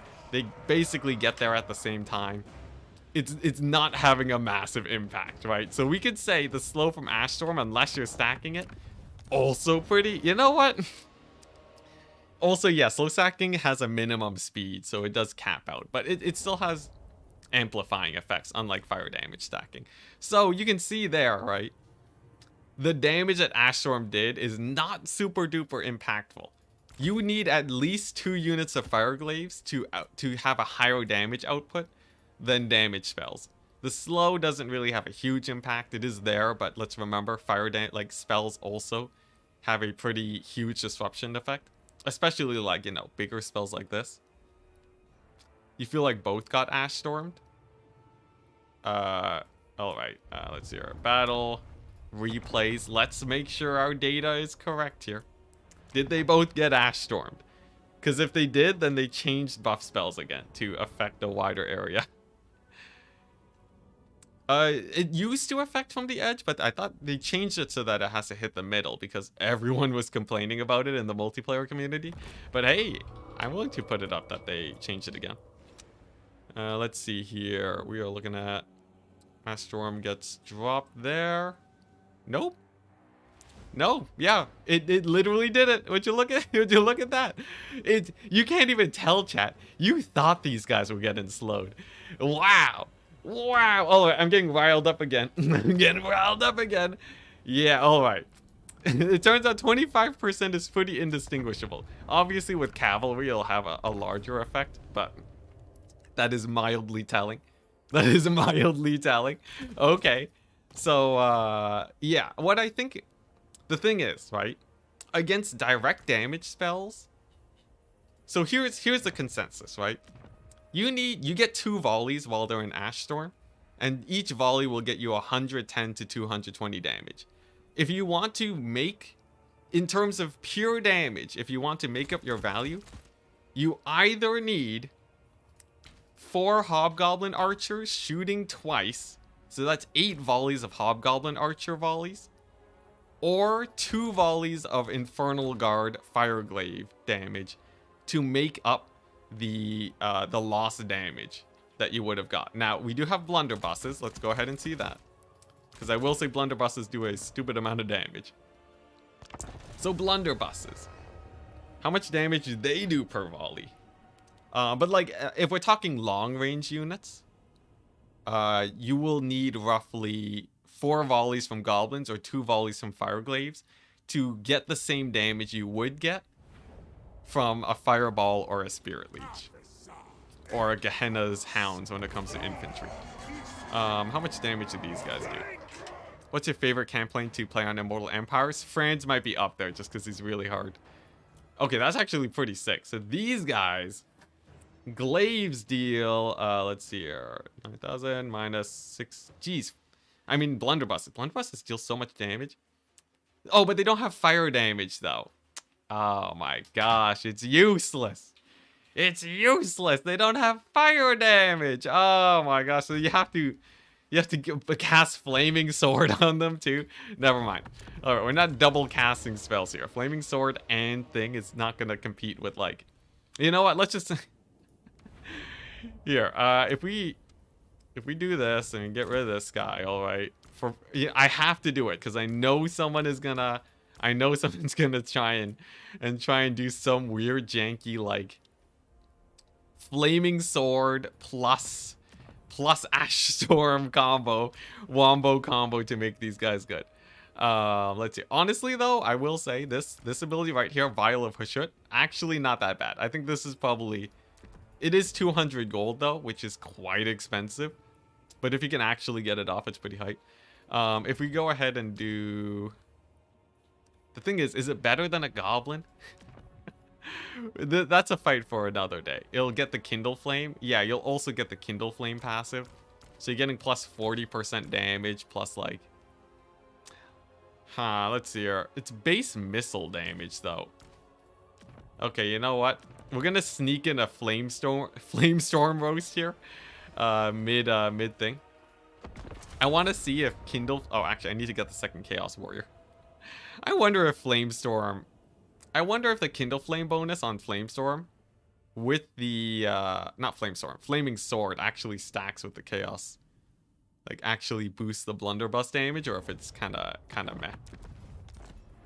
And to see, are you the Prince and Emperor School of Franz superiority? I don't think so. I think there's probably people that play Franz better than me. I wish I could be, though. What's the standard damage per Winds of Magic? Since Warhammer 3, it's kind of been fudged around. But the standard, I would say, is Fate of Buna, that people use pretty often. I think it's like 3,500 damage for 22 Winds of Magic. So you want to get at least 160 damage per Winds of Magic to break even with, like, the bare bones spells. But there's spells that will do, like, you know, way more than that. Alright, here we go. Alt, and then there we go. And then if I cast... Let's see here, let's go there. We cast Flaming Sword of Ruin on these guys. There we go. And is Flaming Sword of Ruin good?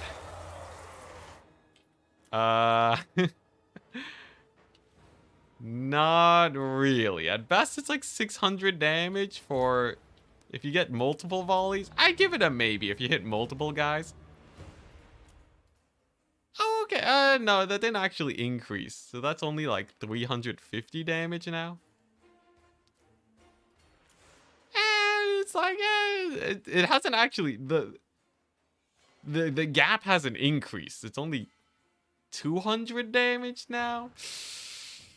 I'd give it a probably not. I'd give it a probably not. Flaming Sword, if you cast it on 2 blunderbusses, you'd get like... I guess if you have... If you went to... I think if you do want to go a mass range build on Chaos Dwarves, you could run Flaming Sword if it's like, you know, to deal with your armored units. Armored units are pretty hard to deal with, but... I'd give it like a hard maybe. I'd give it a hard maybe. Would it be worth tussing if they route before reaching the line? Routing is a very RNG heavy thing.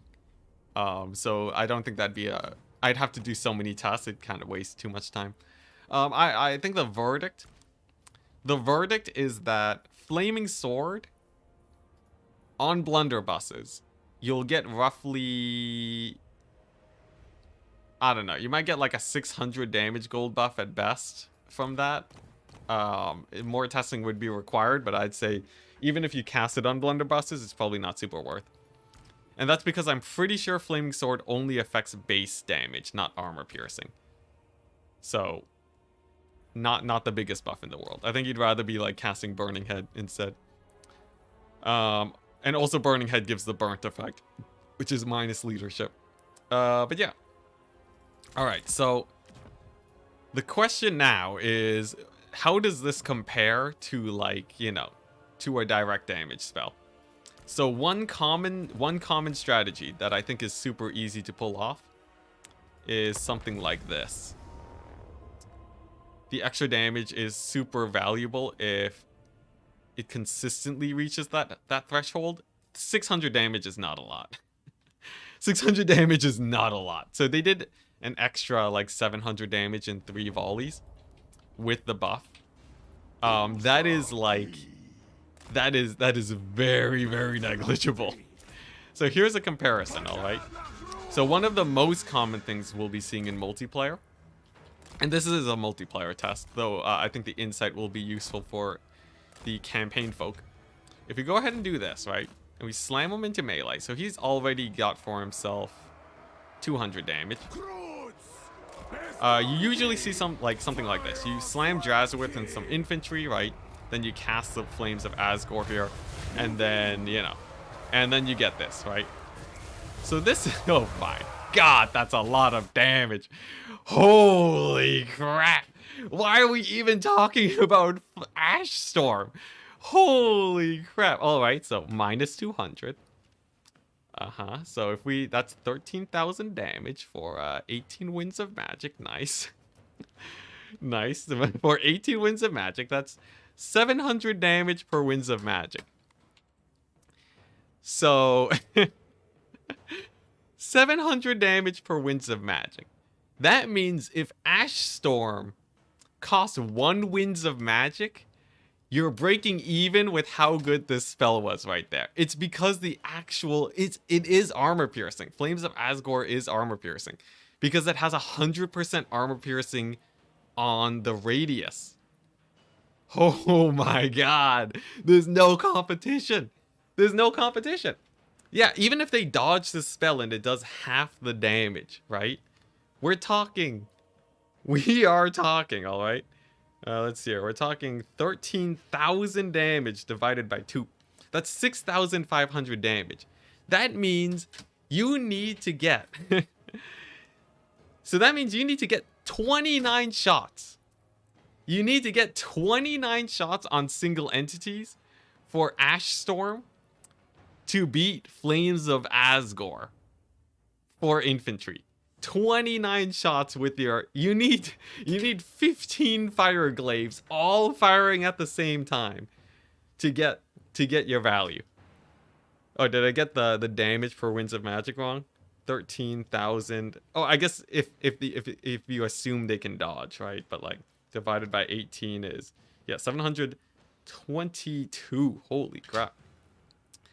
And remember, we also showed earlier. Yeah, I think it's over, guys. I think it's over because if we also say the but single entities thing, we also showed that in terms of raw damage, if we take 2 fire glaives and then we have 2 let's see, if we have 2 chaos sorcerer lords here, right? Let's see. Like, you know, we'll sub them in for like these guys. Cuz the test is the same. Lore of metal, if you want something to kill single entities, here's the last thing. Just get 15 fire glaives easy. Yeah, no, that smells really good for 18 Winds of Magic. This is what I mean. And here's the crazy part too. Even if you have fire glaives that already come jam-packed with fire damage, right? And we're gonna put them up against Chaos Warriors, right?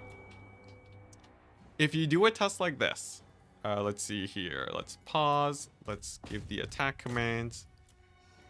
As long as my earlier test was consistent. Oh, crap. Screwed up my Plague of Rust. You know what? Let's normal cast it. So here's Ash Storm versus Plague of Rust, alright? Plague of Rust lasts a whack load of time, 44 seconds, right? And if you compare it... Oh, crap. My hero's got in the mix. If you compare it, it was pretty close towards the last moment there. But that was a 4 Winds of Magic spell, right? So for 4 Winds of Magic, minus 30 armor will have roughly the same effect as Ash Storm. Assuming that the slow isn't super effective. But this is 4 Winds of Magic. So if you like, you know, if you turn that, you know, with our test with the Chaos Giant earlier, it is crazy good. And this is not even, like, this is armor-piercing fire glaives against, you know, against high armored units. If we want to talk, like, you know, if we really want to put this to bed, Ash Storm versus you know, goblins, like, this is a situation where you actually would want to use this is a situation where you would actually want to use Plague of Rust, and you would probably want to use Ash Storm here too. Plague of Rust for 6 Winds of Magic, a minus 60 armor debuff on these giants is gonna be disgusting. Let me just show this real quick. All right, I need I need 16 Winds of Magic to show this off. Yeah, not all debuffs are made equal. I think this will be the craziest part. So if we go here and let the giants kind of just, you know, wander up. There we go. We have our Winds of Magic now. All right.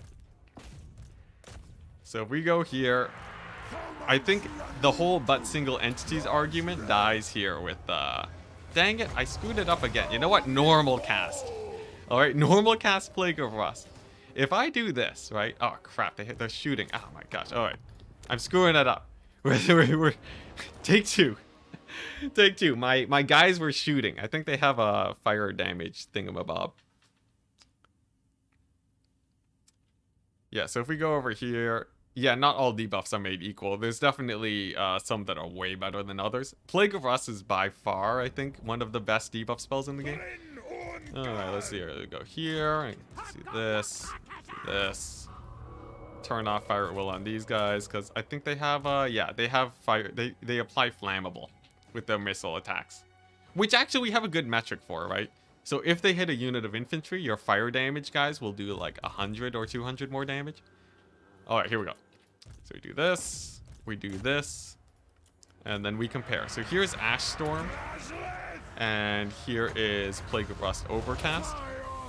If we just take a look at the damage difference here, it's already noticeable. I don't even need to hover these units for you to see the damage. But, you know, in all fairness, let's have multiple volleys, right? As we did earlier. If we take a look at this It's a 1,500 damage difference, and you save 4 Winds of Magic, and the buff is still going.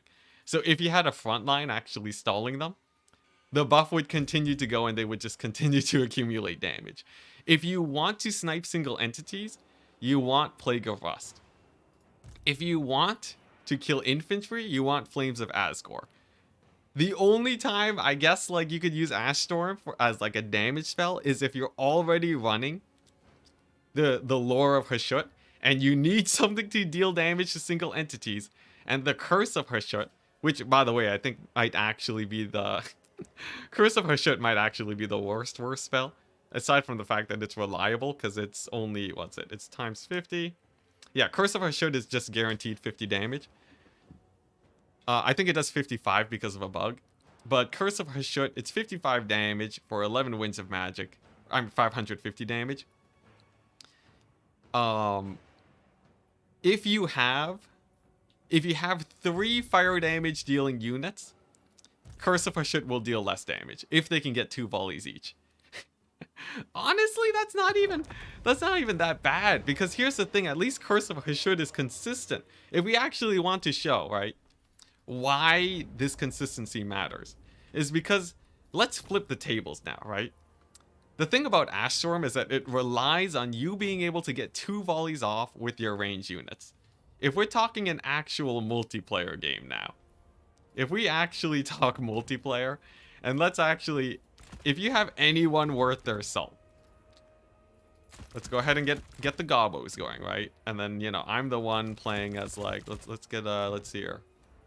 So he's gonna have Ash Storm, right? So Lore of Hashut, you get Ash Storm, and then none of these abilities, and then I'm going to have a giant. Here's the biggest problem with Ash Storm, and oh, I need to play as Chaos. Chaos. Let's get the giant. Let's get a caster. Here's like, you know, this is fairly common. This is the biggest problem with Ash Storm that I think no one actually takes into account, because now we actually have the damage numbers, right? 220 extra damage per volley of Fireglaves, 110 extra damage per volley of Goblins. Let's see how many volleys can actually connect with my giant if he goes ahead and casts Ash Storm on me. Alright, and hopefully he does. Hopefully he does. Come on. Come on, get there, buddy. Get there, buddy. You know what? It doesn't even matter. Here's the problem, right? Here's the problem. If he casts Ash Storm, imagine, the AI's not going to cooperate, but imagine he casts Ash Storm here, and then someone does this. What are you gonna do? What are you gonna do about this? Not to mention, by the way, Burning Head, same cost as Ash Storm, by the way. Routes off literally the entire front line. They did 1,000 damage, right? If he casts Ash Storm, now he casts Ash Storm, what about? If he had cast Ash Storm there, even if it gave like 300 damage, that's not gonna reach your, it's not gonna reach your damage threshold to make it worth it, right? There's so much counterplay to it that I think it's actually impossible to hit those bare minimum thresholds to get it off. The only situation I could see is if you had a net, or if you're shooting at infantry. And we already established that shooting at infantry is decent, but it's not going to beat something like this menace of a spell. This bad boy right here, Flames of Asgore, it's not going to give you 13,000 damage. So is Ash Storm good? Definitely not. Definitely not. Burning Head is just gonna kill everything, right? Killing chaff is like super duper important. You already have a great, beyond good armor piercing anti-infantry spell in the Flames of Asgore. You already have Plague of Rust, which is much cheaper and infinitely better at sniping single entities when you can actually hit them with your missiles. And you already have Final Transmutation for melee fights. You know, like if we, let's see here. If we do, you know, because I know people are going to bring this up, so we might as well, you know, execute this bad boy. If we go ahead and we go to, let's see here, unit, if we go to large armies, you know, unit caps, right? So I will have, here we go. He will have the final transmutation, right? Here we go. Maybe this will make a big difference. Let's turn this off. He will have two. Maybe this will make a difference. So we have oh, actually the problem is that. Actually, you know what? Let's try this. So he'll have final transmutation. I'll have Ash Storm, right? It's 20% extra damage versus final transmutation, which is what? It's 35. No, it's 8 seconds. Okay, final transmutation is kind of whack. 8 times 50, 400 damage. So Ash Storm needs to beat. Actually, I know maybe this is it. I think maybe if it's multiple single entities and we don't have shooting, this might be it, guys. If you have a massive blob of single entities with fire damage, this may be the only application of Ash Storm. I'm convinced Ash Storm is the best. You know what? This might be it. This might actually be it. If we do this, it's such a janky test because the AI has like their own general here. But we can do this, right? Ash Storm lasts for 30. Come on, don't shoot my Kadai. You know, he can shoot my Kadai. I won't shoot his Kadai. So here's the thing, right? Kadai Destroyer.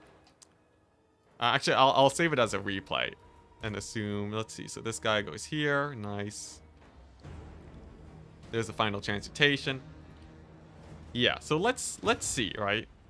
So obviously my Kadai, he's behind on HP here because he got debuffed like crazy. But we get a baseline value of damage on an enemy Kadai Destroyer. So if we go ahead and go to the replay real quick, then we can see how much of an effect Ash Storm will have and if it competes with something like Final Transmutation. We go to replays, we go to the autosave. This is it, people. Use Ash Storm once your range is already routed. That's what the AI did. That's true. AI is pretty good.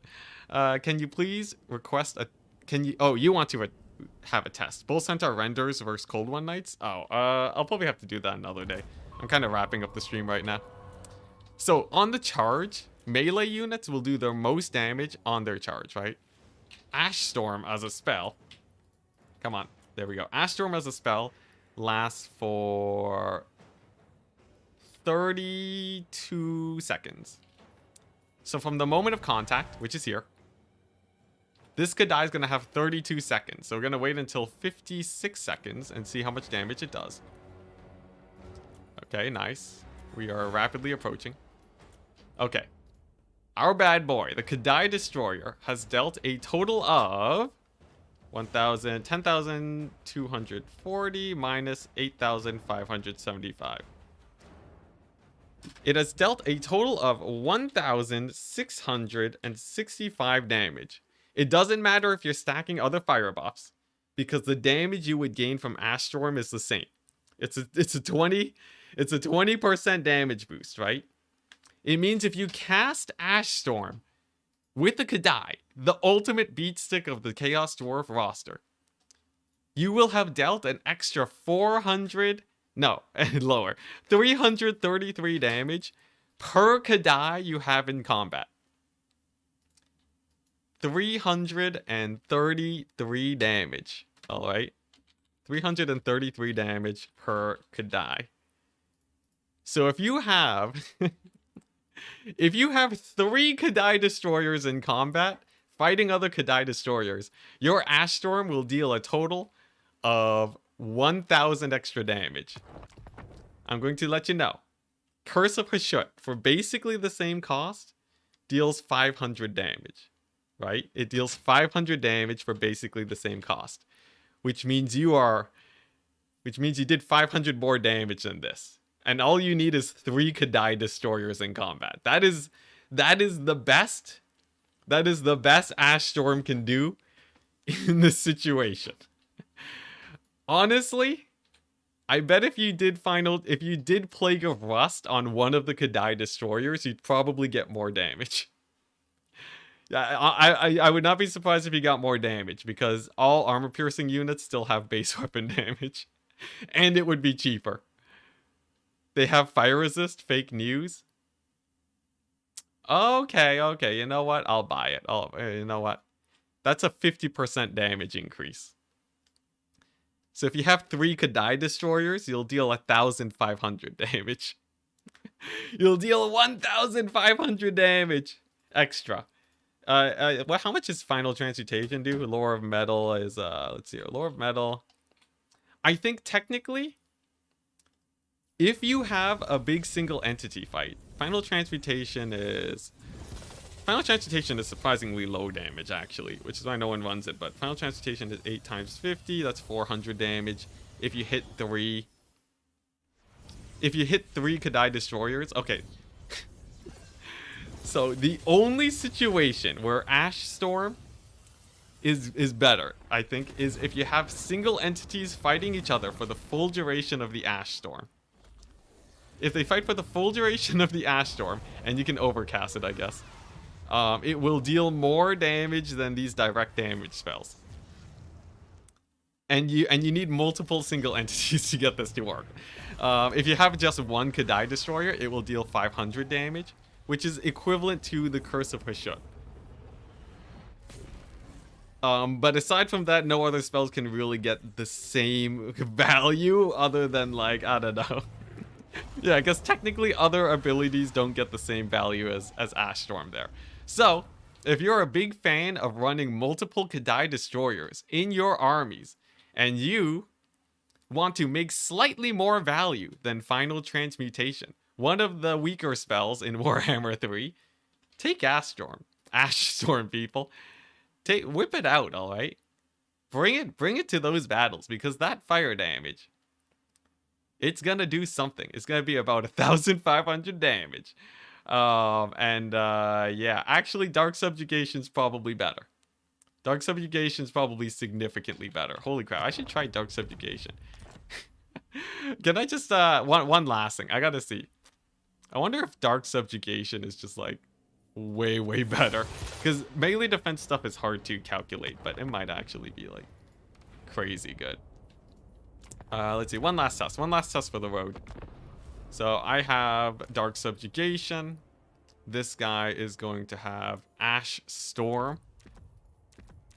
And will it work in a single entity only duel?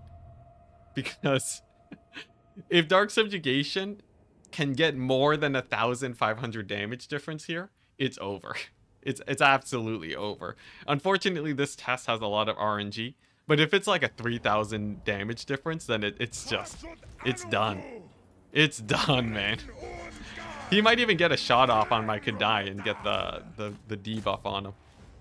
Alright, how long does this debuff last? It's 17 seconds. That's honestly pretty bad. Here we go. There's the Dark Subjugation. There's the Ash Storm. Oh, it's a close one. Hey, okay, no, we're good, guys, we're good. Yeah, okay, so Ash Storm better than Dark Subjugation. We did it, guys. You know, if there's any solace to be found in the testing today, test with the Iron Drakes. Sure, I'll do a quick test if the blasting charges have anything, but yeah, if it's any solace, guys, if there's one thing that might be worse than Ash Storm, it's Dark Subjugation. The other debuff spells. 17 seconds is basically no time at all. Also, I love how my Kadai still won despite him casting Ash Sword. Yeah, no, guys, it's over. It's over. Yeah, you know, there's one last test. I'll put this earlier. In the recording just to really hammer home. Let's see. I know people talk about these guys, Infernal Ironsworn, right? They like to bring up that Infernal Ironsworn with Ash Storm is a very high DPS option. And it is. It is a very high DPS option. And the last meme I want to show you guys today. Yeah, you left on the Ash Storm argument and return on it. And there will be a video posted on it tomorrow. It never ends. RNG greater than Ash Storm? I know. Yeah, and the last thing that I want to show for people that bring up very expensive, powerful units to amplify the effect of Ash Storm. If we just take a quick look here. If we take a quick look-see, right? on this situation right here, where we use Ash Storm on the Longbeard unit with extremely high DPS, it turns out that your DPS is going to be pretty good regardless, alright? It doesn't matter that much. And we're not gonna... This is ignoring the fact that Flames of Asgore is already insane, alright? It doesn't matter. It doesn't matter that I cast a 10 Winds of Magic spell. I cast 10 Winds of Magic to deal an extra 600 damage. I might as well have cast Curse of Hushut there. That's how little Ash Storm did. It was basically just that, alright? So, for anyone who wants to keep throwing gold at the problem and hoping that it's going to make a difference, 20% is going to be 20% regardless of what you do. Yeah. Alright. Case closed, guys. Case closed. Bring a unit of Goblin Laborers. It'll deal more damage than Ash Storm. Stream's over, guys. The testing is done. And I thank you very much for watching. Alright. I think we did. I think we gave it a fair shot. I think we gave it a fair shot, but my mind has changed. Ash Storm is not hot garbage. Dark Subjugation? Who made this spell? Who made this spell? It's 17 seconds for melee defense difference. That actually won't even have an effect in combat. That is one attack from a single entity. Even if that gives your Kadai Destroyer 2 extra free hits, well, I guess that would be 1,000 damage, but it's not going to do that. Alright. Peace out, guys. Have a wonderful day. It's been great. No hard feelings to anyone who thinks Ash Storm is good. I just know you're wrong. I know in my heart of hearts that you are wrong. Unless someone finds a suppression like this. This plus Ash Storm, maybe. Granite Guard Ash Storm, hard maybe on that. But otherwise, Flames of Asgore for the win. And I will see you guys on Monday. Peace out.